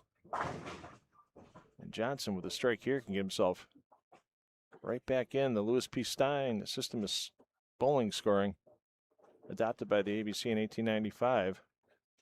Benefits bowlers who puts strikes in a row. A little better look at Fiore. I don't think he was walking away from that one because it was good. That was the reaction of, oh my God, what's it going to do? And as you see Fiore walk through the screen.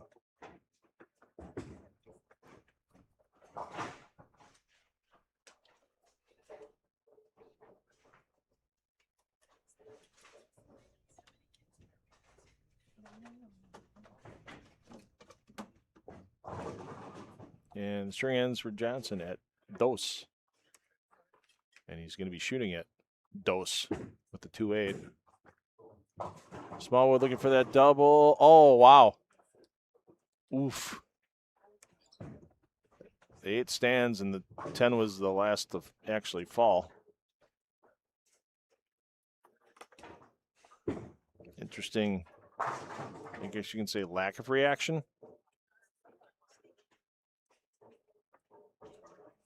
Spare here.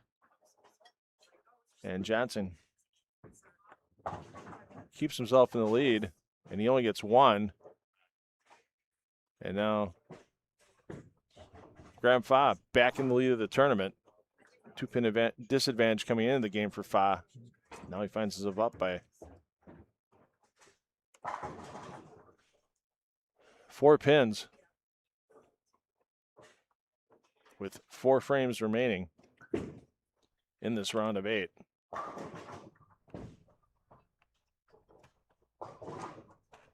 Wow. You take the lead. No, you take the lead. I don't want it. No, you take the lead.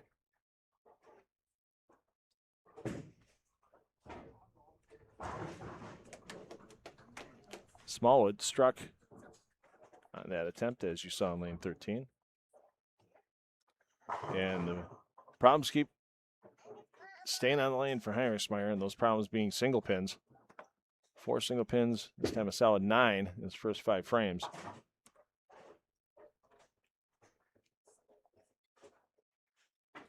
As he's going to be hearing Smallwood's footsteps, no doubt about it, getting late into this match.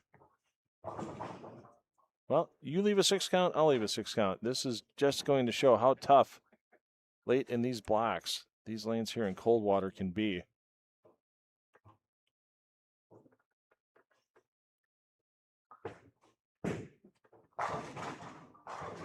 And Fiore 5 in a row. We say it's tough, and then Fiore goes and makes it look super easy, like it's effortless. Back-to-back opens for Fa. Johnson going to be looking to avoid the same thing. Heinrichsmeyer finally gets the carry. But he's kept his composure. He's made all his spares. Hasn't given any pins back to Smallwood. Great cover by Johnson. As Johnson now finds himself back in the lead for the #1 spot for the stepladder. 3 frames remaining. And Fiore, just tickles a 7 down, and Fiore is letting everybody know, I might be your 1 seed. Almost a roll 3 for Fa. Doesn't happen. Smallwood, Dutch. Through 6, a double here will go a long way to trying to get past Heinrichsmeyer for the stepladder. And a fast 8.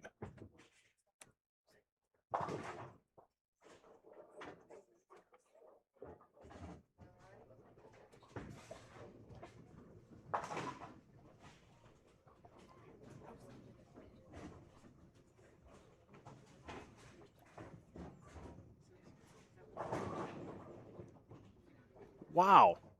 There it goes. I'm like, how can all that stuff be around it and never hit it? Well, that would be a cold watering.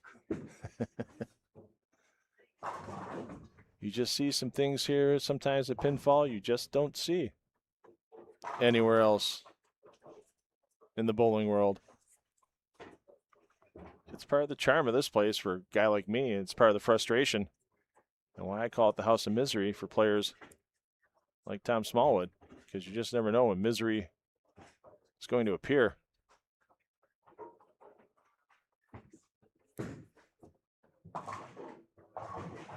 And the Dutch run ends.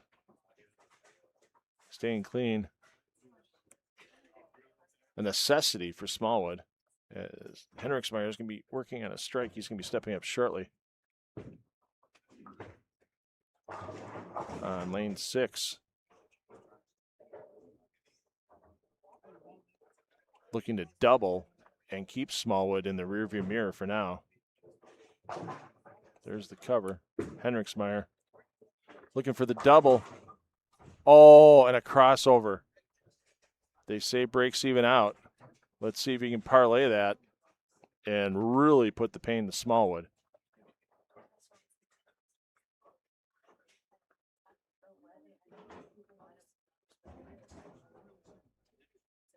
So Johnson can max. I don't know where his scoreboard went. There we go. At 213.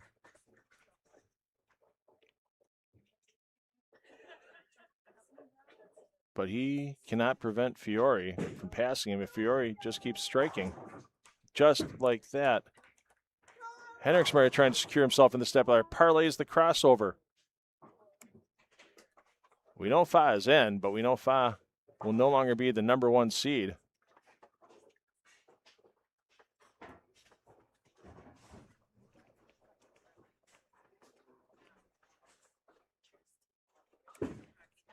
They're going to let Fiore fire first. With as far as Fiore is starting to the left, they pretty much don't have a choice. So 213 with Fiore down 44. If Fiore can get to 258, he locks up the 1 seed. And he's well on his way. Actually, 252 will lock up the 1 seed.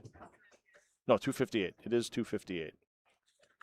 That's the max for Johnson, 213. So Mark in the 10th frame. For Fiore can make it interesting. If Johnson doesn't strike out here, it's cruise control for Fiore, and he'll be the top seed for the 2nd time in a week, as he was the top seed in Minster. Back to Smallwood, trying to get past Henriksmeyer for the 4 seed. Never say die, figures it out, but 217 may not be enough. And Smallwood just doesn't have enough pinfall in hand to get past Fa. Even with Fa's struggles this game, wrap 7 there.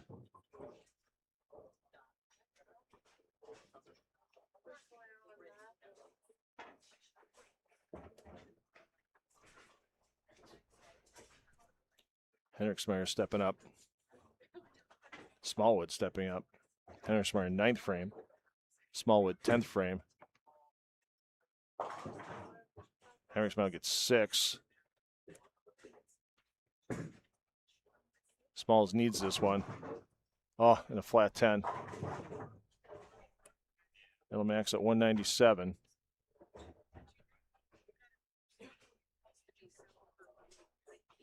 Henriksmeyer then just needs 192.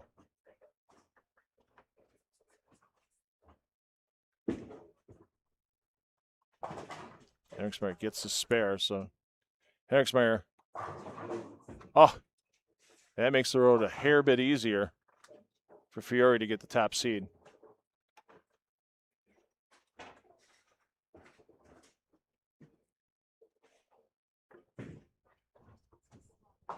Smallwood with the cover.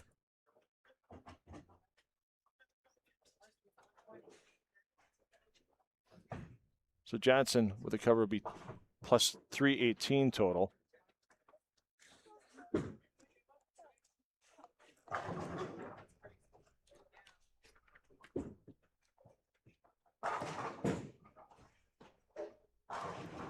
Fiore just struck. So Fiore's going to be your 1 seed with a great last game. Johnson 202 to get to plus 318. Let's get back down to Henriksmeyer. Here you go. Henriksmeyer will be your 4 seed, as he'll get to plus 10 for a maximum. This game, they'll put him at plus 250. So Smallwood's going to be on the outside looking in still. Fa with 172. Drops 28. That's plus 286.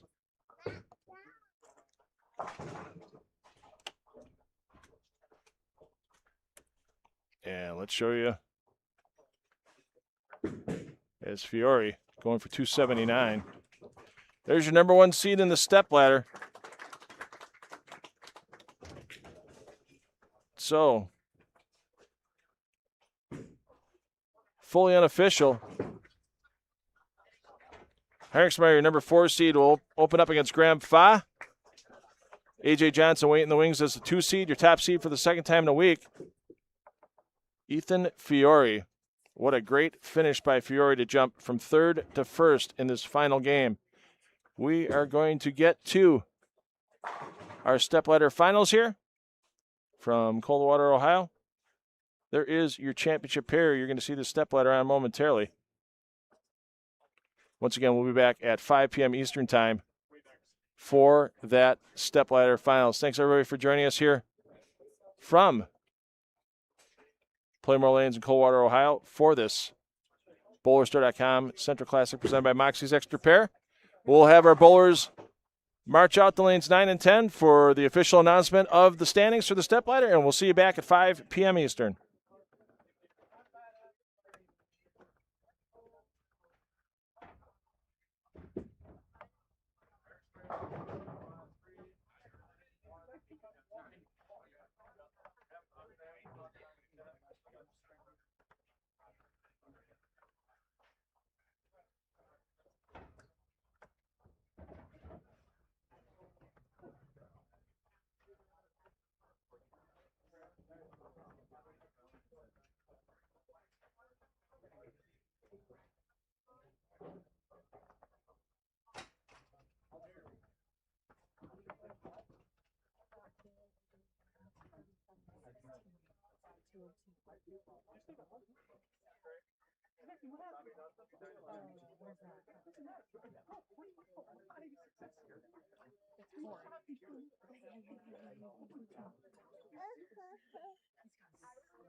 Okay.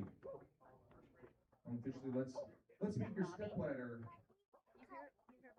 Moving on today for the 2025 PBA BowlerStore.com Central Classic presented by Moxy's Xtra. Our number 4 seed. He has 1 regional title. He's won a member and a non-member. He's an All-American at Wichita State University, and at 17, he won the PBA LBC Open Division in 2023 for Two Rivers, Wisconsin. Trey Hendricksmeyer.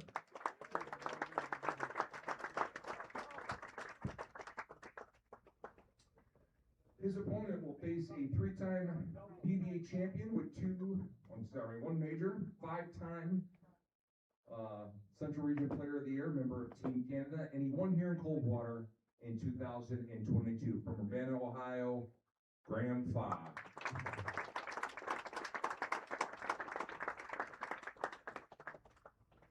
The winner of that match will face our number 2 seed.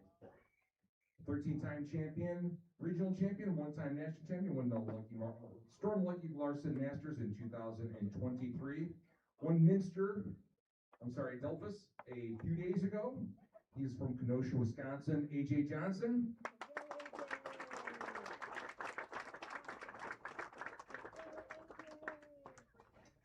And shooting 278 his last game, pole vaulting him into number 1 position, a 1-time PBA national champion, winning the 2025 PBA World Championship at the age of 20. Won the Brunswick Cup in 2025. He is from Tampa Bay, Florida. Ethan Fiore.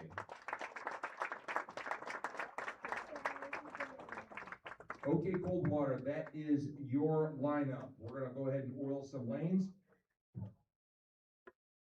Seeds 1 and 2, please be at the championship pair, which is 9 and 10, by quarter till 5, and then we'll begin the practice session. Seeds 1 and 2 will have seeds from 10 to 5 minutes, and then 3 and 4 will have the last 5 minutes. We'll get the starting lane assignments from our higher seed, which is Grandpa, and then we'll begin our match, our first match at 5 p.m. See you then.